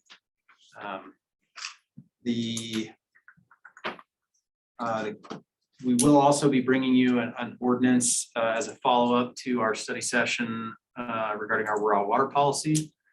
So we will be bringing you a modification to our existing cash and lieu policy on the 25th for you to consider as well, just so that you know that's coming. And then we have a kind of an odd question. I can either get general direction from you tonight, or we can deal with it on another time. But we've had a request for someone to commission, pay for, and install a sculpture as a memorial to a family member in Fickle Park. You know, we do have some procedures for like, putting a plaque on a bench or planting a tree in someone's memory. A sculpture is a little different and I think a little more significant and potentially sets an interesting precedent that parks become like almost cemeteries. And that's maybe not the best correlation, but it's probably the best I could come up with. And now it would be let's everybody build a sculpture to a loved one in a town park. I want to be sensitive to the fact that obviously when people pass away and there's a desire to recognize someone, we want to be sensitive to that. I'm not really sure how to handle that. And I think rather than make an administrative decision, I'm just curious if the board has any kind of initial thought. And I only asked tonight because for them, there's some time sensitivity. Do they give you a mock-up at all? No. And this isn't rotating like? But I believe it's a sculpture of the person. Is it, it's not rotating like the other, some of the No, other I sculptures? think they would expect that it would be there forever. Okay. I would guess. 'Cause some of the other ones are I don't know that we've rotating. talked through that, but certainly that would be. Is it some sort of a historical town figure? I guess it depends on how you define that. Certainly someone who you would all recognize and who's been involved with the town, Well, for it's, sure. it seems like there are quite a few ways that, you could develop something that many people could honor loved ones. And many times that's like a memorial plaza, like we're putting into town park, where there might be some more generic type sculpture and people can buy bricks. And it can be paved with the names of loved ones who have passed. Or it can be a wall where you can have inscriptions of the names of loved ones who have passed. And then it's more of a community can join it. And it's not just, what kind of precedent are you setting? So just throwing that out there that I know a lot of other towns and buildings and facilities have done that. I've got a possible solution. Yeah. I'd have to pass it by the Main Street Board, but we do have 2 more of those green benches that we want to get installed, and we're looking at installing them in Pickle Park. Mm-hmm. So maybe Yeah, and I think, dedicating. dedicating the a person bench, is, so we dedicating a don't know, bench but- to someone with a plaque. I think it's a great program. We do that. We have the ability to do that now. Yeah, because like right There's now. a million towns that do that, including the one I came from. I mean, that's a really kind of standard thing. Yeah. It's a little bit unique to me and a request I've never received to actually create a statue of an individual and put it in a town park. That's just, it's something I've never really dealt with before. Yeah, because like right now, we've got the bench in there dedicated to Tex Woodrum, who lives catty corner from the park. You'd have Doc Figgle stepping on a rattlesnake for some reason. Stepping on a rattlesnake, but that's his sculpture. But I almost talked about. So have they talked to the museum, the Historical Society about maybe using the Carty Fickle House? I don't know. I don't think so, but That that's kind of certainly, seems like that an we can make appropriate- that as a suggestion. Yeah, I think we should have a policy, because if you just let one family do it, it definitely causes Yeah. potential problems when you tell somebody else no. I feel the same way, and I think if the town board agrees, I think that's the simple, unless there's some real clear disagreement. Yeah, because right now I there's. want to be sensitive Yeah, to statues their- are awesome, but it's hard in public to spaces. their memorial, but it is hard to create personal memorials in public parks. And those become real challenges for us in the future too. Well, we saw it There's an tonight. Jeremy's gonna expectation have to hunt that down a family now, so. Anyway, yeah, well, that's a good example, actually. Then what do you do Right. with that memorial 25 years from Right, unless it's like a super historic. So maybe my thought is maybe we or that family or whoever could reach out to the McCarty Fickle House that just put in some statues. I think we'll They might absolutely make that appreciate suggestion. a prominent. We can make that suggestion to them as an alternative, at least as a way to reach out to them. But yeah, I think my recommendation would be that we not do that in Fickle Park unless we want to create some clear policy for doing that in the future. Okay. That's very good. That's it. Thank you for Okay. that. Attorney Smith? I have nothing, Your Honor. Okay, thank you. Trustee Grace. Just, I guess, only question I have, I guess, administrative style. After the cold snap that we finally got snow on the last day of 2021. All the snow going County Road 17, Berthoud Parkway, going around Loveland Reservoir. I guess my question ultimately is, can we get any kind of, I guess, slide prevention or, I guess, cart? Ultimately, it's just a barrier between the road and the lake is my concern. Can we get that installed? Is that something we can look into? I don't want to take away the visage, but at the same time, getting dropped into Loveland Reservoir is probably a bad move for everybody. It has happened before, I think. The first year I lived here, there was tire tracks that went into the reservoir. Yeah. But yeah, I mean, we could put up a guardrail. I mean, I don't know what else we would do there, but Yeah, I mean, it's mostly just. guardrail is because- very expensive. Right, but it's also got that lake. It's surprisingly expensive. It's a lakefront though. I mean, it's gonna be really, really icy there pretty much until it thaws for the year. So. That's called Darwinism. Bad wheels or just bad speed? I see your point. I'm just looking out for everybody else. Just kidding. I mean, on 8th Street, we, I've thought pedestrian bollards just to signify. Yeah. on 8th Street, we installed some signs to remind people to slow down when it's icy because they were sliding where 8th Street turns, where the townhouses are just south of Town Hall.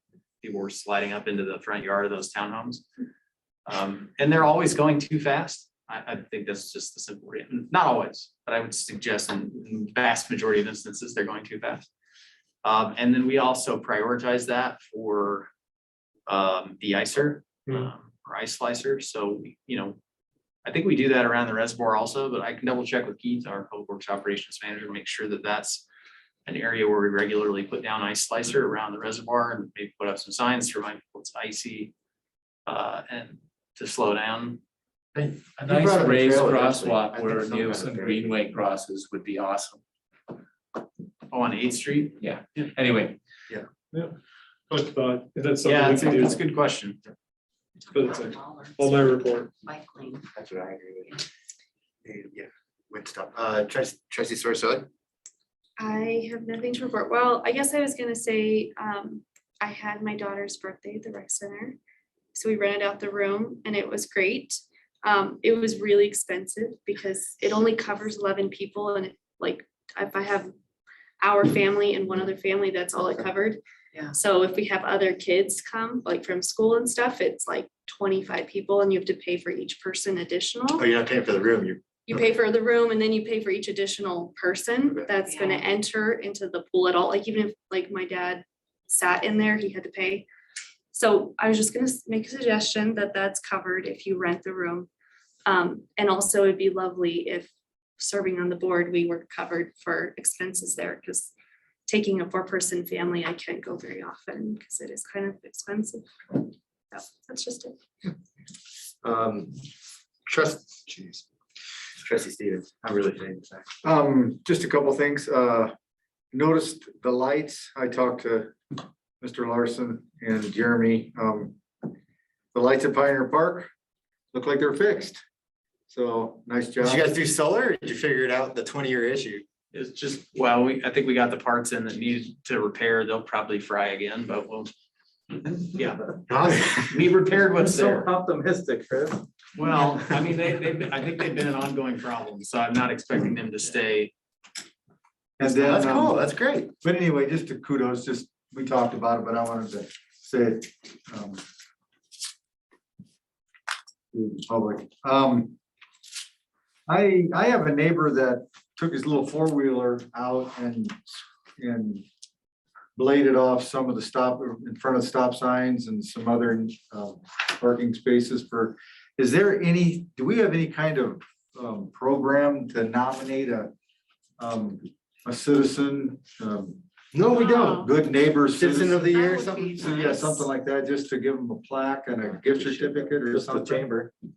They have a citizen, oh, they have a chamber member of the year. They have a citizen member of the year. Yeah, if they're a member. I just thought, We could create like a certificate of community service or participation. Yeah, Because just- you're not talking about a once a year thing. You're talking about he did something yeah, somebody during said, the hey, storm yeah, and the town exactly. should recognize it. Oh, Yeah. okay. I would say we could do a proclamation, but this is like a okay, never mind. Weekly, if you see someone doing a good Why don't we deed. just, yeah. why don't we just buy him a $25 gift certificate to a local establishment? But I just, not because it's my neighbor, but because, I mean, I think it's something that if we can do and have kind of a little program set up.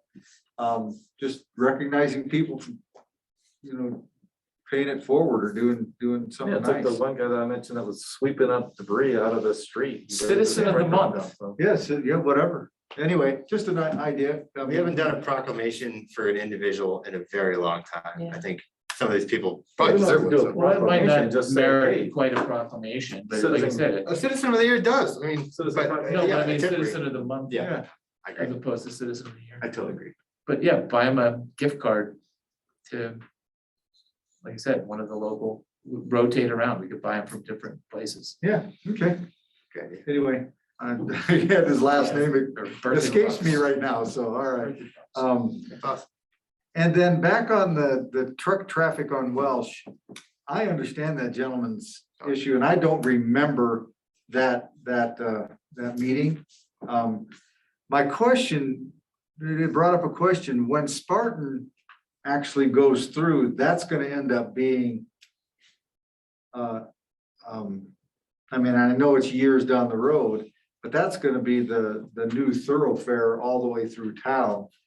Is there at that point, or because, I mean, that's definitely a residential street and there's really no option except for mountain. Is there some, can we look at that in the future, see if we could designate something different if and when it ever comes available? And, I get semis going up and down 8th Street all the time and. but you know, why? Why don't they go mountain? Because they're making food deliveries over to the old folks home and to Turner Junior High for. Okay, now- No, from living on Welch, she's talking about 18 wheelers. No, but I'm just talking about, I live on a residential street and I get semis going up and down 8th Street, going Seven, north and okay. south of town. But are these trucks making deliveries going down Welsh? I would say the majority of them are not. They're going to a Heritage Ridge.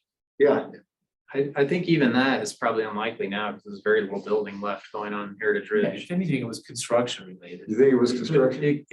It could be construction related, the turn onto Fifth Street. We've talked about this a couple times, the turn onto Fifth Street from Mountain Avenue is really tight.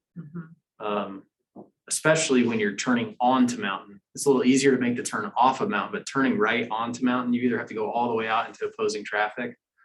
Or you drive over the curb. I have to do it in my I regular. do pickup remember truck. that You conversation. can barely make that turn in a pickup truck. I can barely do it without going into the turn lane. So a lot of those trucks will avoid that intersection if they're coming up from Fifth. So that construction traffic would. Outside of that, I mean, it could be they're going back and forth to the retail areas on the west end. But I don't know. I mean, our office is on Welch. And I don't mean to I'm not discounting what he said. I've literally never seen a semi truck on Welch. That's not because they're not there. I just haven't seen them. So I don't know that it's like, there's not like 50 a day. Yeah, Lynn's saying yes. I agree, because they're taking a left on the Fifth to go to Heritage Ridge. So I live on Welch too, and I rarely get one, but I think they're all taking a left. And so Welch is, Heritage Ridge is nearly done building. They're finishing up the townhomes. And Now then we just they're passed basically 160, done. so. So I mean, at that point, They'll take Berthoud Park. they'll take Berthoud Parkway. They won't go down Welch and Fifth. So why can't we, as a municipal government, at least, maybe we can't mandate that to a developer, but we could apply some pressure saying, hey. We you guys are actually already really making have. our lives hard, We already have several times. and they're doing it in a Well, reciprocal. the problem is Farmstead. Farmstead, we made them open a construction entrance off of County Road 1 and But we. they violated that. all They, the time. they violate that every week. They were And fine. it is a nonstop complaint driven problem. From Hannigan Farm. And then that becomes really tough because it's not illegal for concrete trucks to drive down Nebraska. It's a public street. There's no restriction. It's just like we put up signs so they'd be good neighbors. But So that is what I'm saying, is maybe we Road can't spikes. mandate it, we can put We some get- pressure on them. yeah, I mean, road spikes. Yeah, I mean, what we do, we've talked to the builder, actually. We talked to the builders in Heritage Ridge originally about, can you please have your subs try to avoid Fifth Street? And it didn't, multiple times, but it's just tough, some guy's driving a semi truck full of trusses. And, there's a different guy in that truck every time they show up. And so trying to make sure they all know where to go is very challenging. Okay, that's all I have, but I just, That's great. 'Cause I feel bad for that guy. 'Cause but someone will follow up with him. Kind of give, I sent myself an email while he was talking, so I'd remember to talk to Chief tomorrow. great. Because that's probably a great explanation. It's just what we just And I said. do think that when Heritage Ridge is done, which will be soon, I would assume that the traffic would go down, because then outside of that, I don't know why anybody'd be driving back there. Yeah, me too, Willie. And while we're on the topic, I totally agree, because today, no joke, on Fifth and Mountain, I had to back up because the semi was crossing into my lane, and there's no way he was getting through that, so I agree. Anything else? All right, Mayor Pro Tem. Hey. Sorry. People down here. Sorry, who did I stop? Oh, I went the wrong way. Sorry. Yeah, Trustee Hardy. You must be getting tired. I don't even know you guys' names anymore. Sounds and shapes. We got 2 minutes here, people. Come All on. right. Chop, chop. Well, we postponed snow because of Snowfest, because there was 75-degree weather in December. Well, we got snow this week and we started packing molds yesterday. And so he's got about half of them done, it looks like tonight. Hopefully finishing those up in the morning. Artists should be showing up tomorrow and start carving, so Yay. we'll have snow sculptures by Saturday, which will be really nice. Lots of good weather. Fun. The HPAC meeting, I wasn't able to attend, but we're moving forward. We now have 2 available seats in that committee. So if you know of anybody that might be interested in historic preservation of homes, definitely let them send an application into Christian. We really elected new officers for the committee, so doing some nice stuff there, getting a sign made up so that we can award a home each month or something like that for outstanding achievements. The other thing that I have, Chris was talking earlier today about the Stanley Marketplace, which got me thinking about that building, because I did go down there for the Van Gogh experience thing. And that I went around and I ate at the restaurant down there, and I just thought that building was really kind of cool. And it made me think about the Sonico building here in town, of that would be an awesome building since it's for sale. I don't know who would buy it. Us? No. But I think it'd be a really cool building that could be renovated into something like the Stanley Marketplace down there, where Is those that little businesses. We've been talking about that a lot. Yeah, J- so, JVA. and it's come up in the conceptual plans for, DHA had that design. Yeah. it's come up in the Main Street overlay design, where they peel back the roof and do patio and all that stuff. So, but I think the opportunity is there to jump on that if we could. It'd be really awesome. So, but that's all I got. Awesome. Sorry, I didn't mean to forget you. Trustee Hyman. Do all the time. Happy New Year, everybody. There was no board meeting in January, and so that's my report. All right. I just want to bring this up to Trustee Hardy. I love my sign. I know there were some problems and ongoing problems with local designations of houses. I was just thinking that there's just an idea to throw out there to have like a lighter version where we just offer them, hey, or somehow partner on these historic signs. That way it's not so heavy on, you get. Well, this is more like a yard, like a real estate sign that they get recognized this month. It's like a little kudos blue ribbon sort of thing. All right. I was talking about the metal ones that It's not the Jeff metal puts in on plaques, the that's weekends. completely different. This is more or less, they're gonna vote each month and recognize a house and spotlight it and promote it. Yeah, in the I town newsletter. I sort wasn't, of I was thing. just tying into you as a historic preservation member, saying maybe there's a way for the metal signs. Just to separate that from the designation. Everyone gets a historic one. Also wanted to thank you. This is Tim, as second or third year in a row, I'm on the Main Street Board with him. And my duties are incredibly light. And Tim has for months now taken on the lion's share of getting this event done, making it bigger each year and without any complaint. So it's really impressive working with Tim as a volunteer to take on one of our most prominent events in town. So thank you, Tim. Yeah, good. And I don't think I have anything else to report. So if there's not anything else, Mayor Pro Tem Gower. Yeah. geez, man, go ahead. I'm so sorry. So Uh, sorry. You remembered me. It's all good. I'm not gonna find my way home. So, yeah. You read home. Youth Advisory Commission, in December, we had an end of year party. We rented the party room. I completely agree with trustee Saraselli that it was pretty darn pricey. And so that might be something for the staff to reconsider or check out what might be. We're a small town. We're not, it might be nice if it was just a little more affordable or a few more people could come in. So I'll just throw that out there. They have a new member, and her name is Scarlett Austin, joined the Youth Advisory Commission, and Maggie Langer, the president, she is done. She has moved on. New president is Grazia Novak. The kids are really pumped up this year. They're really excited about some of the projects with the town. So we'll be keeping you guys informed about the new things they're going to do this year.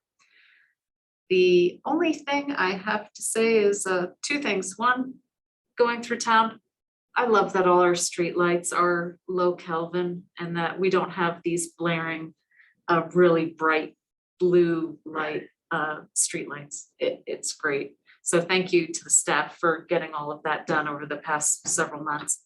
And speaking of lights, have you guys been able to fix the issue with the pendant lights that are over the plazas outside the recreation center? I understand some neighbors were complaining that the lights were fairly bright and on for long periods of time. The ones on the west side of the building have been off at nighttime. I actually haven't talked to the staff, but they've been off, and the ones on the south side of the building have been on while the facility's open.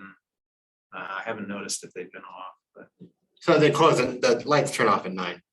The lights have the ability to dim, but we did have some that they should be dimming at, like, I think it was originally set for 11 PM that they would all dim, all the side lights. But I think we had some issues with that system that wasn't working properly.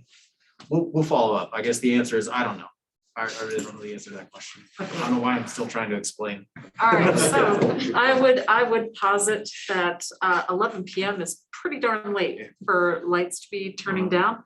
And it sure seems like it would be very appropriate to have those turning off within, 15 minutes of the facility closing. So.